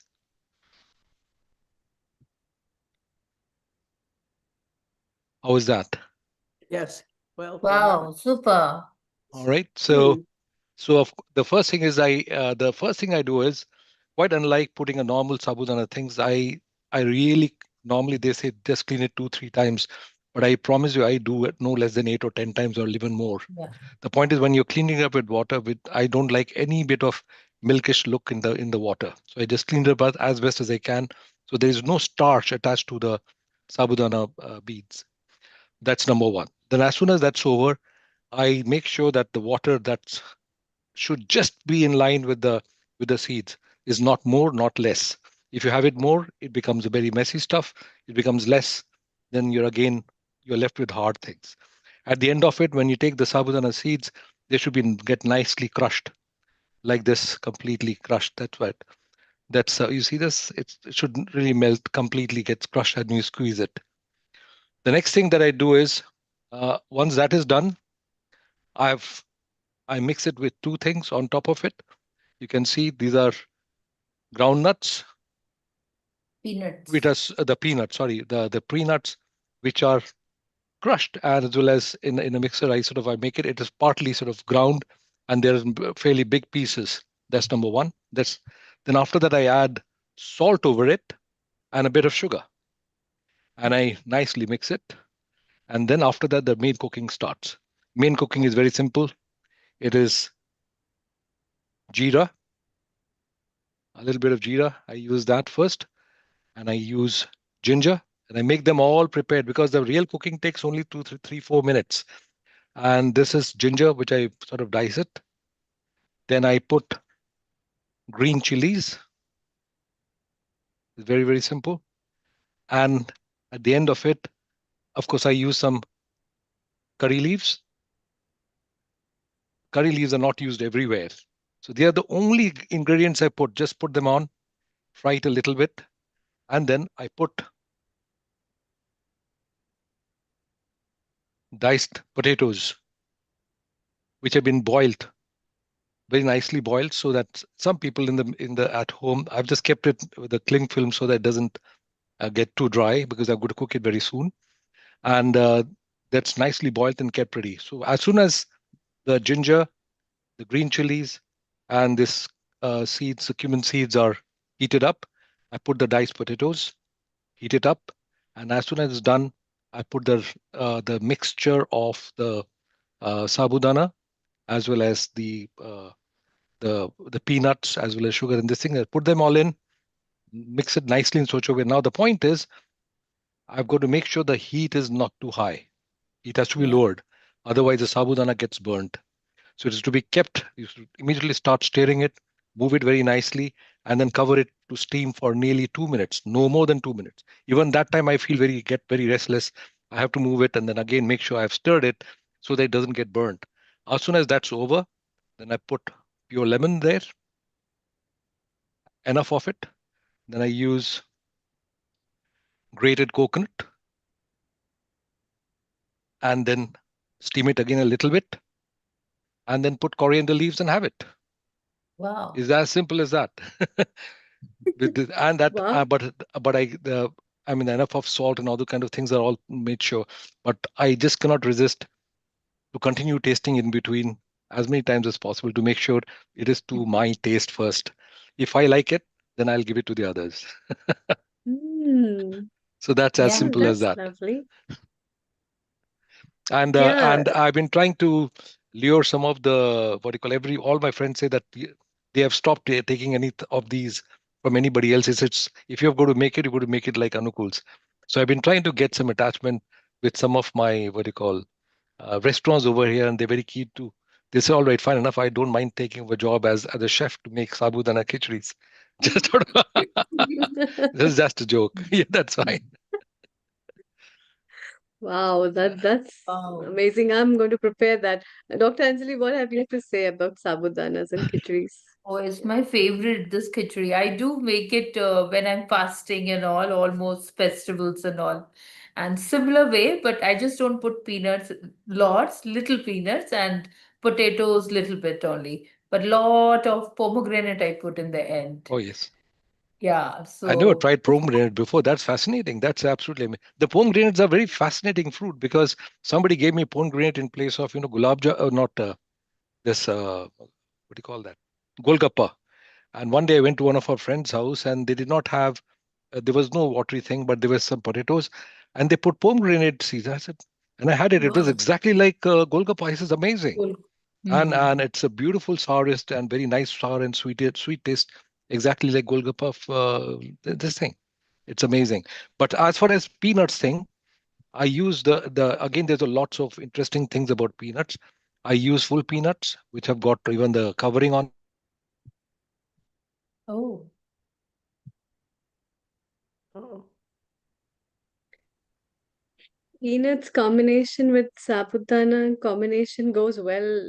In fact, I also prepare in the same way, but I would love to take it with little bit of sugar and lime, which I don't add in lime, coconut. yeah. Yeah, Mm. yeah. Sharon, what have you to say about sabudana khichdi that Dr. Anukul has just mentioned about? oh, I would love to taste it.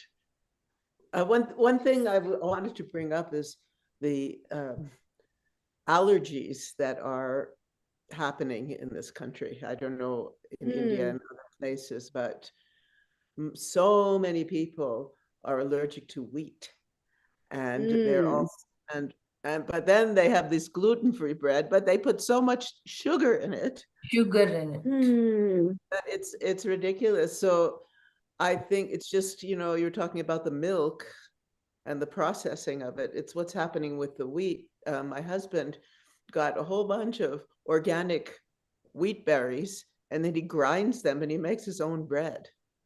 And that's Hmm. very different from, it doesn't have all the sugar and it doesn't have all the processing, and it's much nicer. But allergies have gone really crazy in this country. It's people are obsessed.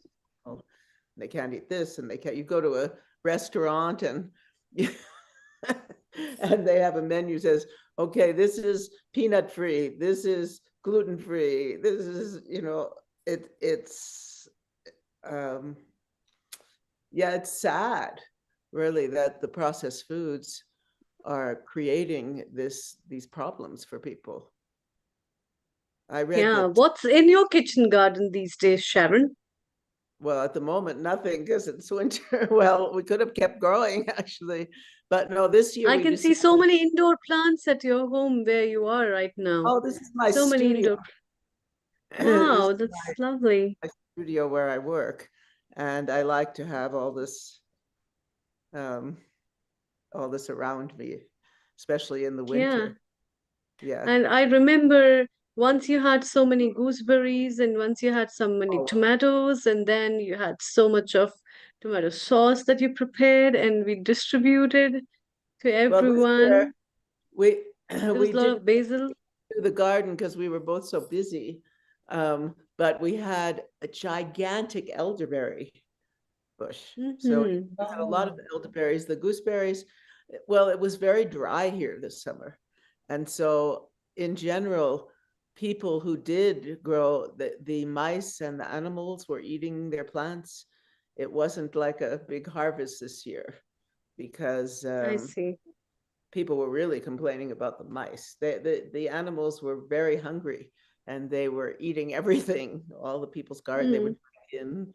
And that's why we want to have the greenhouses for the whole community so that we can protect the food. Well, get some cats in the greenhouses too. So what are the seasonal fruits and vegetables that grows around in this season at your place? Well, apples. Apples, I see. yeah, they're still kind of really, we actually had delicious apples this year. A lot of apples. We're so high up, we're at like 8,000 and 9,000 feet. Hmm. So, we have some Nanking cherry trees. The birds came and ate. We have to start protecting things better. And pears, peaches, Peaches and pears, right? Palisade peaches.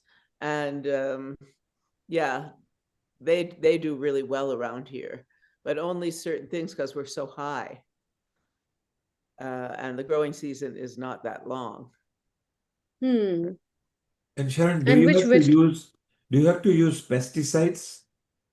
No, we don't, unless we're using like neem oil or something. We don't. The So people around here, your food is purely organic and you can just eat it. totally, So totally. important. And Yeah, Amrita, same at your place in Dharamshala, isn't it? That you don't have to use pesticides, do you? What grows in your garden? Yeah, I think we are at the same altitude. So we also have the apples to some extent, and we have plums and peaches, which I remember. And I also remember my parents making apple marmalade and jellies at home, which are pretty fresh, and the aromas of that are very, very exciting as a child to have them with breads and stuff. And yeah, in those climatic zones, the people have a lot of organic cultivation as well as farming. And nowadays, a lot of people are taking interest in organic farming ever since the rise of cancer in India, as well as many other diseases, which people find has been because of the preservatives in the food and the chemicals in the food that decreases the nutrient values of the food. And yeah, that's very, very important. And in fact, I also love the concept, which I also recommend people to have your own kitchen garden, which is very important, and growing up certain herbs uh, here and there in your kitchen garden that are useful, and some vegetables which you like, which are seasonal, and that may help you really covering up the situations where the market prices are pretty high, where the market availabilities are not there, and also off your mood. If you want to cook, just go to the kitchen garden, pluck the things, and prepare. It's just nice. And that's what I have been loving, Sharon, from your kitchen gardens as well, which we remember and we wish to see them in the future as well, which is actually nice. So isn't that amazing? From the ground to the garden, onto your cooker and the table, that means you've got full traceability where the ingredient comes, which is now a mandatory requirement in United Kingdom that a restaurant has to prove the traceability of the food before it serves. And Sharon, as you mentioned, the allergies. Now each restaurant has to keep all the ingredients marked, and you can ask for a folder before you order, which tells you the type of allergy, the level of allergy. So the UK has gone completely full out. It's a mandatory requirement now. So it's just amazing.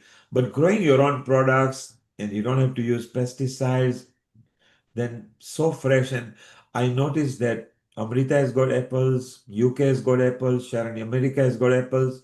I think there's one fruit that Almighty made that every country has, and isn't it one of the, it's not classified as superfood, yet it's one of the best fruit to eat every day. One fruit that should be eaten every day is an apple. Yeah, exactly. I grew up on an apple a day keeps the doctor away. And I Yeah. eat an apple a day where whatever happens, one apple has to be consumed. Not because an apple a day keeps the doctor away or that other people are saying it, but I find that apple is not too sugary, is fun to eat. As you eat the apple, it cleanses your teeth as well. You know, apple is that good as the sultana. So it's amazing how earlier we did discuss, Sharon, that everybody should be eating the seasonal fruits and vegetables because that's how the nature had designed things. So that in a tropical climate where you need to hydrate yourself, you get a lot of coconuts, plantains. In a hot country, you get foods that keeps you warm. You know, in a hot country that cools you down, so watermelons and things like that. In a cold country, you got to consume the food that actually builds your body heat. So I think one has to apply the grandmother's common sense, and we never realized how knowledgeable they were till now, where we realize that we are in a complete processed food world.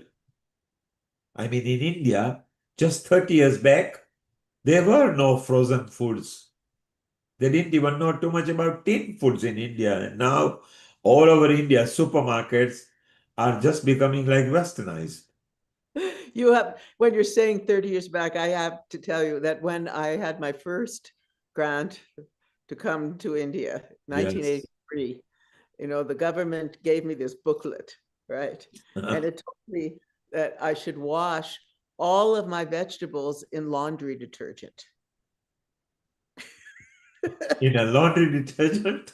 Yes, to keep them, so I could eat them because, I didn't do that.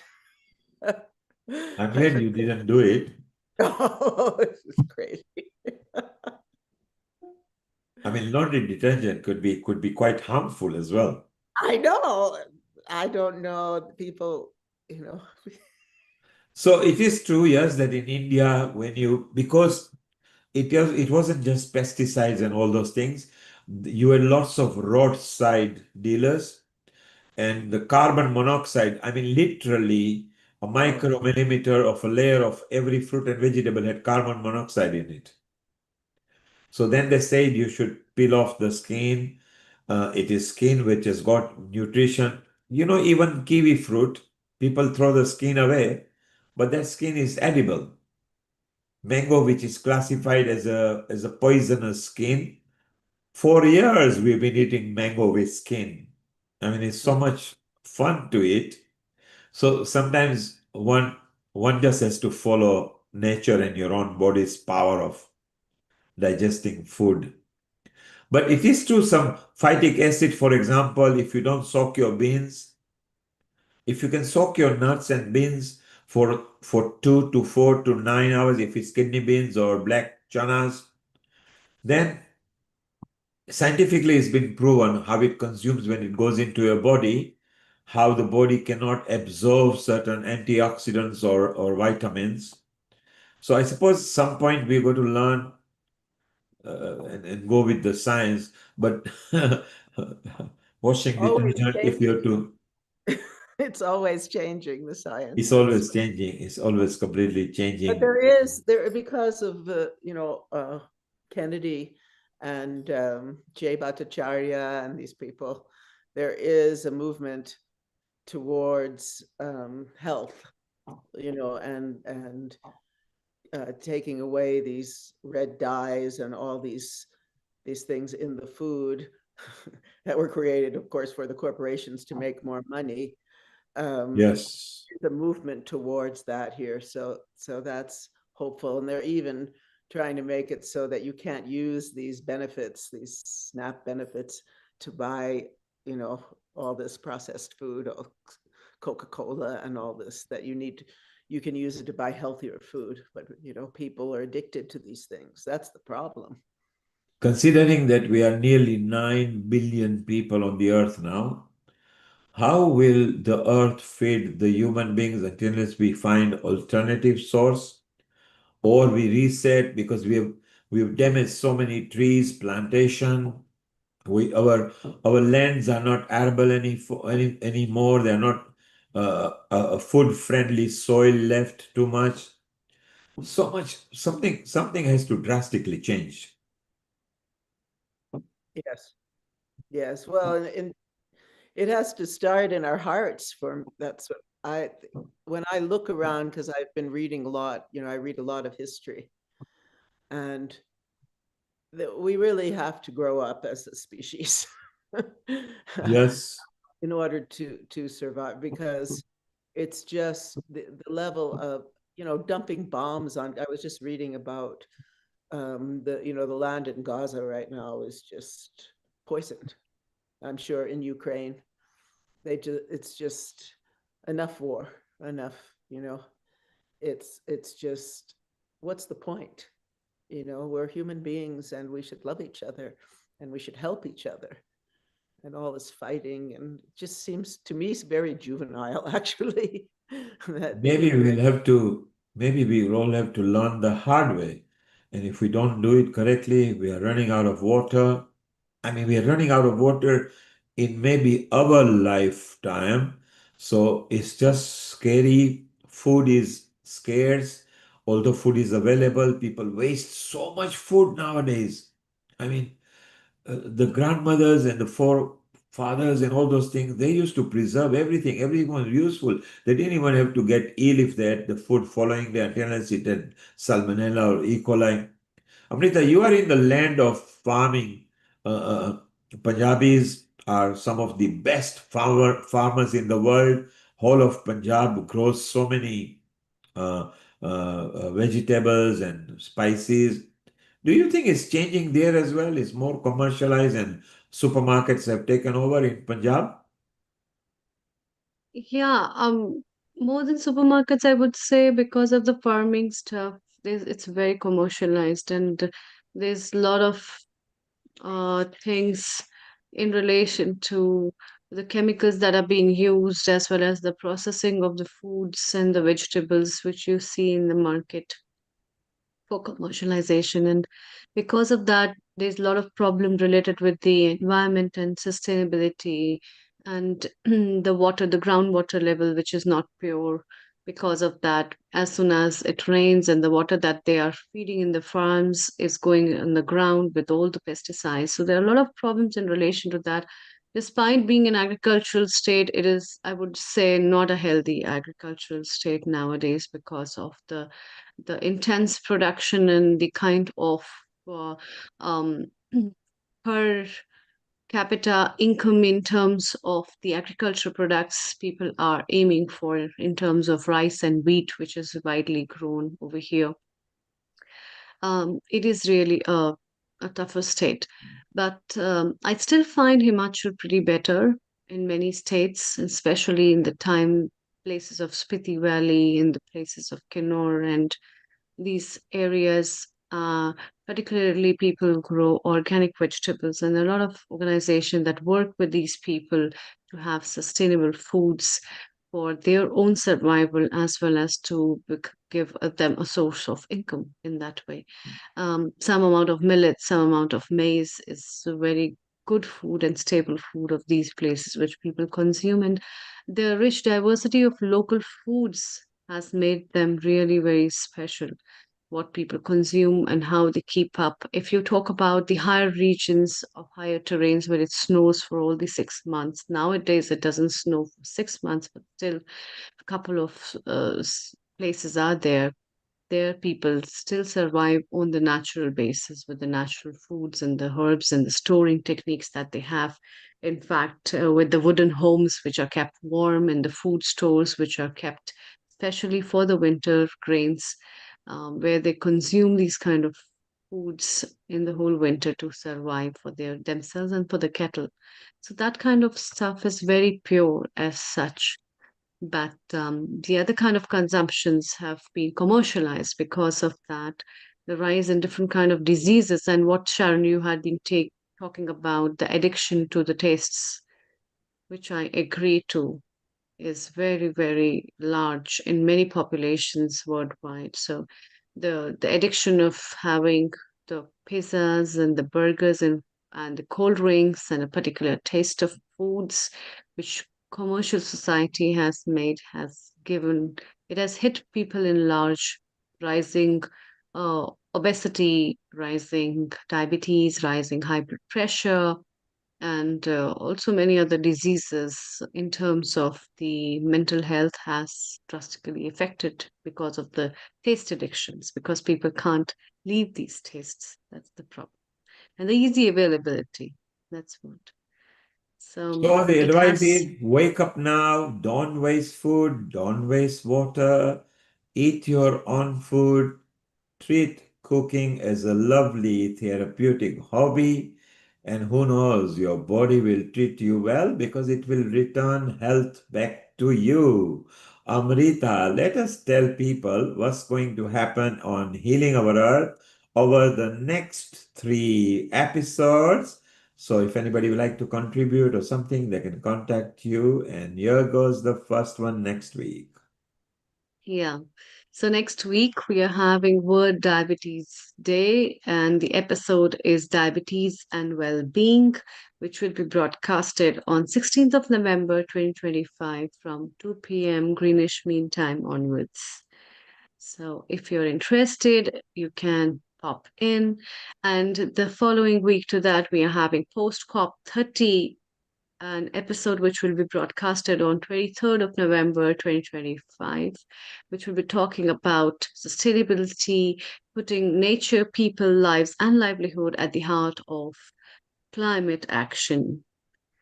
And then after that, we are having integrated health episode, where we bring a lot of tips for you again in relation to integrated health, transforming healthcare, which will be broadcasted on 30th of November 2025 from 2 p.m. GMT onwards. There you are. So next week is diabetes awareness. It's the World Diabetes Day. Then following week is post COP 30, where we always have the best speakers with us. And the week after, integrated health. How do we integrate various forms of health for enhancing human health, mind, body, and soul? So it's so wonderful. Well, maybe time to close off now. And we've had a lovely session today. Nice recipe, actually live made in front of us by Seema and Hasmita, and then wonderful chit chat about proteins, etc., culminating into Sharon there at the end in the United States of America. Amrita, you've been here since the start, so maybe we can. Lata is smiling there. Maybe she likes food. Lata, do you have a comment to make before we just close? You can unmute yourself. Did you enjoy the kitchen episode today? And a global namaste to you. Yeah, global namaste, Neil. Global namaste, everyone. Yes,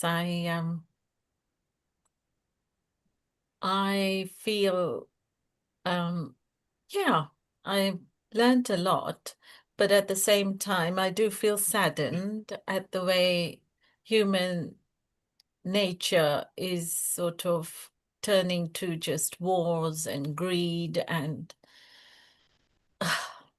all these things of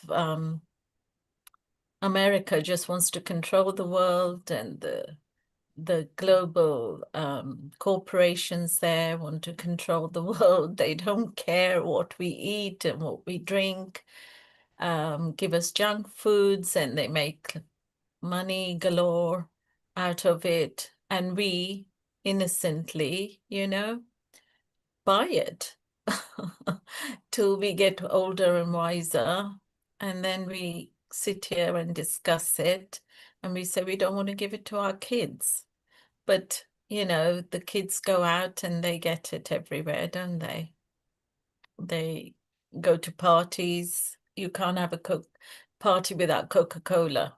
You can't have a party without juices, It's just not a party. But that's the mindset we want to now adopt, is to have healthy foods. And I liked what Seema Patel has developed, dehydrated foods. It sounds like it's the way to go, maybe. Freeze dry things and cut the costs and and save really the planet, because we're running out of the vital resources. Does it make sense? Where do we go if Earth is finished, Like Neil, you said, we might not have water to drink, but we might not have air, fresh air. Oh, yes. And our friend Bill Douglas sent me a video about the effect of AI on the children. And that's we should do a whole episode about about AI, what it's really having, causing difficult, because they're training the AI to be your best friend, to just, and there's a big case going on in the US where the AI has helped children commit suicide. Yeah. Right. This is what's worrying and concerning, big time. Yeah. Yeah. Yeah. Yeah. Yeah, we have to. Thank you. Thank you, Lataji. Sharon, can we conclude with your mantra today? Oh, my mantra? A mantra? Yeah, Durga mantra. Oh, Durga, sure. Om Srim Dum Durgaye Shakti Bhairavye Namaha. Om Srim Dum Durgaye Shakti Bhairavye Namaha. Om Srim Dum Durgaye Shakti Bhairavye Namaha. Jai Ma. Jai Ma. Thank you very much. We thank all the viewers as well as all the